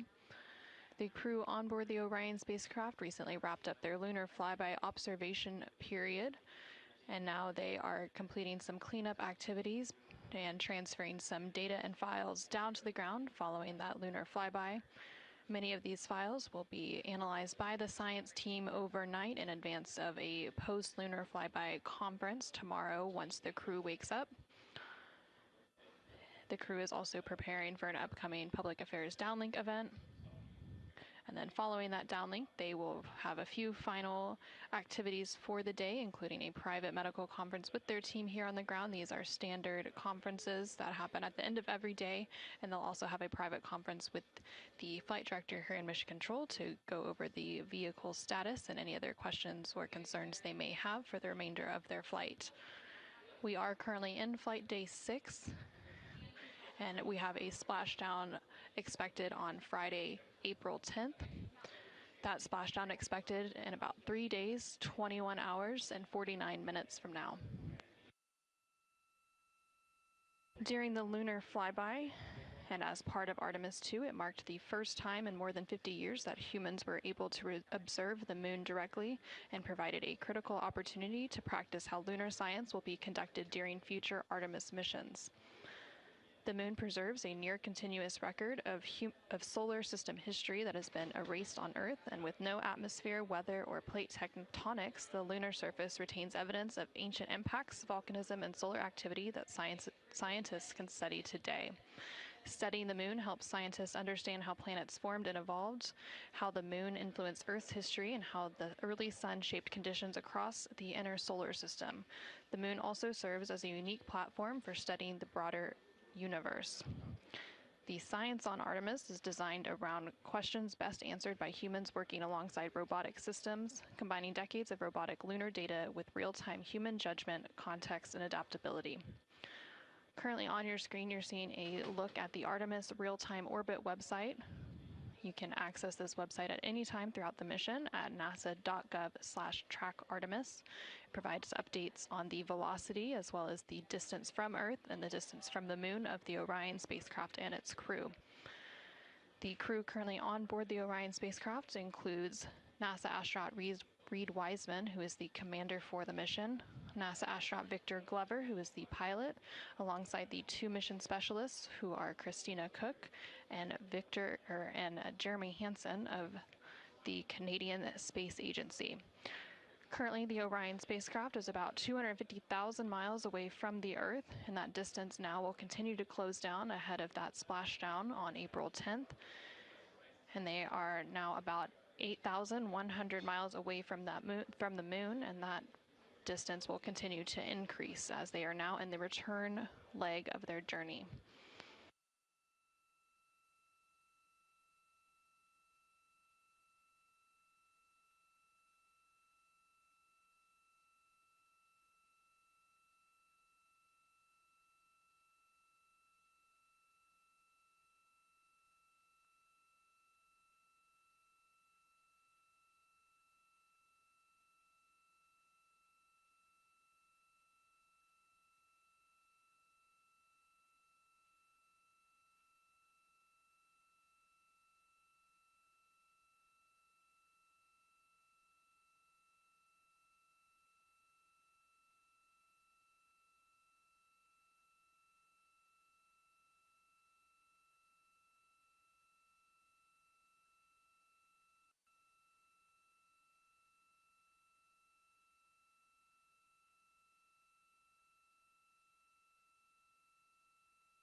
ARS.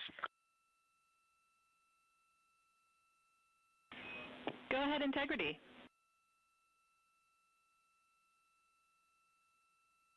Hey, Tess, great to talk to you. Any chance we could drop the fan speed down for this PAO event?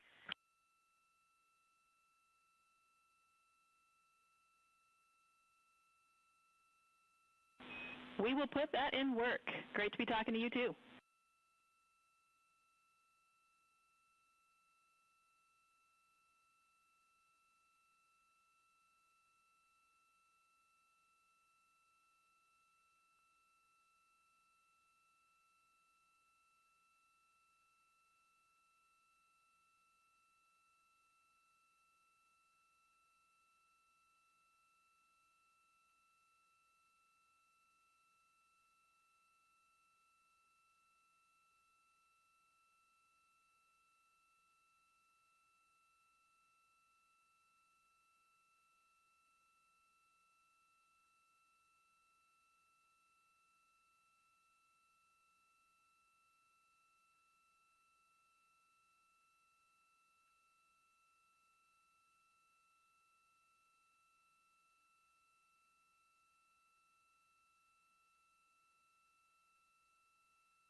This is Artemis Mission Control in Houston, Texas. We're currently 5 days, 3 hours, and 37 minutes into the Artemis II mission. The crew on board the Orion spacecraft has recently concluded their lunar observation period during the lunar flyby.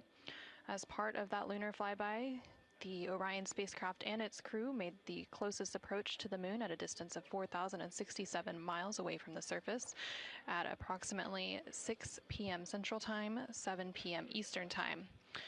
Now, although the Artemis II mission is a new opportunity to study the moon, teams are also conducting other scientific experiments, including on the crew themselves. Here's a little bit more about the science of the mission. Artemis II is our return of humans to the moon, flying around the moon on board Orion. But along with that, we're doing a lot of great science. One of the exciting things about the Artemis missions to the moon is that science is actually a fundamental pillar of why we explore, why we're going, what we're doing in Artemis. I think it's incredibly exciting that not only are we testing the vehicle, but we're testing science on board. Science where the astronauts are conducting experiments, science riding along with the astronauts. We have astronauts looking outside the window and really observing the lunar surface. It will help us understand the deep space environment. It will help us understand how that environment affects our astronauts, our systems, and life in general. So deep space is a challenge for us because you have to leave Earth's protective magnetic field. Here in low Earth orbit, the crew members are protected from some of the harmful radiation. Going to the moon, they'll no longer be protected, so they'll have a higher radiation exposure. Much like Artemis I, we have so many radiation sensors and detectors that are inside the capsule so that we can fully understand and appreciate the radiation environment for protecting our astronauts. In my hand here, I'm holding a tissue chip model. This is the exact design that's going to be flying alongside the astronauts. We'll be collecting samples from each of the crew members, and we can make these organ chips out of the astronauts themselves. So every crew member will have their own avatar on board, and then upon return, we can evaluate that deep space radiation environment and what that compares to the astronaut themselves. Not only are they going to help change the course of medicine for the astronauts, but revolutionizing that on Earth as well. We're looking at sleep, we're looking at team dynamics, we're looking at how you interact with the environment. We're also looking at the immune system, so what are the biomarkers? We're using saliva as a method to study hormones and different things in your body that may change during a mission like this. And then finally, how do we function after microgravity, being close to the moon, then returning to Earth. Which will ultimately help us achieve our goal of getting humans to Mars. And then on top of that, we have an opportunity to look at the moon from deep space on the far side for the first time in over 50 years. How getting human eyeballs and brains back around the moon is going to unlock a new generation of lunar science discovery. The human eyeball is capable of taking in so much data in just a split second. They'll be able to tackle impact history, volcanic history. They'll be able to look at how the albedo, or kind of the shade and hue of the moon and the color of the moon, can tell us something about how that terrain evolved over time. We're integrating science in ways that have never been integrated into human exploration before. We have a front room mission control flight controller position called the science officer. We have a brand new science back room where it's basically our brain trust of lunar scientists and geologists supporting the crews of the future. And Artemis II will allow us to really test how this works so that future missions are really set up for success. We'll also be deploying some CubeSats. They're small shoebox-sized spacecraft of their own. They're each provided by another country, one of our partners. As they conduct their research, they'll complement what we are doing at the moon with Orion. It is so incredibly exciting to be a part of this mission. And it has been, really one of the privileges of a lifetime. I can see the work I'm doing benefit crew members right now and benefit the crew members in the future. So it's incredibly exciting and it's very rewarding. As this rocket launches humanity off of the Earth, we'll be setting the stage through our science to prepare humanity to leave Earth and explore the solar system.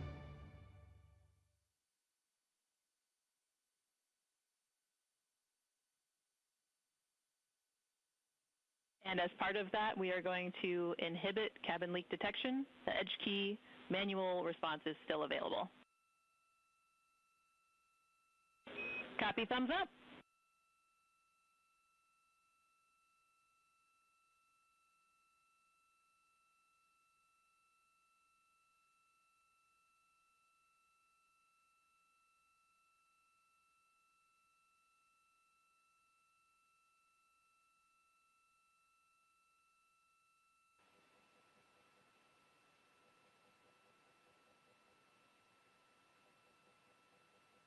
This is Artemis Mission Control. Again, we're hearing some communication between the ground here and the Artemis Flight Control Room in Houston, Texas, specifically the Capcom or Capsule Communicator, who for Orbit 2 is Tess Caswell, and the crew on board the Orion spacecraft, that spacecraft named Integrity by its crew.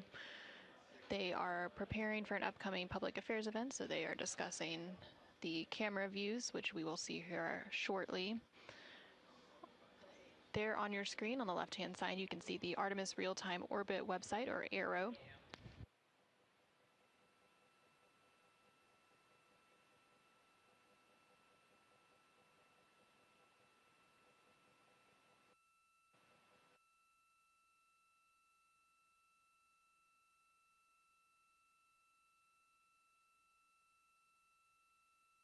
The Artemis Real-Time Orbit website there on the left-hand side of your screen provides updates on the velocity of the Orion spacecraft during its journey around the moon, following a lunar flyby earlier today, which concluded about an hour ago.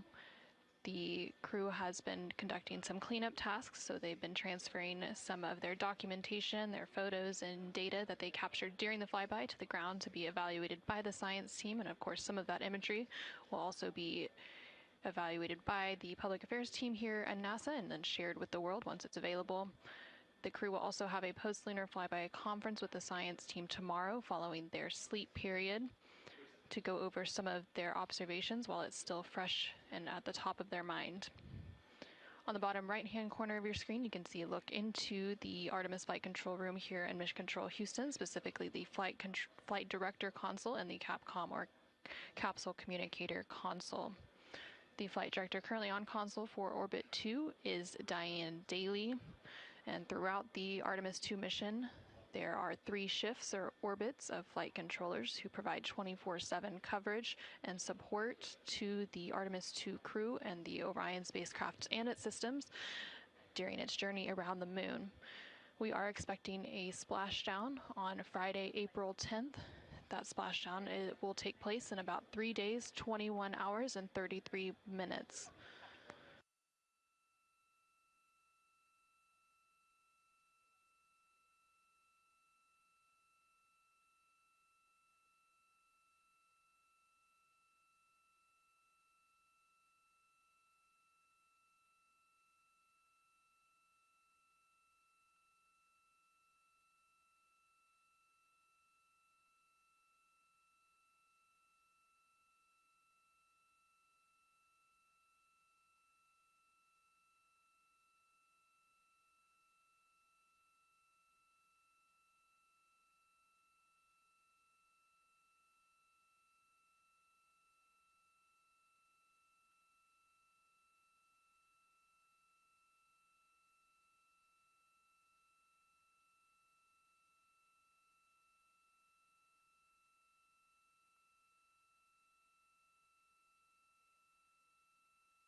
During the lunar flyby that took place earlier today, Orion, again that spacecraft named Integrity by its crew, passed approximately 4,000 to 6,000 miles from the moon and provided the crew with a full disk view of the lunar surface.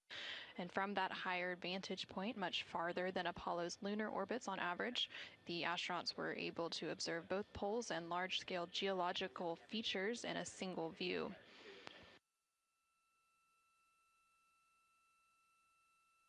And there on your screen, you're currently seeing a live look inside the cabin of the Orion spacecraft.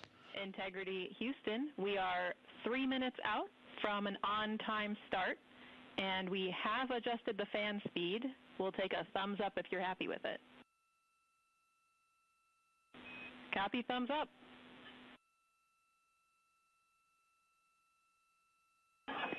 Superlative thumbs up.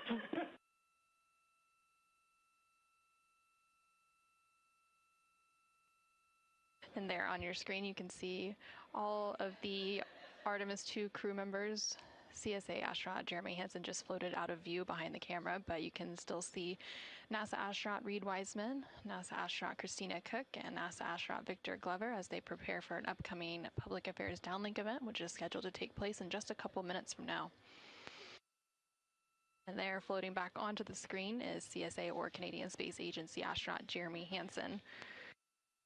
He is making himself comfy on some of the OX or Orion Crew Survival System suits that have been stowed for the outbound and now return journey.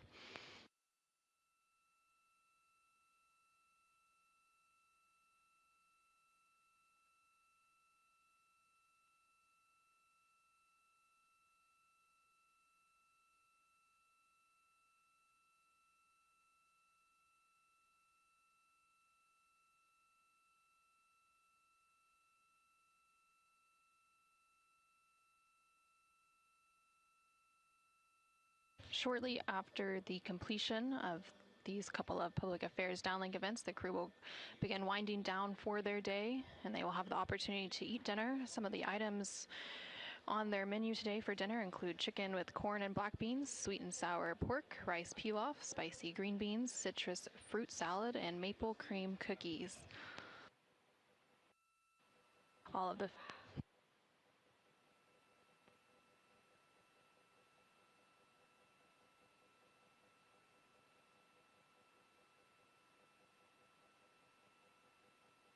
And now we will go ahead and stand by for that public affairs event beginning in just about a minute.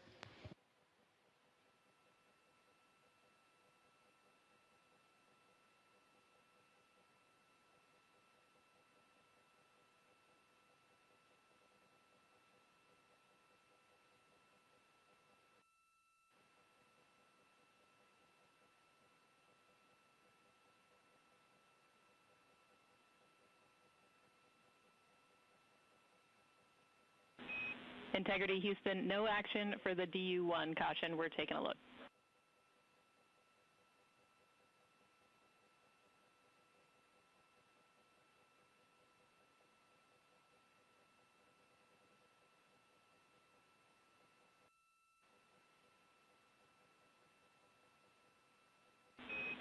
Integrity, this is Houston. Are you ready for the event?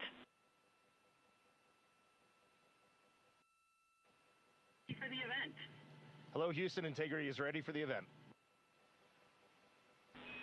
Administrator Isaacman, this is Mission Control Houston. Please call Integrity for a voice check. Integrity, Jared Isaacman, comm check.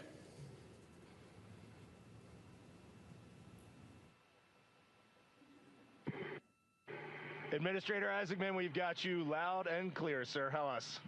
I've got you loud and clear. Artemis II crew, we have a very special guest who wanted to be the first person to greet you after your return from the far side of the moon.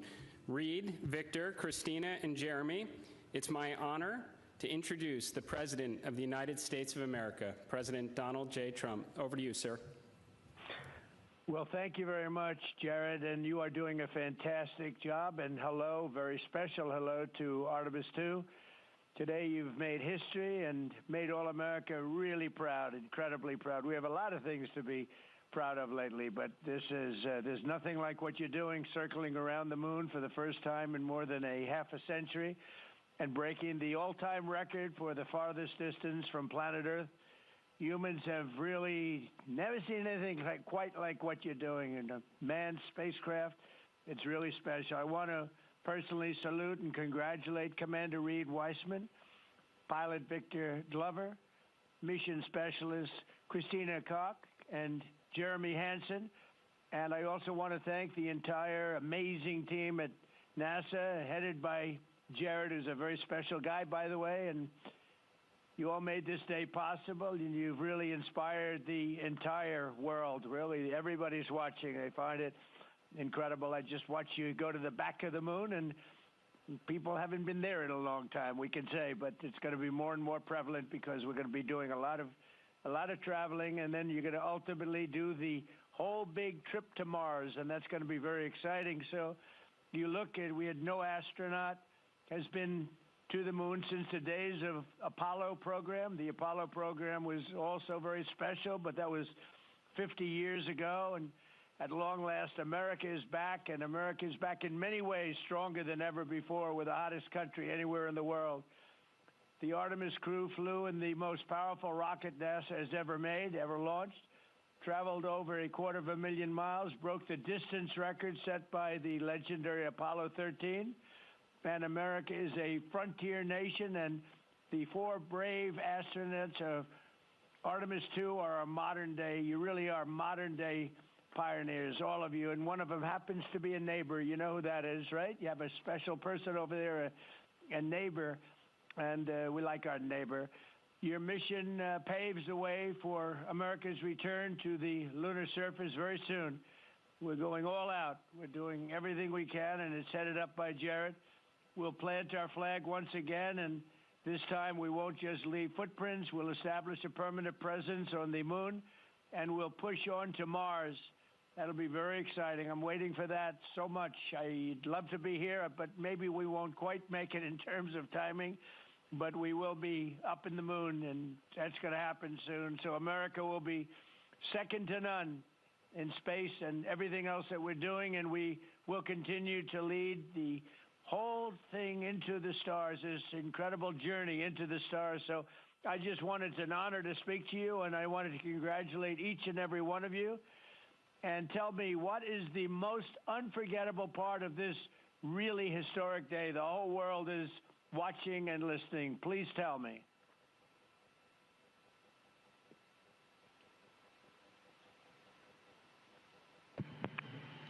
President, this call is certainly special to all of us, and we really have a lot of faith in our administrator, Jared Isaacman, who is with you. We appreciate his leadership in NASA and in the international community. We are doing great things, and we are proud to be a part of it.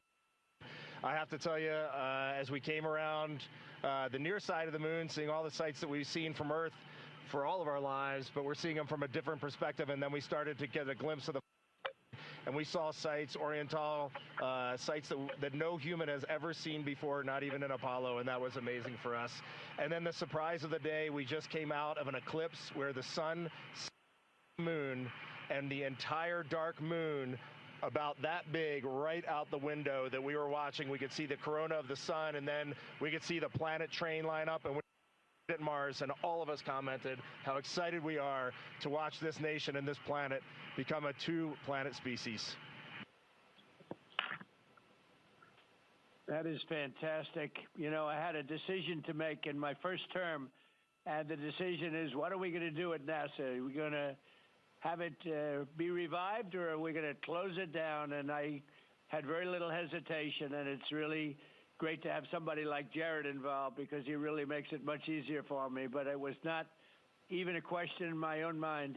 We've spent what we had to do, and then of course we have Space Force, and Space Force is very much related to what you're doing, and that was my baby. That was a very important one, and it'll turn out to be truly one of the most important, I believe, decisions I've ever made. So we're very proud of Space Force, and we're very proud of all of you. Does anybody else have anything to say? A lot of people listening.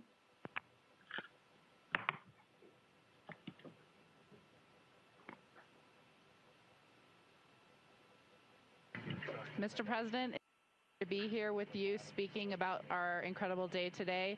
I think one of the biggest highlights was coming back from the far side of the moon and having the first glimpses of planet Earth again after being out of communication for about 45 minutes. It really just reminds you what a special place we have and how important it is for our nation to lead and not follow in exploring deep space. I'd like to ask, what was your feeling when you had no communication, zero communication? All of a sudden it was cut off by, obviously, your very special location. What was your feeling when you had no communication? A little bit different, perhaps.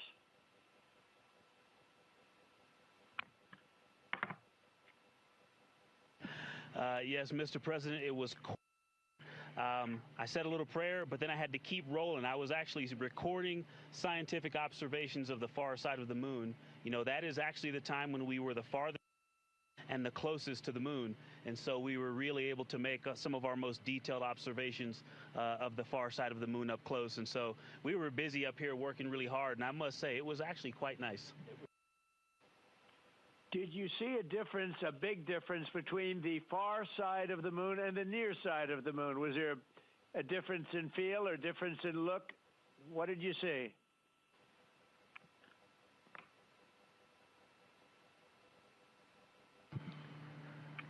Well, Mr. President, we certainly did, and our science team really set us up well to understand what they thought we might see.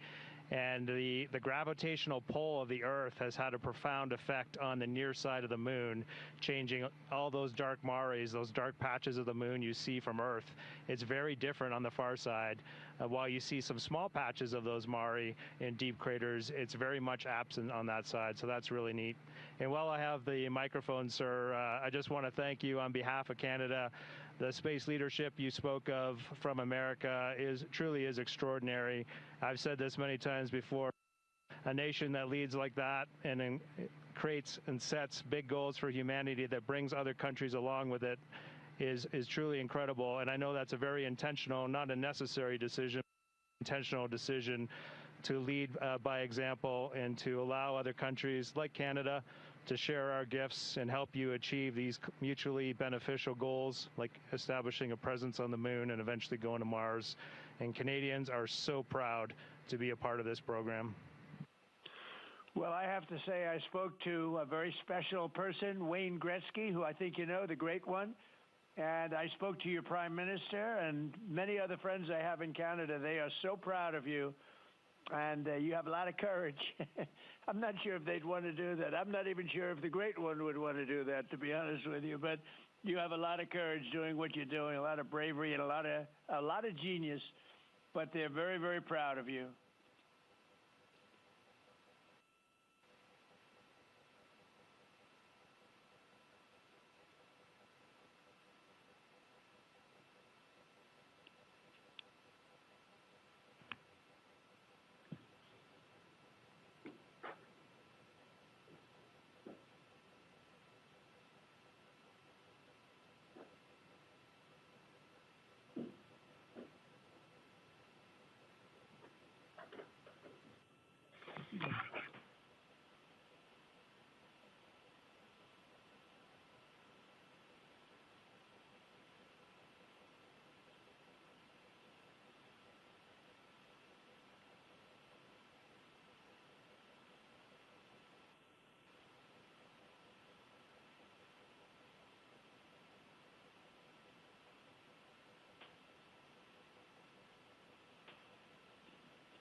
Administrator Alex, I'm going to just get a quick comm check, make sure you guys are still on the line and we didn't have a handover. I am. Yes, I am. And integrity, and back over to you, Mr. President. Yeah, I think we might have gotten cut off. It is a long distance. It's a long ways. The reception's been great. There's a little bit of about a 9-second delay, but no, I just had a statement for, I don't know what you heard, but I was just saying they're very proud of your brilliant person from Canada on the ship. And Wayne Gretzky is a great friend of mine, and he's very proud of him. And the Prime Minister I spoke to, they're very, very honored that you have a courageous person from Canada. You have a lot of courageous people from Canada, so it was very nice. I'm not sure if you heard me say that, but it was very nice.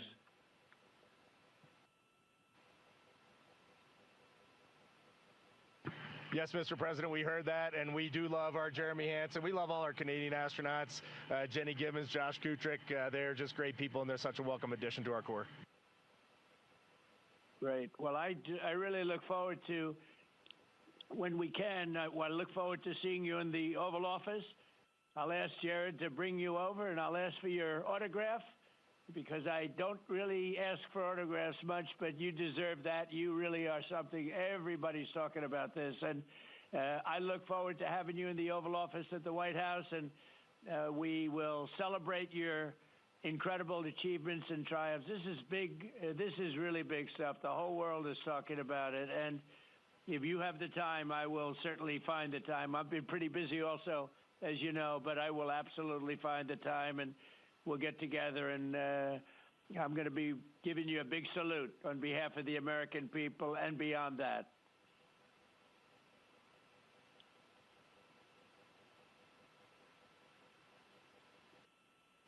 Thank you for that, Mr. President. And when you want us, we will be there. And thank you for your leadership. Thank you to Jared for his leadership. Really, thank you for taking the time out today to visit NASA. It's really special for us, but it's really special for the team on the ground. A whole team of people all around the world pulled this off, and we just want to say thank you to all of you for this. It is the thrill and honor of a lifetime to have been on this journey. Today was amazing, but this 3-year journey has been amazing, and it was made possible by the American people and the Canadian people, and we're so grateful to you all. Thank you very much. Well, thank you very much. And Jared, congratulations. We'll see you soon. And I know that you have Mars very much in your mind, so we'll start thinking about that pretty soon, I think. And thank you. Congratulations to everybody. I'll see you at the Oval Office. Thank you for your time, Mr. President. It's been an honor. Thank you very much. Bye. Bye. Integrity, this is Houston ACR. That concludes the event. Thank you. Thank you to all participants. Integrity, we are now resuming operational audio communications.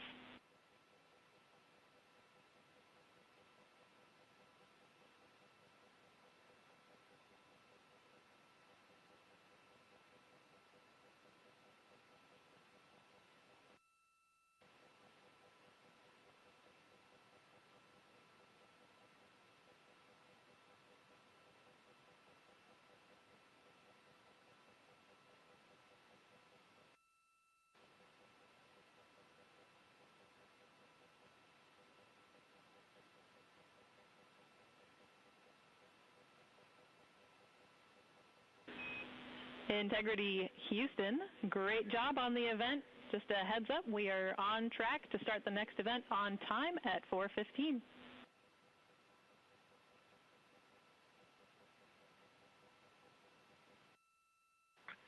Okay, sounds great. We'll be ready.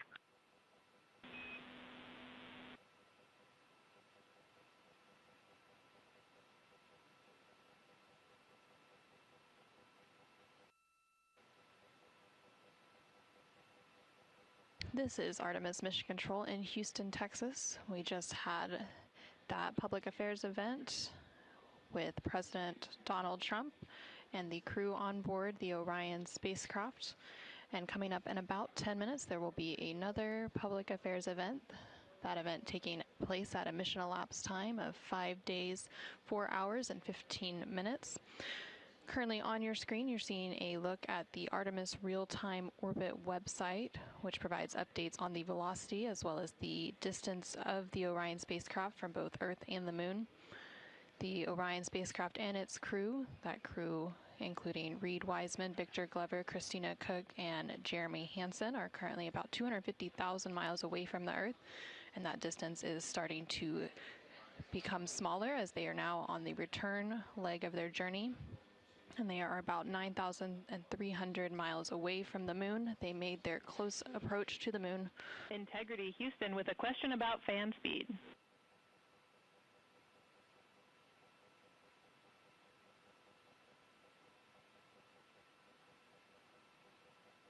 Go ahead. Hey, Reed, we were wondering if this adjusted fan speed is something that you would like to keep going forward, or if it was just a specific change request for the events this evening.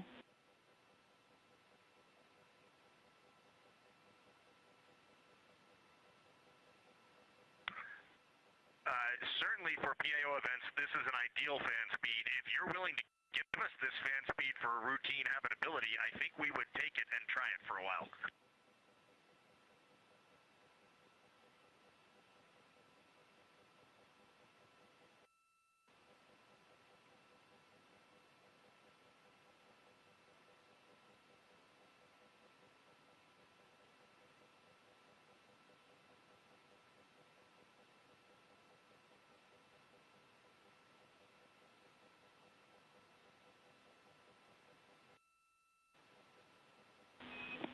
And Reed, we are able to support keeping the fan speed in this config. Happy to keep it here to collect data.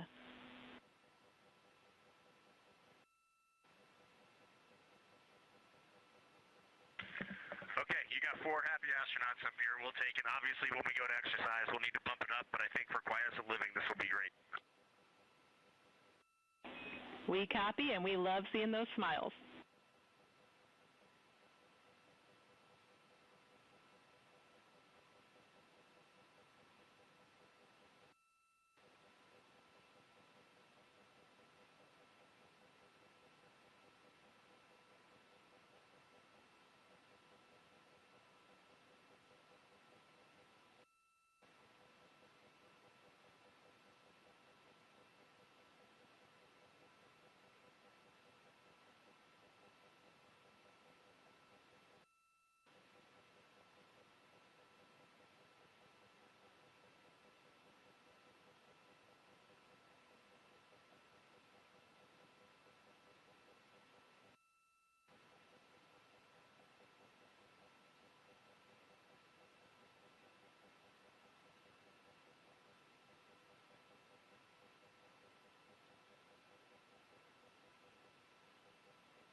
integrity for docking camera.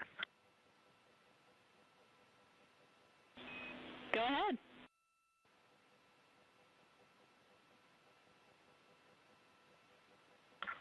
Just want to make sure we have the config you're expecting. I have the dual camera bracket is installed, the window shade is closed, and the docking camera is stowed in its Alpha 3 storage area.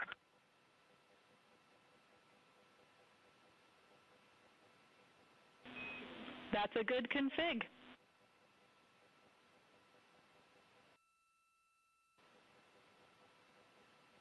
Thank you. And while I've got you, we are 3 minutes out from an on-time start of the next event.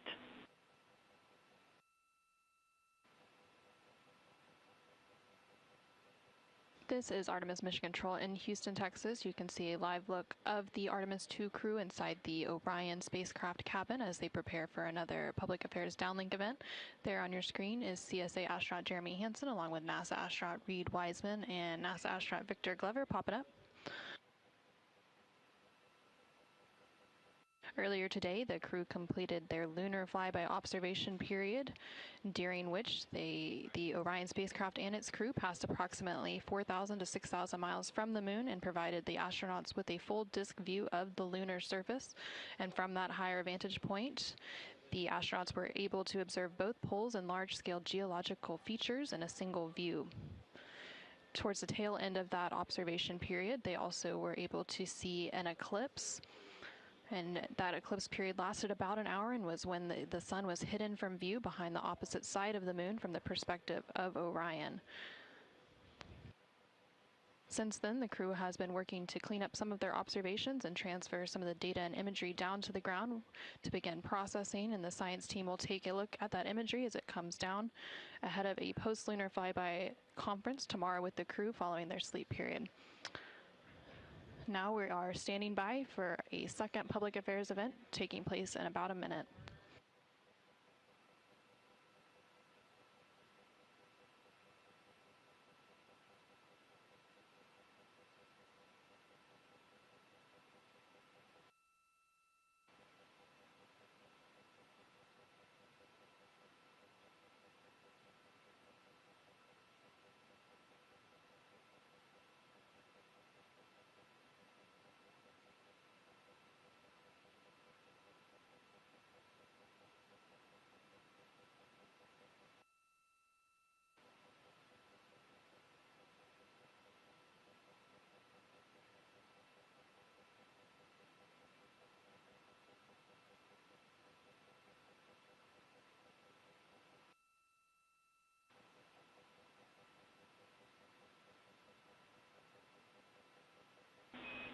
Integrity, this is Houston. Are you ready for the event?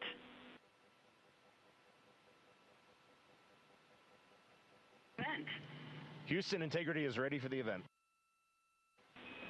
Administrator Isaacman, this is Mission Control Houston. Please call Integrity for a voice check. Integrity, Jared Isaacman, comm check.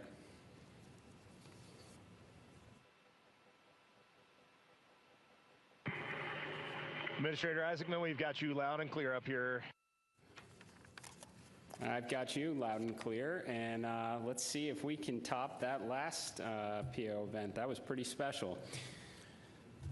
So we are going to spend the next 20 minutes doing Q&A from a number of questions that have been submitted, and we are going to start with one from me. You all have spent years preparing for this moment and imagining what it must be like when you look down at the moon, at the lunar surface. What has surprised you all that you did not anticipate?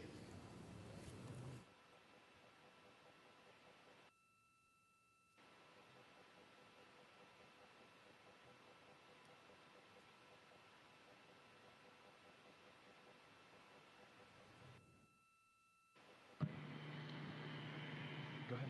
No. It's on. Administrator, great to chat with you.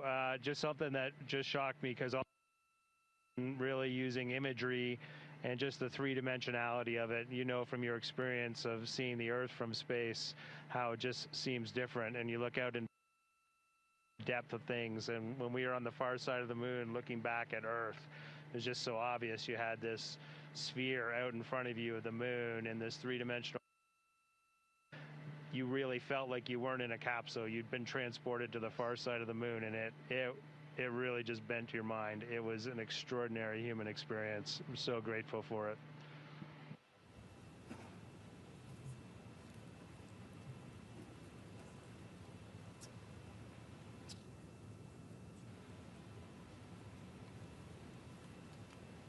Integrity, Jared, anyone else want to answer that one?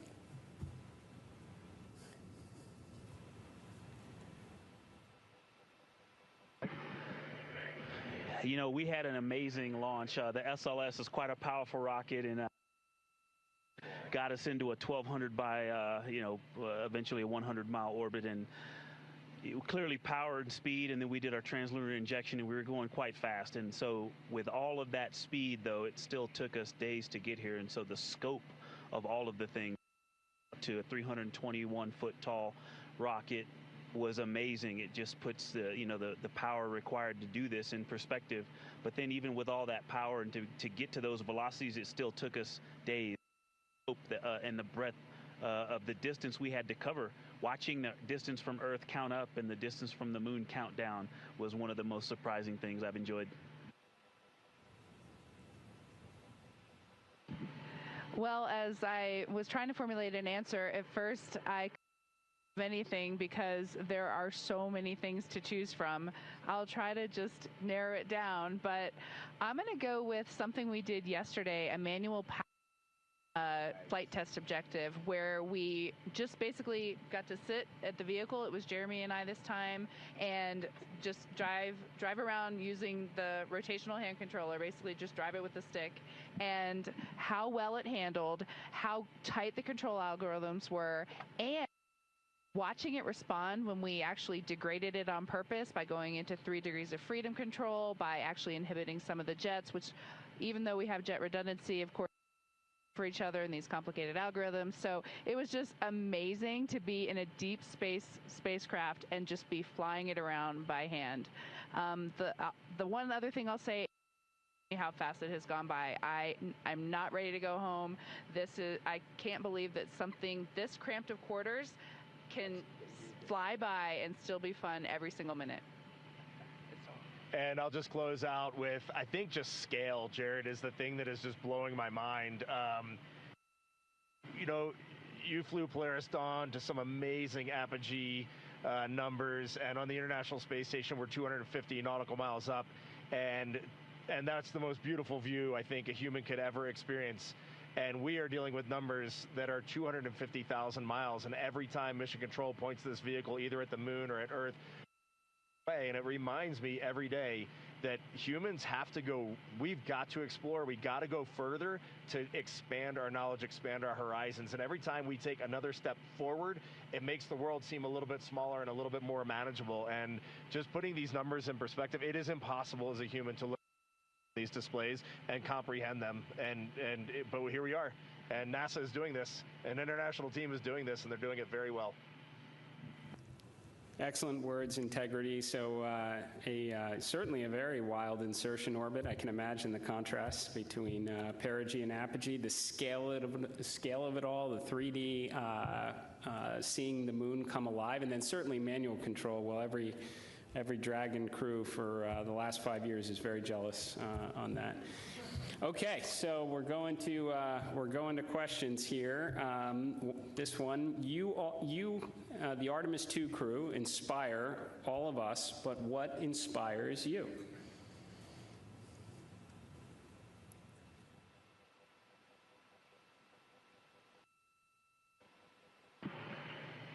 I think as you get older, your answer to that question changes a lot. Certainly when I was a young boy and a young man, just seeing an airplane flying overhead, to me, that really lit a fire in me. And then I think when you reach your middle age, it is interesting to watch leadership throughout the world kind of change the course of human. You can watch that unfold. And now now that I'm just a little bit over 50, you'll be there soon. Now that I'm just a little bit over 50, I mean, it all ties back to just family, and you understand just how much the people that you surround yourself with, and that is really every night when you go to bed, that's really what you end up thinking. At least that's what I end up thinking.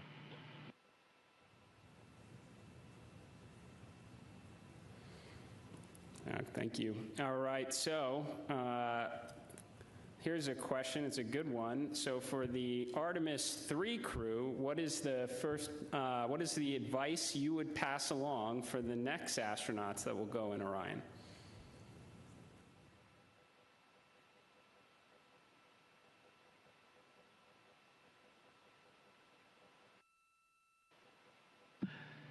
That's a great question, Jared. We've actually been thinking about the Artemis III crew since we were assigned as the Artemis II crew. It was the beginning of how we came up with how we wanted to fly this mission, how we wanted to buy down risk for the program, and values as a crew.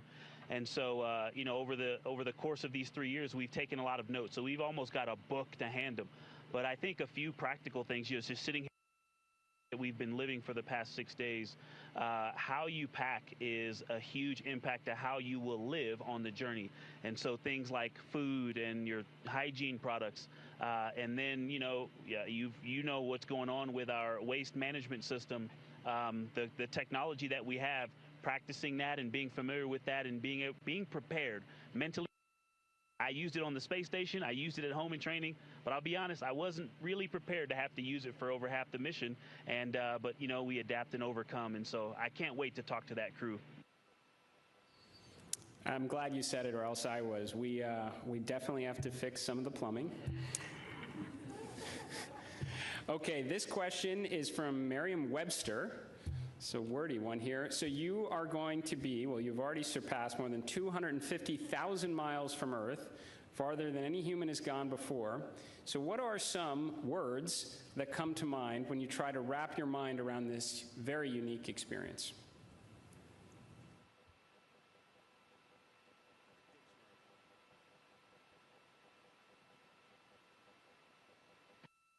I'll be honest with you, the main word, because superlatives just don't do it justice, is humility. We would never be here if it weren't for so many people that came before us, starting with Neil Armstrong, Katherine Johnson, Dorothy Vaughan, civil rights movement leaders, everyone who worked on this spacecraft. Before we got here in our 3 years of training, we went all over the country and even to our European and Canadian partners to see the people who have put their hands on this hardware, the millions of parts from every valve, to this entire thing, the people that put on harnesses every day to rig it up in the VAB. They all passed the record. We definitely didn't pass the record up here alone. So this is actually very similar to the question the President of the United States asked just a brief bit ago. But during the quiet moments on your journey, when you were out of contact with everyone here on Earth, what were some of the thoughts that tended to occupy your mind most?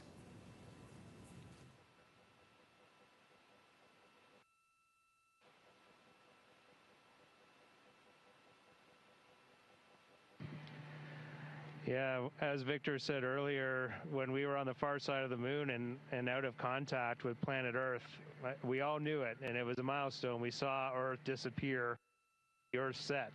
But we were so busy with the science, and we have such faith in our vehicle integrity, such faith in mission control, that we were just at complete peace and just doing our job.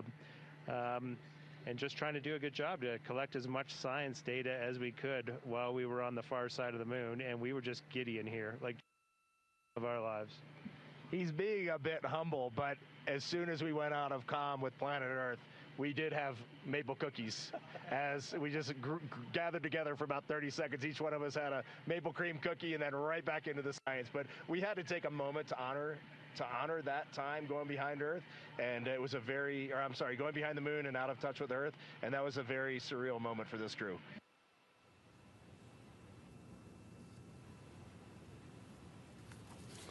Copy that. Copy good maple cookies on the far side. And how has this journey changed? How has this journey already changed the way you see our home planet and humanity's future among the stars?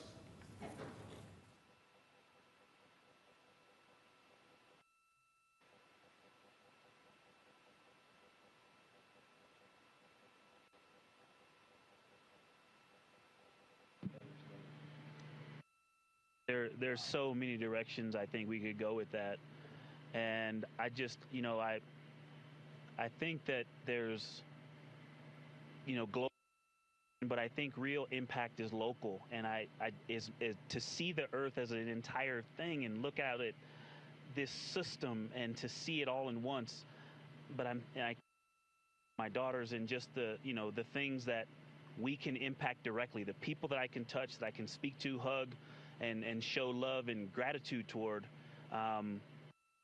is the thing that I think is going to change and last. And but you also talked about the future that we're going to have in the stars, and this mission, I think we swung for the fence and launched on our first try after learning a lot earlier this year. But I think it set the stage for us to go out and continue to swing for the fence hard in our Orion SLS and ground systems programs to go and get the next one teed up so that crew can knock it off out of the park. And so I have huge expectations for what's coming next. Good words. Are you feeling homesick for Earth?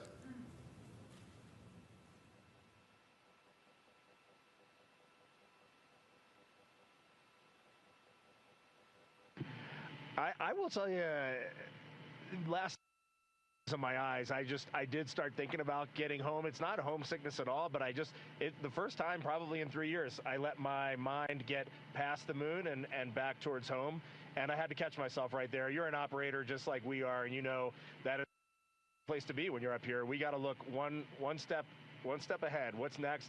What's our next burn? How are we setting up our trajectory to get home? And we are going to do that. We are locked in, and we are definitely excited for the second half of this mission. And we are on guard. We are first crew to fly this vehicle. We are ready for any contingency in any scenario, and we are going to stay locked in every second until we are back on that Navy ship and then home reunited with our families. And copy that. Astronauts like being in space. That checks out. Okay, there's a lot of questions from the space photography community. How are the pictures going so far?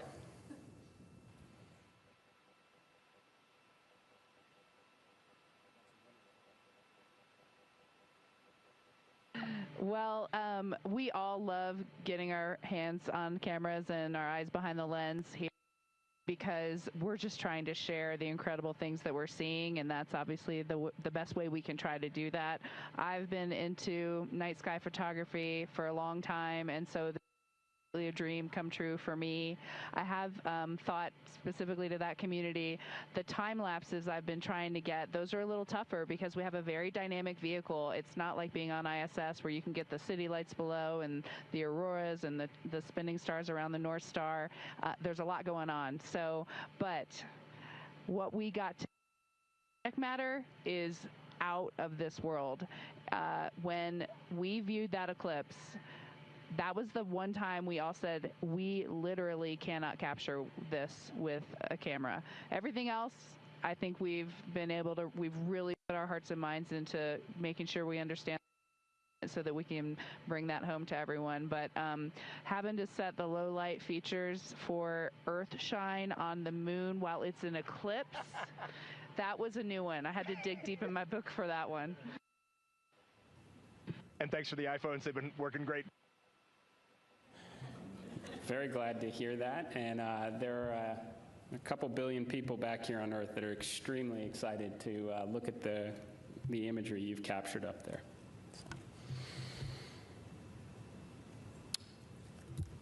Okay, well, I want to thank you all. Integrity.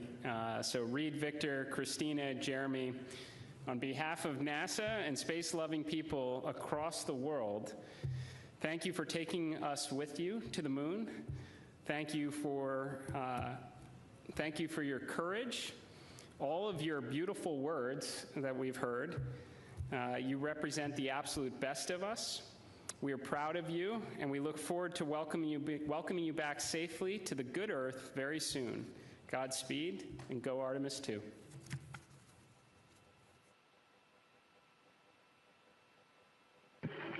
Thank you so much, Administrator. We are just proud to be a part of this team, doing our work every day, and we are supported by a huge world of humans, and we are just honored to be a part of that. Thank you. We'll see you soon. Integrity, this is Houston ACR. That concludes the event. Thank you. Thank you to all participants. Integrity, we are now resuming operational audio comm.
This is Artemis Mission Control in Houston, Texas.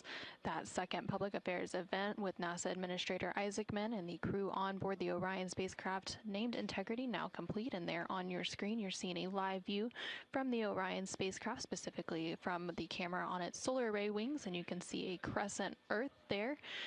The crew is now officially on the return leg of their journey, and Earth is now their target, with that splashdown targeted for April 10th.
This is Mission Control Houston inside the Artemis Flight Control Room as the lunar flyby coverage is coming to a close. You can see a final look there of the Orion spacecraft and that crescent moon in the distance.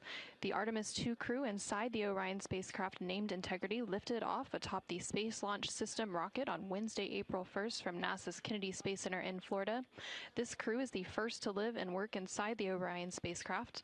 And about 25 hours after launch, Orion conducted its TLI, or translunar injection burn, which committed Orion to departing high Earth orbit and set us up for today's flyby.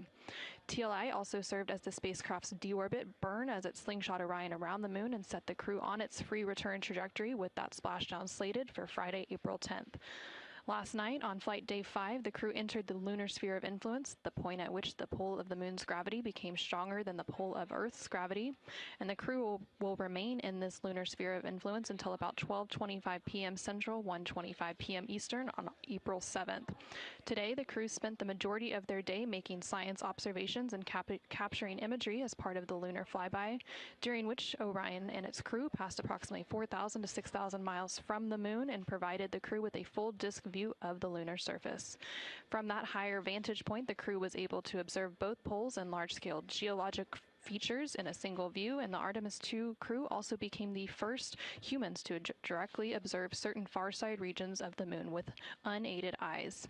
During the lunar flyby, the crew also surpassed the Apollo 13 distance record and made that farthest distance from the Earth during their mission at a distance of 252,756 miles away from Earth.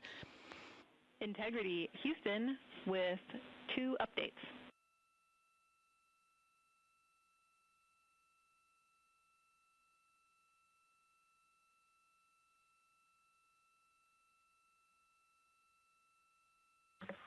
Houston, go ahead with the updates.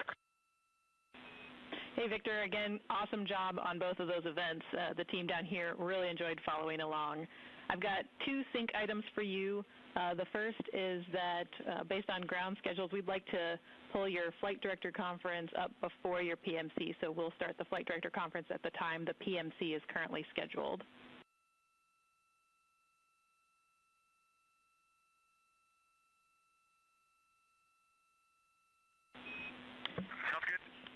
And the second item is just following up on the DU-1 caution. We believe this is a recurrence of what we saw with DU-2 earlier in the mission. It's back up and it's ready for you to reconfigure displays as you wish. And I see you have that in work.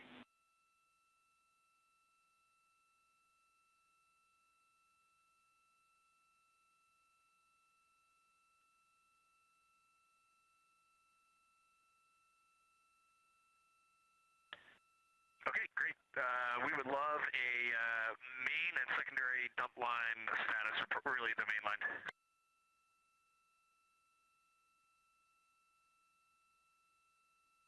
Check in.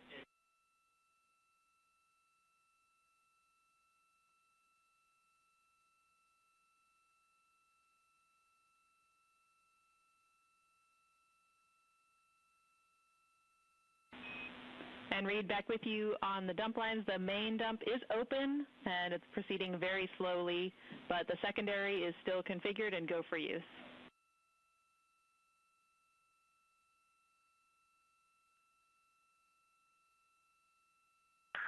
Okay, sounds good. Thank you. And this is Artemis Mission Control. Some communication there between NASA astronaut Reed Wiseman and the Capcom, or capsule communicator, here in Mission Control, discussing some of the final activities on their timeline for the day before they head into pre-sleep and get ready to close out Flight Day 6. So during the flyby period, the Artemis crew and in its Orion spacecraft reached a farthest distance from Earth at 252,756 miles, which was 4,112 miles farther than Apollo 13. And a couple minutes prior to that farthest distance milestone, Orion also made its closest approach to the moon at a distance of 4,067 miles. And at the end of the lunar flyby period, the crew was also able to see an eclipse with the sun hidden from view behind the opposite side of the moon from the perspective of Orion. And during this time, the crew saw a mostly dark moon, and the crew also used the opportunity to analyze the solar corona, which is the sun's outermost atmosphere. And once the sun was completely out of view behind the moon, the crew observed impact flashes, which are flashes of light from meteoroids striking the surface, and some deep space targets, including planets such as the Mars, Venus, and Saturn. The crew's observations during this flyby, along with handheld photography and images from the Orion spacecraft, will form the basis for scientific investigations into the moon's geologic history, the lunar environment, and current processes such as new impacts. At this point in the Artemis II mission, the crew and the teams on the ground have begun or completed 23 of the 27 high-priority objectives for the mission, providing a tremendous insight into the operation of the Orion spacecraft and critical information as we prepare for future Artemis missions. Now that the lunar flyby observation period has concluded, along with the public affairs events that followed with President Donald Trump and NASA Administrator Jared Isaacman, we are going to wrap our broadcast coverage on NASA Plus. Thank you to everyone who tuned into our coverage on NASA Plus, as well as through our streaming partners on Peacock, Netflix, Amazon Prime, and HBO Max. While our NASA Plus coverage is concluding, our 24/7 continuous coverage will continue on NASA's YouTube page, so you can continue to follow our Artemis II crew on their return journey back to Earth. This is Mission Control Houston.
Houston Integrity. We have a science question.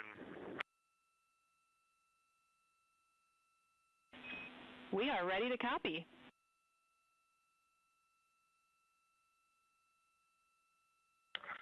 We just want to check our understanding before we go to bed, because we think we made some changes, but the procedures, were not updated as expected.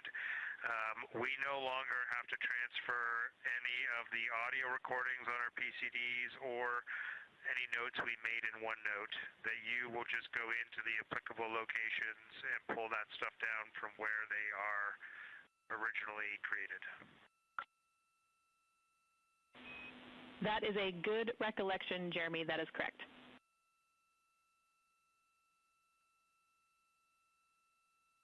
Okay, so we are transferring photos into 4 science folders on all 3 PCDs. And if you go into those 4 science folders, you'll get all of the imagery that we took today. And just a heads up, just so much excitement up here. Sometimes we switch cards and sometimes we didn't. And so the different shifts are on various cards in various places, but all the photos are there. Copy all. Thanks for the report.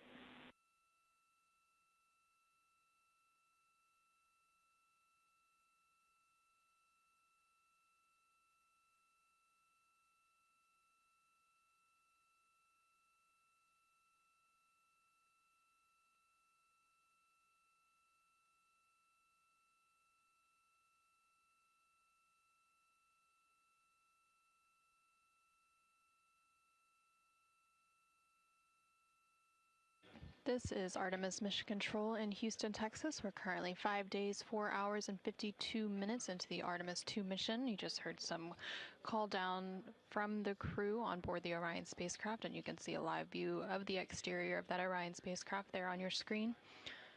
They are working to downlink some of the imagery that they captured throughout the lunar flyby today. And here shortly, they are also going to wrap up some of the final activities for the day, which includes a private medical conference with their medical teams here on the ground, as well as a private conference with the flight director here on the ground to go through vehicle status and any questions, comments, concerns they may have ahead of the next flight day. After those private conferences are complete, they will then enter their pre-sleep period. During this pre-sleep period, the crew has about 2.5 hours to decompress for the day. They can also complete any necessary personal activities and hygiene activities, and it's also when they have an opportunity to eat their dinner. The meals provided to the crew throughout the mission are from the Space Food Systems Laboratory here in Houston, Texas. That team works closely with every human spaceflight crew, both on the Artemis missions as well as missions to the International Space Station ahead of launch, to taste their food and go through their standard menus and what they will expect, as well as some training on how to use the food warmers, as well as how to rehydrate some of that food. Some of the food that the crew may be eating for dinner tonight includes chicken with corn and black beans, sweet and sour pork, rice pilaf, spicy green beans, citrus fruit salad, maple cream cookies,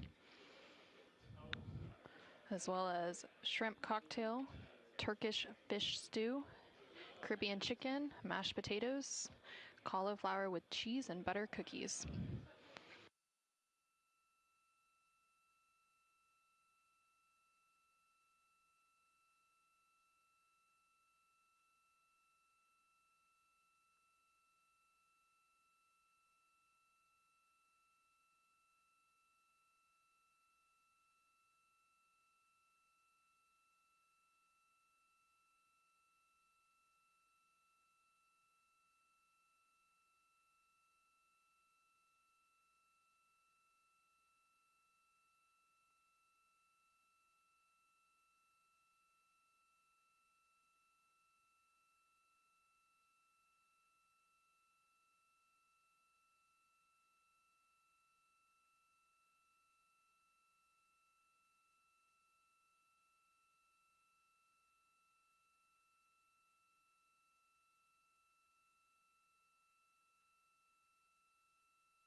Integrity Houston, OE2 is configured for your conference with Mr. Ratigan.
This is Artemis Mission Control. You are currently seeing a live view of the Orion spacecraft. This view coming to you from one of the 4 solar array wings, or SAWs. They each have cameras mounted to them that provide these live views. And in the distance, you can see a crescent Earth. That, of course, is now the destination for the Orion spacecraft and its crew now that we are on the return journey leg of the mission following today's lunar flyby. We are targeting a splashdown in the Pacific Ocean off the coast of California on Friday, April 10th. That splashdown will take place in about 3 days, 20 hours, and 13 minutes. The crew is wrapping up their 6th flight day. They are currently in a privatized conference with the flight director here in Mission Control. They typically have a private conference at the end of every flight day. Following this, they will have a brief private conference with their medical teams here on the ground, and then they will head into their pre-sleep period, and that will wrap up their 6th flight day as part of the Artemis II mission. Going into the 7th flight day, they will have quite a bit of time off duty, but they will complete a post-lunar flyby conference. During this time, they will have the opportunity to discuss their lunar flyby observations with the science team on the ground, while some of that is still fresh and top of mind. And then a little bit later in the day, there is the opportunity for a RTC-1 burn. This is a return trajectory correction burn, should it be needed, and it will allow, it would be a short thruster firing to allow the Orion spacecraft to fine-tune its trajectory on the return leg. And then in the second half of the day, they will work on a radiation sheltering demonstration.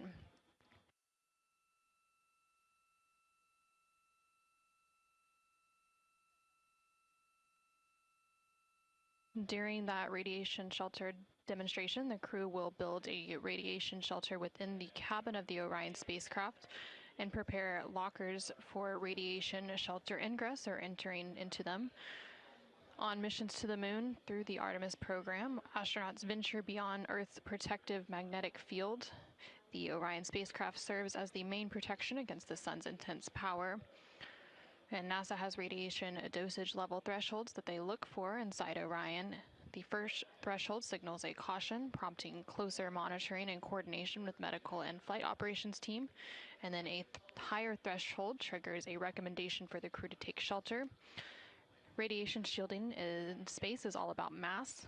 Charged particles are slowed and absorbed as they pass through matter, so astronauts are trained to reconfigure their cabin during a solar particle event, removing stowed equipment from storage bays and securing it along areas of the cabin to add mass between themselves and incoming particles. Since Artemis II is the first crewed Artemis mission, testing this procedure in the Orion spacecraft is a major objective of the mission.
This is Artemis Mission Control in Houston, Texas. We are currently 5 days, 5 hours, and 19 minutes into the Artemis II mission and counting. Currently on your screen, you can see a live view from the Orion spacecraft named Integrity by its crew. You can see a clear view of one of those solar array wings. There are 4 solar array wings, or SAWs, that provide power generation for the Orion spacecraft, and just above that solar array wing, you can see a crescent Earth. Currently, the Orion spacecraft is about 11,900 miles away from the moon, and that distance will continue to increase now that we are on the return leg of the journey. The Orion spacecraft and its crew had their lunar flyby and made their closest approach to the moon earlier today, and the distance from Earth is about 249,000 miles. We are expecting a splashdown on Friday, April 10th, on flight day 10. That splashdown in the Pacific Ocean off the coast of California in about 3 days, 19 hours, and 57 minutes from now. Currently, the crew is wrapping up some of the final activities for the day, and then they are about to enter their pre-sleep period. That pre-sleep period will last about 2.5 hours, after which they will go to sleep. They typically have an 8.5-hour sleep period, and then they will begin flight day 7. The majority of flight day 7 will be an off-duty day for the crew, but they do still have a few items that they have to complete. One of those is a post-lunar flyby conference, and this will be directly with the crew and the science team here on the ground to discuss some of their lunar flyby observations as part of the data collection, to allow the crew to talk through what they experienced and what they saw while it's still top of mind and fresh following today's lunar flyby observation period. Again, that lunar flyby lasted about 7 hours, and towards the tail end of that flyby, they did get to experience an eclipse. Following that post-lunar flyby conference, the crew will have a little bit of a break. They will be able to exercise, have their midday meal, and then there is the opportunity for a return trajectory correction 1 burn should it be needed. These return trajectory correction burns allow the Orion spacecraft to fine-tune its path on the way back to Earth. On the outbound journey, there were originally 3 planned outbound trajectory correction burns. The first 2 of those burns ended up being canceled, as it was determined they were not needed due to the accuracy of the translunar injection burn, or TLI burn, which took place on flight day 2. The third and final of those outbound trajectory correction burns did take place on flight day 5, and it ended up being a 17.5-second burn to fine-tune Orion's trajectory as it made its flyby around the moon. So again, there will be an opportunity for a return trajectory correction burn tomorrow should it be needed. And then in the latter half of their flight day 7, they will complete a radiation shelter demonstration.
This is Artemis Mission Control in Houston, Texas. Currently on your screen, you can see a live view of the Orion spacecraft on the left-hand side. Those views coming to you from the solar array wing cameras. The crew is currently in their pre-sleep period. During this period, they have the opportunity to eat dinner and also perform any necessary hygiene activities and other personal activities ahead of going to sleep. We do expect the crew to enter their sleep period in a little under 2 hours, about an hour and 45 minutes from now. Also in that view on the left-hand side, you can see a crescent Earth in the distance, just above that solar array wing. The right-hand side of your screen shows a visualization from the Artemis Real-Time Orbit website, or ARO. This website is available at nasa.gov/track-Artemis for the duration of the Artemis II mission and provides updates on the spacecraft's velocity as well as its distance from the Earth and the Moon as it makes its journey back home here to Earth, again with that splashdown targeted for Friday, April 10th. Following a lunar flyby observation period of about 7 hours earlier today, the crew then worked to clean up some of their observations as well as the imagery and data that they captured and collected and began downlinking that. And we do expect to have some of that imagery available here shortly. During the Artemis II lunar flyby, the crew collected 3 primary science data sets, which included images, verbal descriptions, and written annotations to be able to provide scientists with multiple layers of context for each observation. The handheld imagery was captured using Nikon cameras, including an 80 to 400 millimeter zoom lens dedicated to lunar targeting. And those images were designed to capture regional context and relationships among large geologic features rather than fine surface detail. And then the verbal descriptions were the highest priority science data set on Artemis II. The astronauts recorded real-time observations through a dedicated application on their crew tablets, which are sometimes referred to as PCDs or portable computing devices. Through those verbal descriptions, they were describing what they were seeing, how the features related spatially, and how conditions were changing as the lighting evolved. And then the crew annotations were recorded in OneNote. We are complete with the conference on too. You can normalize that. Thank you. In work. Thanks.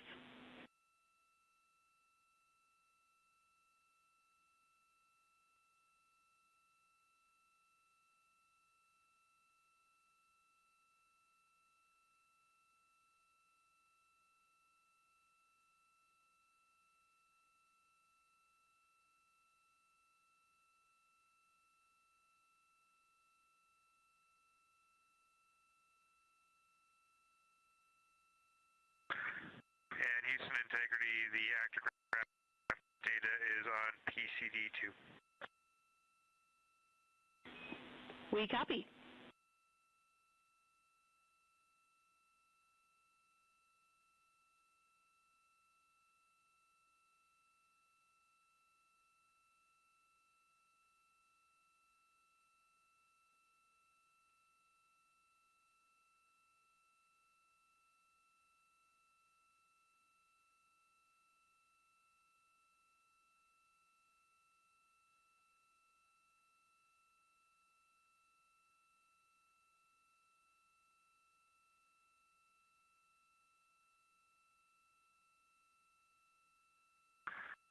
Houston Integrity on 1 for imagery for downlink folders. Go ahead.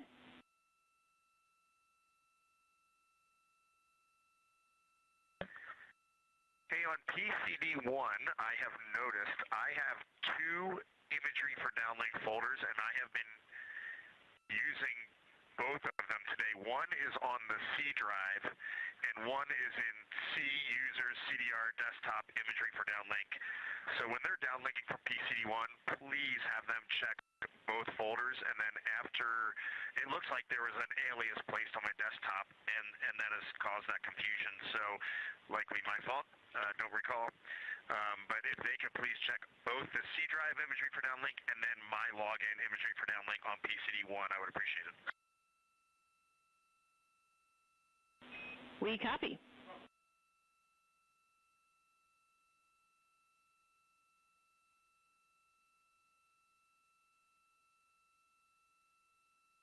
And we just heard some communication there between the crew on board the Orion spacecraft. Some of that first communication was coming from NASA astronaut Victor Glover, who was wrapping up a crew preference conference. These are private conferences, often between the crew and their family and friends on the ground. And then we heard some communication after that from NASA astronaut Reed Wiseman, who was asking some questions and letting them know about some images and data that were being downlinked from the Orion spacecraft following the lunar flyby earlier today.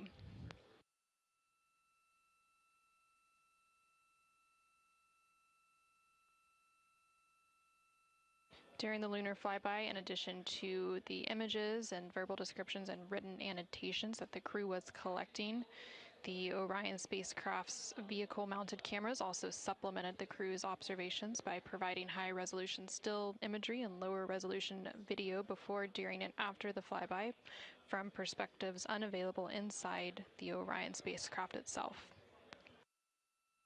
In preparation for the lunar flyby and the Artemis II mission, the Artemis II astronauts underwent extensive lunar science training, including classroom instruction, field work, and high-fidelity simulations. They had training expeditions that took place in analog environments, such as the Icelandic highlands, where crews practiced identifying and describing geologic features under varying conditions. And then Orion mock-ups were also used to rehearse crew choreography, including three-dimensional space management with an inflatable moon globe to simulate the flyby.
Orion 1 for the overboard dump.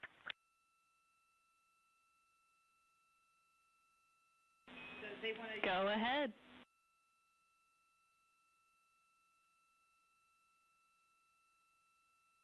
If you could secure the overhead dump, we would like to use non-urine toilet, and then we'll call you when we're complete.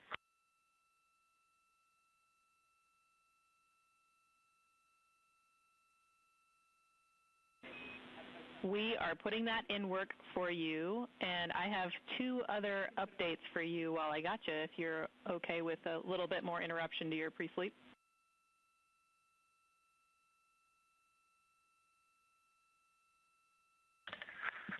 Send it.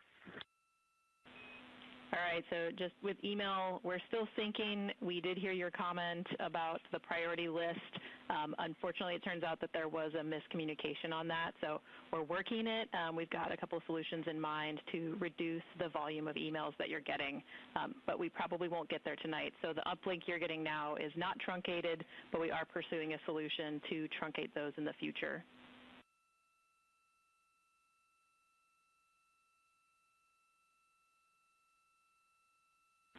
Okay, and what's your ETA on how much longer you want us hands-off email, or we're just not going to have access tonight?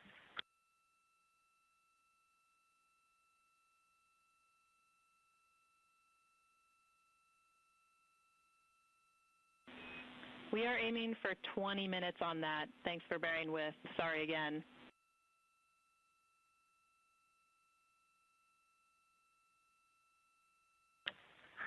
Yeah, it's no big deal.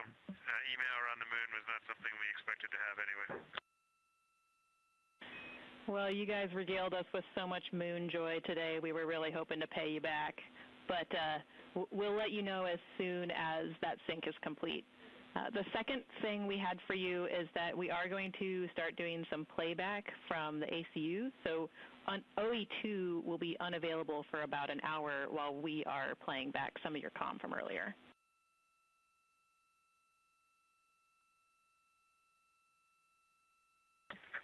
Okay, copy that.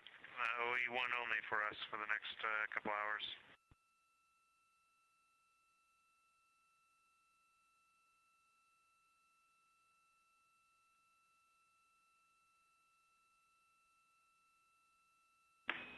And last but not least, the overboard vent valve is closed, so you are go to go.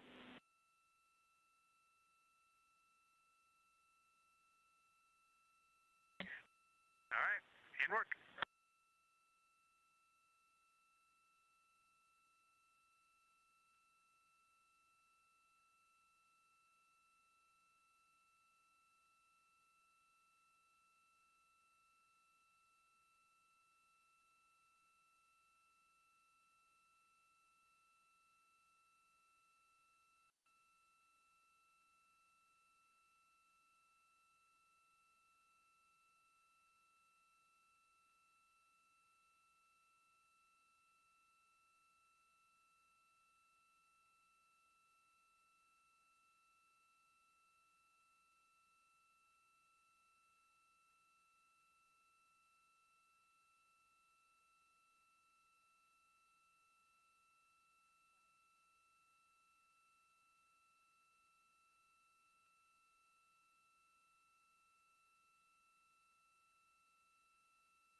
This is Artemis Mission Control. You're currently seeing a live view of the Orion spacecraft. This view coming to you from one of the solar array wing cameras.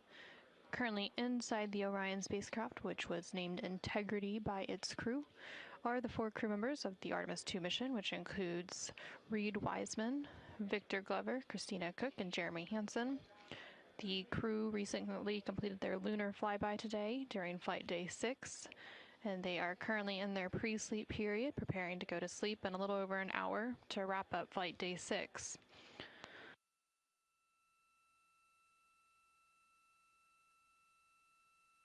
During the upcoming flight day 7, which will begin upon crew wake, the crew will have a relatively light duty day. They will have a post-lunar flyby conference with the teams here on the ground, specifically the science team here on the ground, to discuss some of their lunar observations that were made during the flyby period today. And then they will have a little bit of a break after that before they have their midday meal and then move into the RTC-1 burn, or the return trajectory correction 1 burn, should it be needed to further fine-tune the trajectory of the Orion spacecraft on its return leg of the journey. After that burn is complete, they will again have a couple of hours of free time, as it's going to be a mostly off-duty day for the crew tomorrow. And then in the second half of their day, they will spend a couple of hours completing a radiation shelter demonstration. And during this radiation shelter demonstration, the crew will build a radiation shelter within the cabin of the Orion spacecraft and prepare lockers for radiation shelter ingress. On missions to the moon through the Artemis program, astronauts venture beyond Earth's protective magnetic field, so the Orion spacecraft serves as the main protection against the sun's intense power. Radiation shielding in space is all about mass, so charged particles are slowed and absorbed as they pass through matter, and astronauts are trained to reconfigure their cabin during a solar particle event by removing stowed equipment from storage bays and securing it along areas of the cabin to add mass between themselves and incoming particles. Since Artemis II is the first crewed Artemis mission, testing this radiation sheltering procedure in the Orion spacecraft is one of the major objectives of the mission. During the uncrewed Artemis I mission, Orion was blanketed in 5,600 passive and 34 active radiation sensors, and the information they gathered assured researchers that Orion's design can provide protection for crew members from hazardous radiation levels during lunar mission. That doesn't mean, though, that scientists don't want more information. So similar to Artemis I, there are 6 active radiation sensors, collectively called the Hybrid Electronic Radiation Assessors, that will be deployed at various locations inside the Orion crew module. And then the crew also wears dosimeters inside their pockets, and these sensors are providing warnings of hazardous radiation levels caused by space weather events made by the sun, and if necessary, this data will be used by mission control to drive decisions for the crew to build a shelter to protect from radiation exposure due to space weather. Additionally, NASA has also partnered with the German space agency DLR for an updated model of their M42 sensor for the Artemis II mission. The new version of this sensor offers 6 times more resolution to distinguish between different types of energy compared to the Artemis I version, and it will allow it to accurately measure the radiation exposure from heavy ions, which are thought to be particularly hazardous for radiation risk. Artemis II is also carrying 4 of the monitors affixed at points around the cabin by the crew, and collectively the sensor data will paint a full picture of radiation exposures inside the Orion spacecraft and provide context for interpreting the results of Archer, Avatar, Artemis II standard measures, and immune biomarkers experiment.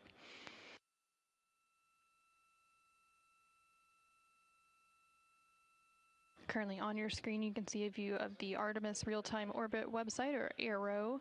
This is available at nasa.gov/trackartemis and provides updates on the velocity of the Orion spacecraft along with its distance from the Earth and from the moon. So the distance from the moon is now increasing following that lunar close approach that took place earlier today. There's now Just under 14,000 miles. Integrity Houston with a couple more cleanup items.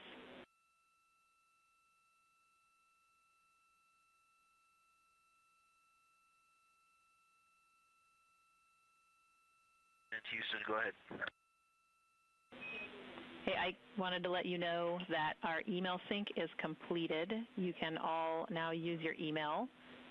We also wanted to give Reed a heads up that we are merging those imagery from our downlink folders into one. So going forward, he should only see one on his PCD. Not to be alarmed if you see one disappeared. And then last, thought you guys would be happy to know we have implemented your feedback for tomorrow. So we are ensuring that everyone will have exercise. We are also going to move the RAD shelter demo to flight day 8, where it is going to be condensed to focus on the highest priority objectives.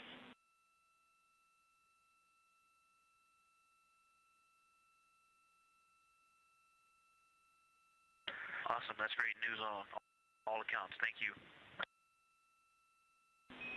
Thank you. Have a great night.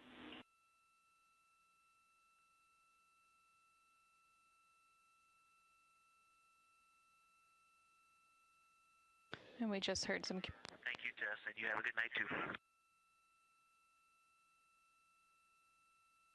And we just heard some communication there between NASA astronaut Victor Glover on board the Orion spacecraft and the Capcom, or capsule communicator here in Mission Control, Tess Caswell for Orbit 2. They were discussing an update that was being made to the crew's email on board the Orion spacecraft. That update now complete, and they were also discussing some of the activities that were scheduled for Flight Day 7, which is tomorrow. They did mention that they are actually going to move that radiation shelter demonstration that I was just mentioning a few moments ago. So that demonstration is now moving to Flight Day 8 to allow the crew to have a larger, more off-duty day tomorrow with less tasks on the timeline.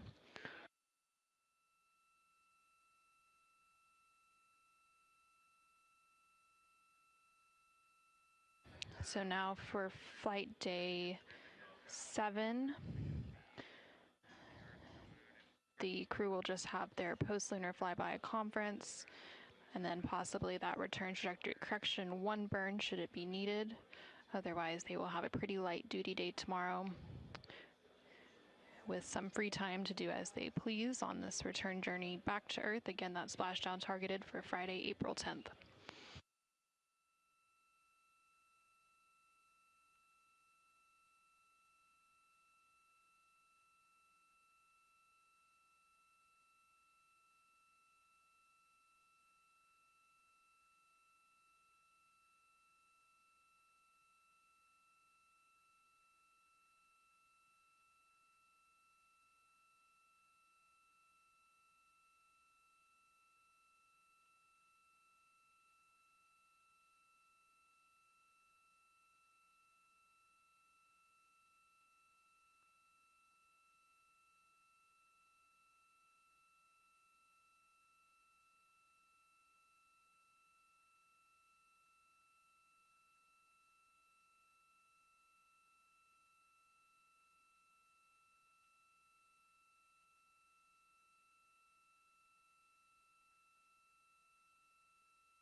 Houston, integrity for AGA.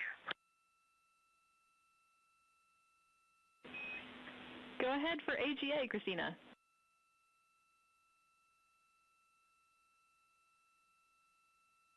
Hey, Tess, we've got CO2 2.8, O2 27.0, 76.3 degrees, and 10.5 psia.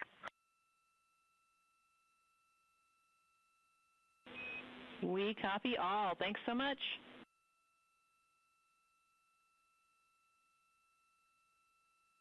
Thank you, guys. Good night.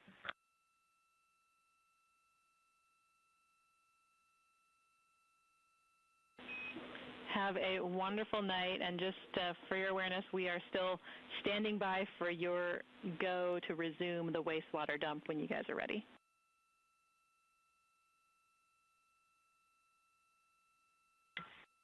Yes, absolutely. The good night was probably a little early. Usually when we say good night to Houston, we call about 5 more times. That's our pattern. I just feel like I am contributing to that trend. So, all right, we'll stand by for the next good night.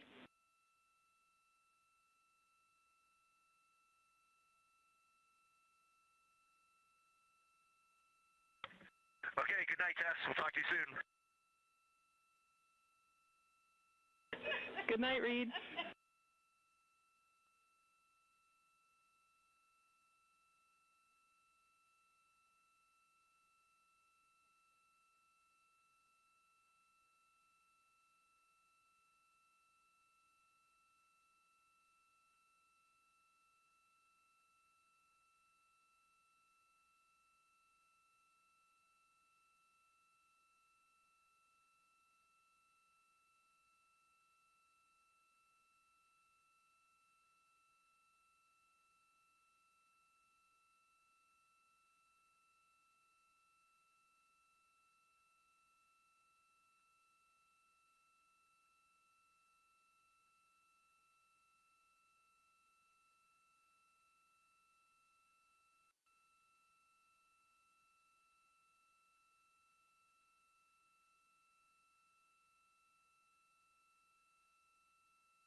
This is Artemis Mission Control in Houston, Texas. The crew currently going into their pre-sleep and sleep period. They just did have a call down there as they are preparing for an upcoming wastewater dump. But in the meantime, I have Marie Henderson, Artemis II Deputy Lunar Science Lead, joining me on console for a few minutes. Hey, Marie, how are you?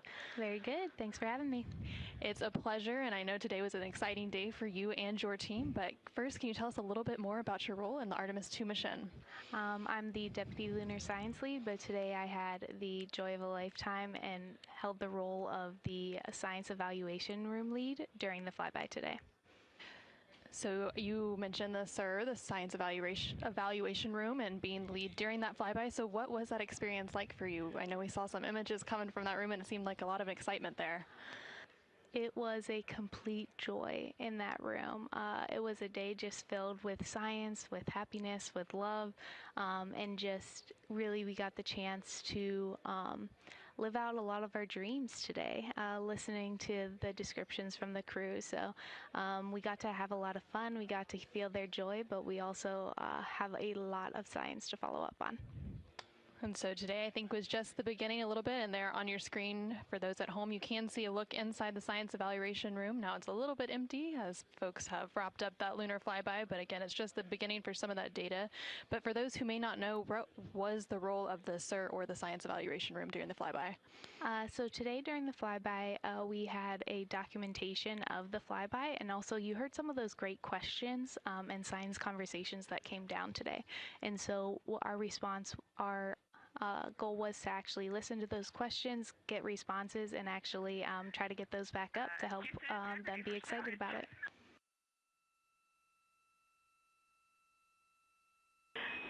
Go ahead.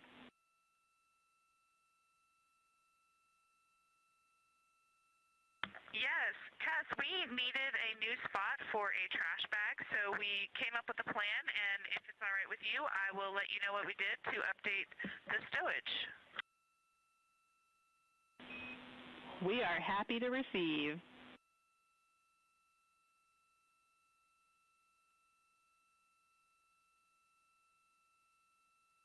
Okay, we managed to fill bag 2 of locker D with 3 trash bags and some other dry trash packaging stuff. That was the last location y'all gave us. We then emptied bag 8 of D by deploying all of the nitrile gloves in there. I'm seeing 3 packs of 30 and 1 pack of compaction plates into the toilet.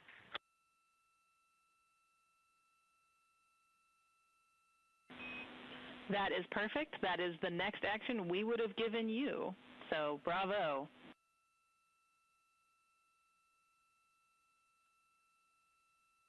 All right, mind meld. Thank you and good night. Good night. Talk to you in a minute.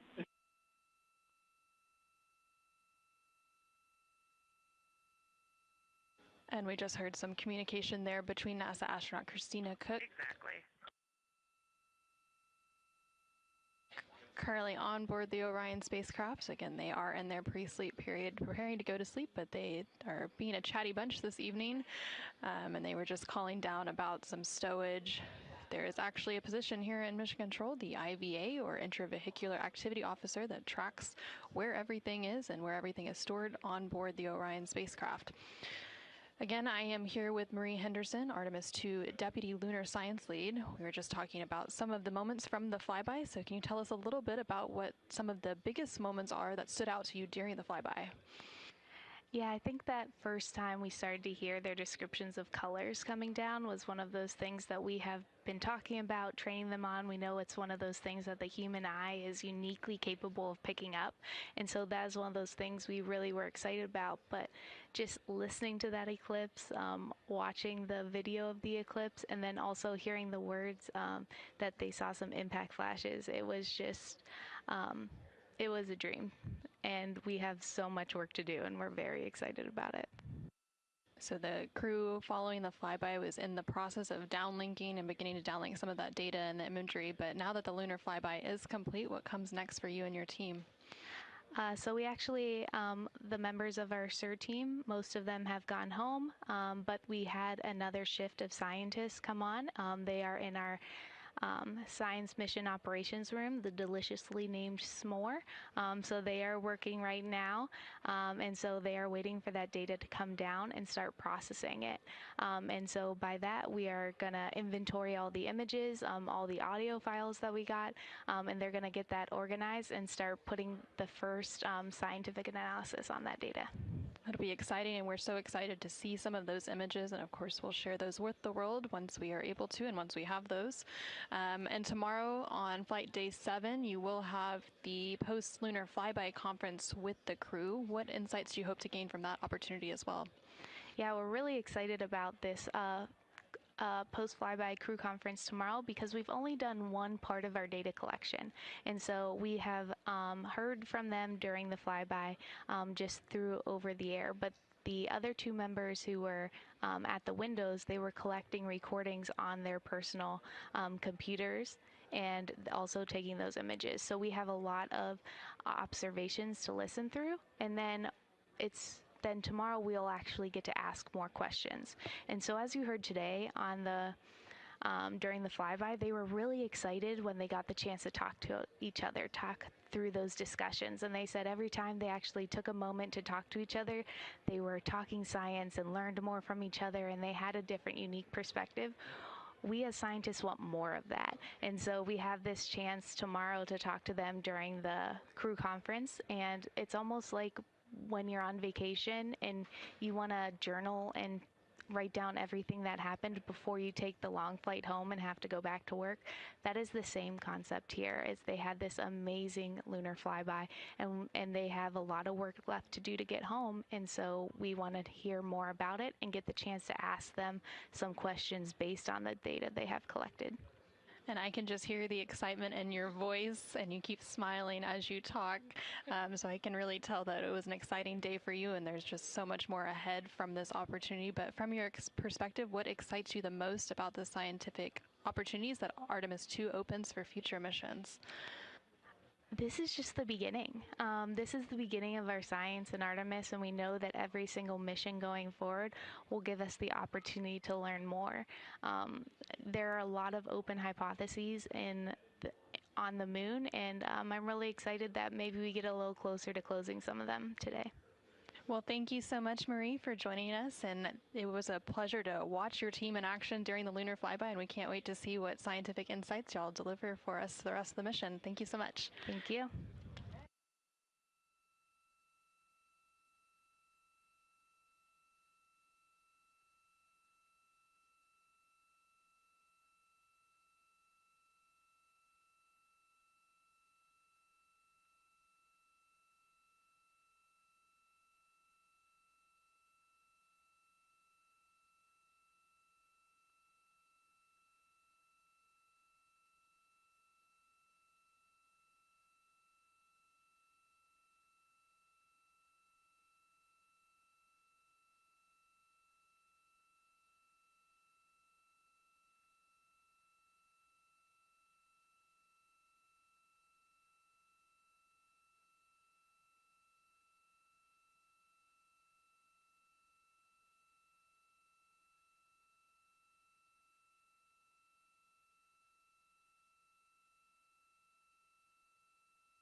This is Artemis Mission Control in Houston, Texas. We are currently 5 days, 7 hours, and 15 minutes and counting into the Artemis II mission, following a launch on Wednesday, April 1st at 5:35 p.m. Central, 6:35 p.m. Eastern Time.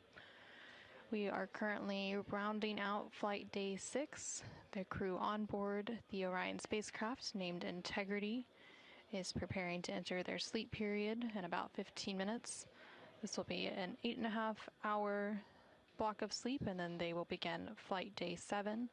Flight Day 7 is expected to be a relatively light day for the crew.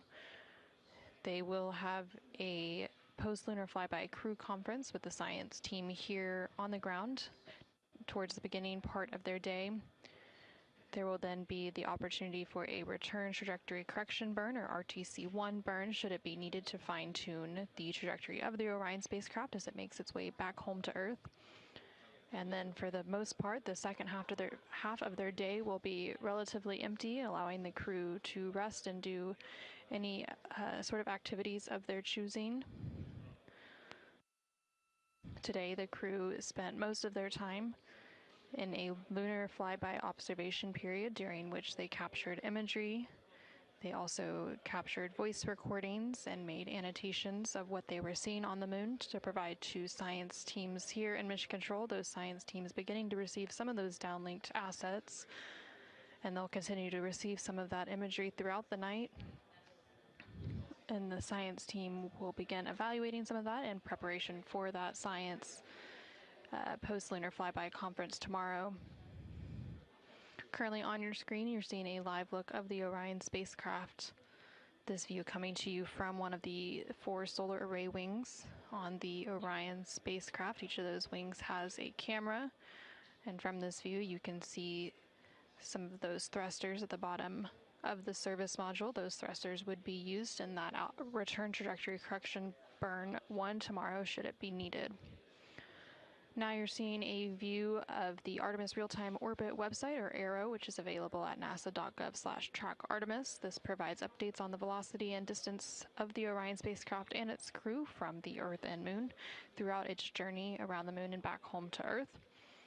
Now that the lunar flyby and the lunar close approach has been completed, the distance between the Orion spacecraft and the Moon will continue to increase, so they're now about 16,000 miles away from the Moon, and that distance separating the crew and the home planet of Earth will continue to decrease all the way up until a splashdown, which is targeted on Friday, April 10th. That splashdown is predicted to take place in about 3 days, 17 hours, and 59 minutes. And again, should that return trajectory correction 1 burn be needed tomorrow, that would take place in about 18 hours and 9 minutes from now.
This is Artemis Mission Control in Houston, Texas. We are currently 5 days, 7 hours, and 29 minutes into the Artemis II mission.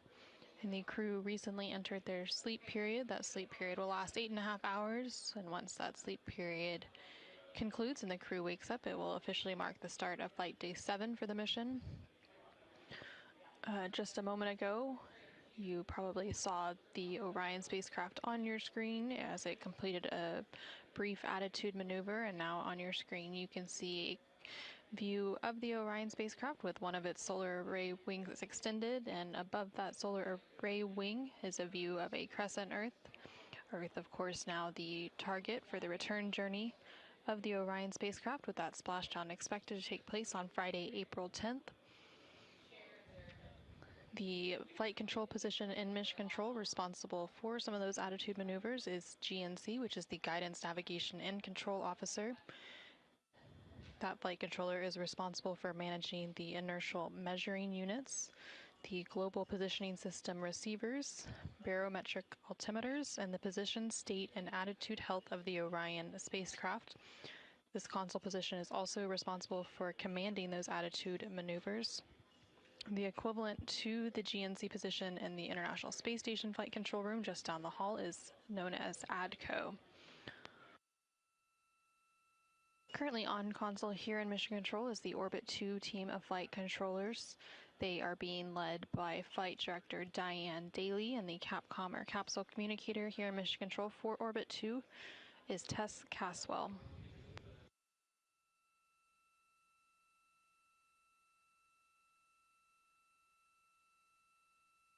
And there on your screen on the right hand side you can see that Flight Director console and that Capcom console next to each other. The team here in Mission Control is staffed 24/7 throughout the duration of the Artemis II mission. The team rotates through 3 shifts a day, known as orbits. So currently the Orbit 2 team of flight controllers is on console, and the Orbit 3 team of flight controllers will be coming on console to complete a shift handover in about 2 hours from now.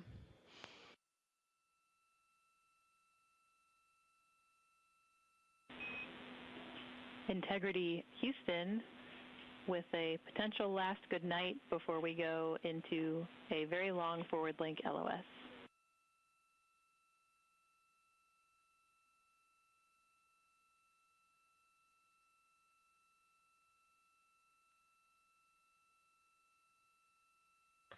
Go ahead.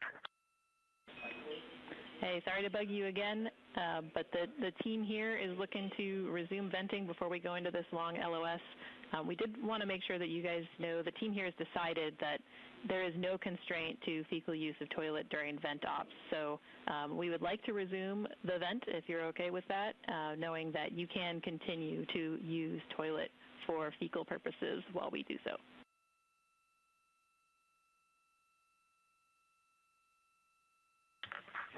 Resume the vent. And there was much rejoicing. Hey, we also got a sneak peek at y'all's imagery. It's absolutely stunning. We are all completely in awe of the work that you did today. Thank you so much for bringing us on this journey with you. We hope you have sweet dreams of moon joy.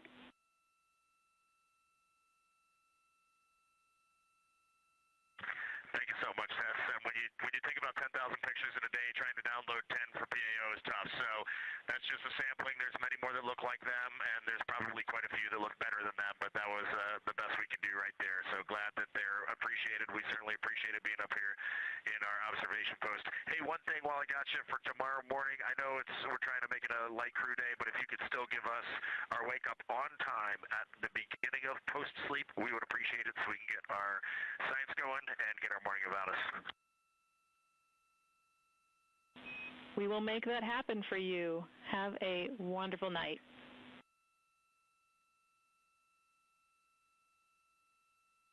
All right, good night until I call you in 5 minutes. See ya.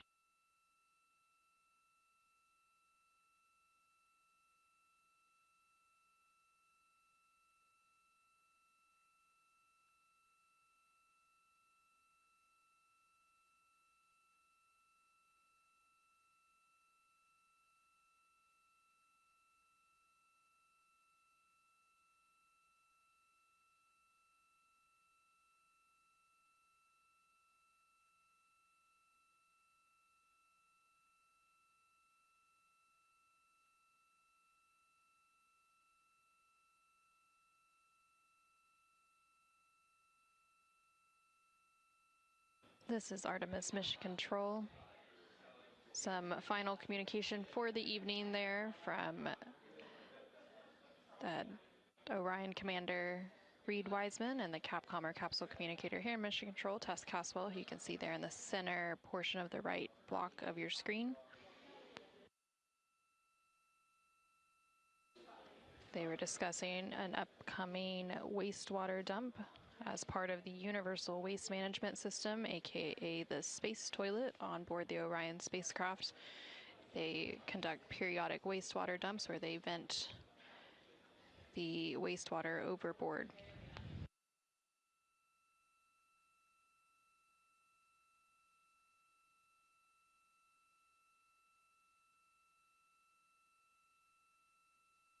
The crew also referring to some of their upcoming activities during Flight Day 7, which will begin at the start of Crew Wake. They mentioned to the ground team here that they wanted to be woken up on time tomorrow morning. Throughout the duration of the mission, the crew has been woken up by wake-up music, which was selected by the crew ahead of the mission. And that tradition dates back to some of the Apollo-era missions. And then tomorrow during Flight Day 7, it will be a relatively light day for the crew. A good portion of the day will be spent in an off-duty day, but at the beginning of the crew day, they will have that post-flyby conference with the science team here in Mission Control to discuss some of their lunar observations that were made during the flyby.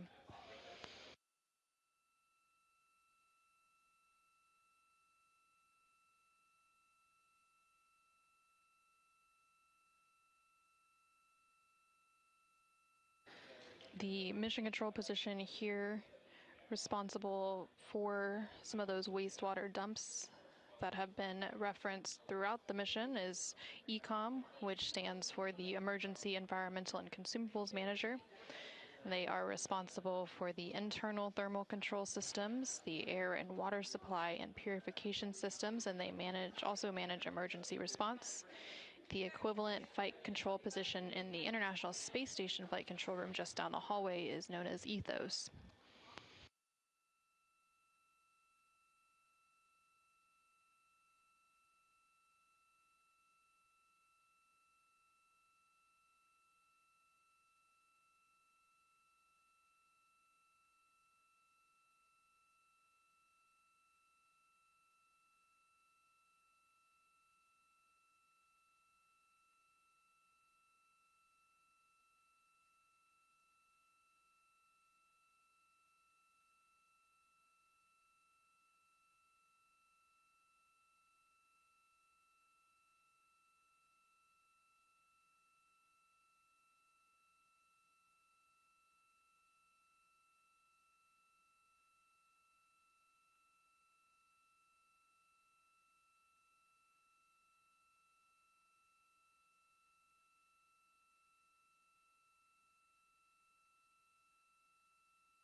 This is Artemis Mission Control. You are now seeing a live look of the Orion spacecraft. We lost that view momentarily as it went through a data rate change.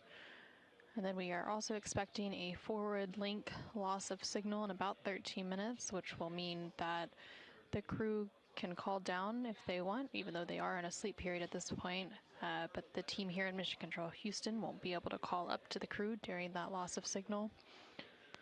We are currently 5 days, 7 hours, and 56 minutes into the Artemis II mission. The view there on your screen coming from the solar array wing cameras. And you can see a view of the crescent Earth above one of those solar array wings. And the Orion spacecraft does have 4 solar array wings total.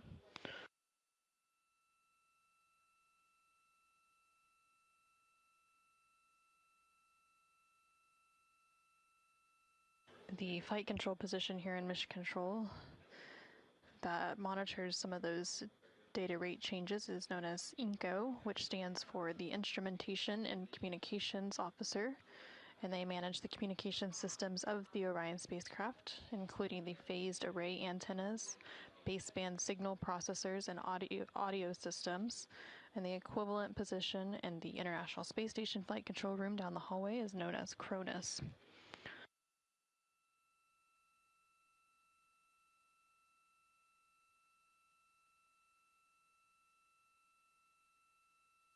The crew on board the Orion spacecraft entered their sleep period about 20 minutes ago. They will remain in this sleep period for about 8.5 hours total. And this is rounding out flight day 6. The crew spent the majority of their day today on flight day 6 making science observations and capturing imagery as part of the lunar flyby, during which Orion and its crew passed approximately 4,000 to 6,000 miles from the moon and provided the crew with a full disk view of the lunar surface. And from this higher vantage point, the crew was able to observe both poles and large-scale geological features in a single view. And the Artemis II crew also became the first humans to directly observe certain far-side regions of the moon with unaided eyes. During the flyby, the crew also surpassed the Apollo 13 distance record and reached the farthest distance from the Earth during their mission at a distance of 252,756 miles, which was 4,112 miles farther than Apollo 13. A couple minutes prior to that farthest distance, Orion made its closest approach to the moon at a distance of 4,067 miles.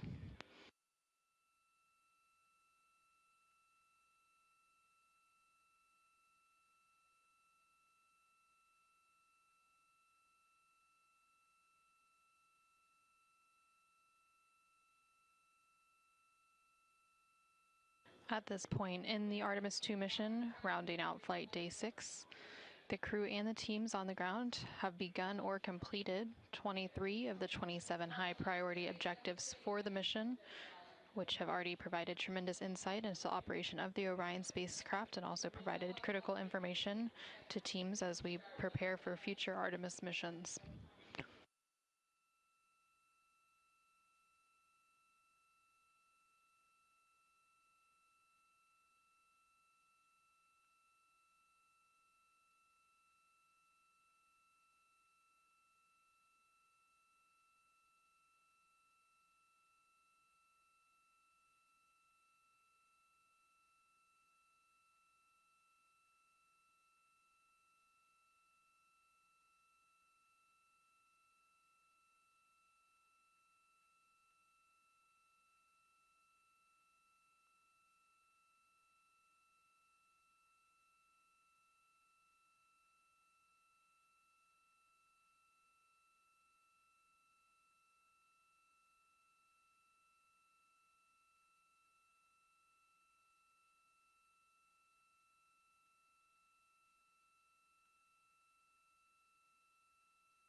This is Artemis Mission Control. A couple moments ago, we saw the Orion spacecraft as it completed a small attitude maneuver. These attitude maneuvers are managed by the GNC position here in Mission Control, which stands for the Guidance, Navigation, and Control Officer.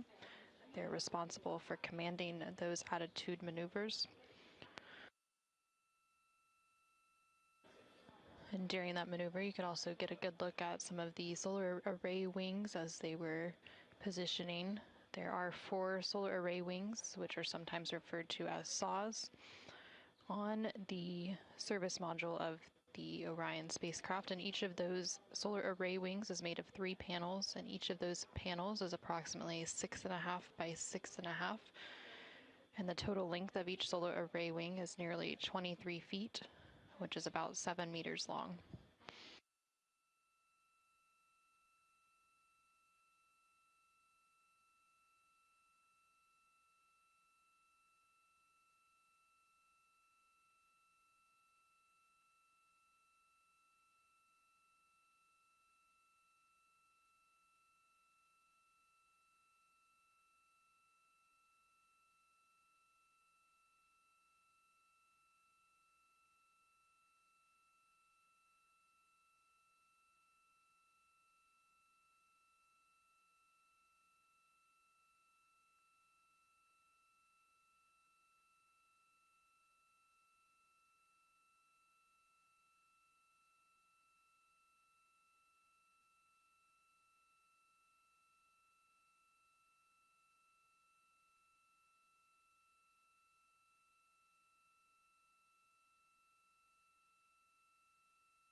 This is Artemis Mission Control. We are currently at a mission elapsed time of 5 days, 8 hours, and 23 minutes into the Artemis II mission. Today on flight day 6, the crew spent the majority of their day making science observations and capturing imagery as part of the lunar flyby activities, during which Orion and its crew passed approximately 4,000 to 6,000 miles from the moon and provided the crew with a full disk view of the lunar surface. Also during the lunar flyby, the crew surpassed the Apollo 13 distance record, reached the farthest distance from the Earth during their mission at a distance of 252,756 miles, which was 4,112 miles farther than that of Apollo 13. A couple of minutes prior to that farthest distance, Orion made its closest approach to the moon at a distance of 4,067 miles.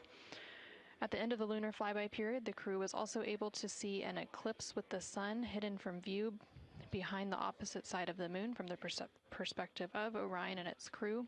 And the crew's observations during this flyby, along with handheld photography and images from the Orion spacecraft, will form the basis for scientific investigations into the moon's geological history, the lunar environment, and current processes such as new impacts. Following the flyby, the crew began downlinking imagery and data from the flyby to teams on the ground, and then participated in a couple of public affairs events with President Donald Trump and NASA Administrator Jared Isaacman. The crew recently entered their sleep period just under an hour ago to wrap up flight day 6. And with that, let's go ahead and take a look at the highlights from the day.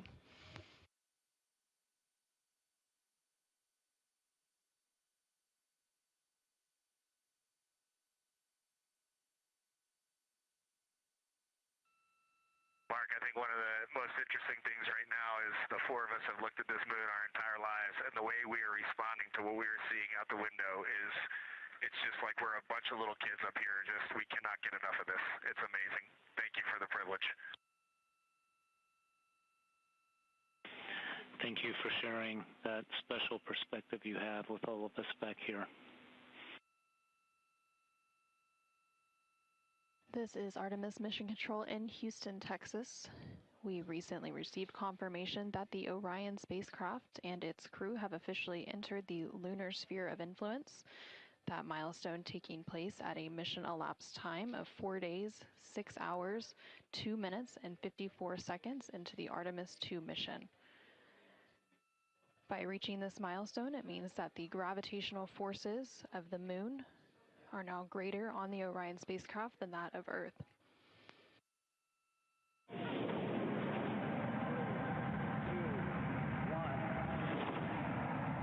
Hello, Artemis II.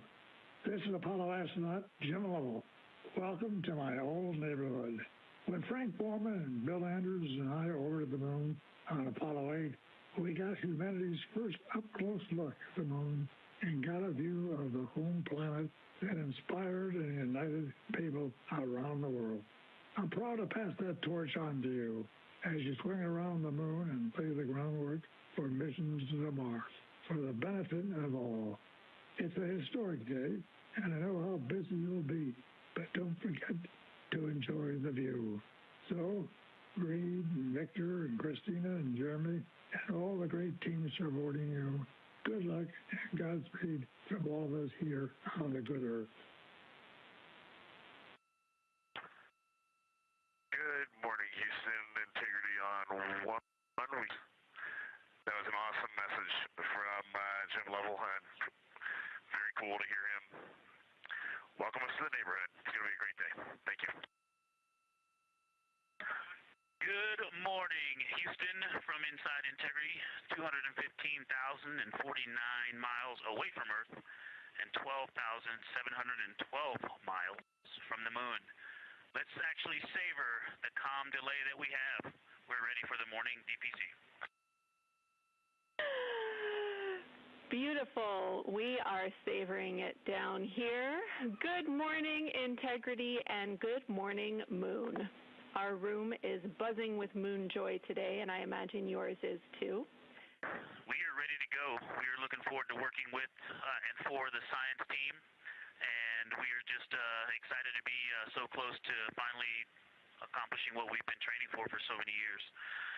And also, we want to say thank you for that really special message from Jim Lovell. we have a pretty neat emblem up here. We have a patch that was flown on the Apollo 8 mission, and that patch is here on the Artemis II mission as well, and that was sent to us by the Lovell family, by Jim Lovell's son. And so that was a really special way to start the day, and he said to welcome us to the neighborhood, and it's great to be in this neighborhood, and we look forward to sharing this neighborhood with you all. We can't wait. We see the patch, and it's looking beautiful. Thank you. When this showed up in our office from his family, we were completely honored, and the Earthrise, which this crew is responsible for taking that photo, has been instrumental both to our crew as our ethos and values, but also just personally to myself. I had the photo up in my room as a kid, and it was part of what inspired me to keep working hard to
also want to underscore something that she said. As we continue to explore, when we actually do go down there to the surface, I know for safety reasons that we would never send someone alone, but I just want to really emphasize how important the discussion time was. When we started to talk, we not only got better science discussion, we got better human connection, and so doing this as a pair, we just learn and grow together, and that's just super important, so thank you for adding that to this plan. Integrity Houston, you are 6 minutes from your 40-minute lunar flyby LOS. From all of us, it's a privilege to witness you carrying the fire past our farthest reach. Thank you. Godspeed. Thank you for that, Jenny. And thank you to all of you for allowing us the immense privilege to be on this journey together. It's quite amazing. And as we go on this journey, thinking about the NASA mission to explore the unknown in air and space, to innovate for the benefit of humanity, and to inspire the world through discovery. And as you've gone along on this journey with us, hopefully we're doing just those things. And as we get close to the nearest point to the moon and farthest point from Earth, as we continue to unlock the mysteries of the cosmos, I would like to remind you of one of the most important mysteries there on Earth, and that's love. Christ said in response to what was the greatest command, that it was to love God with all that you are. And he also, being a great teacher, said the second is equal to it, and that is to love your neighbor as yourself. And so, as we prepare to go out of radio communication, we're still to feel your love from Earth, and to all of you down there on Earth and around Earth, we love you from the moon.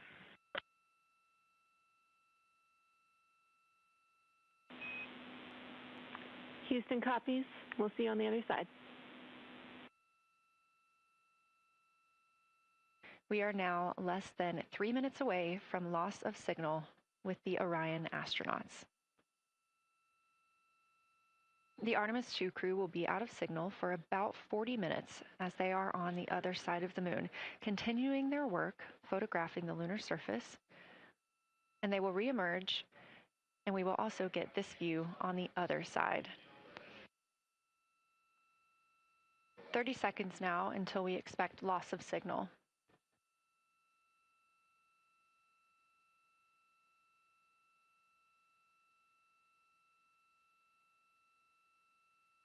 And we have confirmation of loss of signal of the Orion spacecraft as it flies behind the moon. We expect to regain communications with them in another approximately 40 minutes. This was expected as their spacecraft is now out of direct line of sight with Earth and behind the moon. And this is a poignant moment as it's the first time in over 50 years that we have humans completely unreachable by anyone else on Earth. No matter how distant or secluded, we could reach anyone living on Earth, but while the crew flies behind the moon, it's simply impossible to make contact with them. And we just heard confirmation here in Mission Control Houston that we have reached the closest point of our destination to the moon at MET 5 days, 25 minutes, and 34 seconds, and we anticipate the spacecraft's altitude is approximately 4,067 statute miles above the moon. We're continuing to track what the crew is doing while around the other side of the moon. They are continuing to take pictures of the moon, the Earth now out of sight. What they're in right now is a crew choice event. The science team has encouraged them to find interesting features on the surface, to take photos of those, and describe why they were interesting. Something else that they'll be looking toward next, just momentarily, will be impact flashes. They've got a few minutes allotted to look at the darkest portions of the moon. They're interested in short-lived flashes on the lunar surface because these would be caused by impact bombardment. After their impact flash targeting, the team is interested in if the crew can see lofted lunar dust. This would only be visible just before Earthrise. Now 20 minutes until we expect to regain communications with integrity and the astronauts for Artemis II. We are getting our first views from Orion after the loss of signal. Orion has come back around the other side of the moon, and that little crescent that you see is Earth, over 252,000 miles away.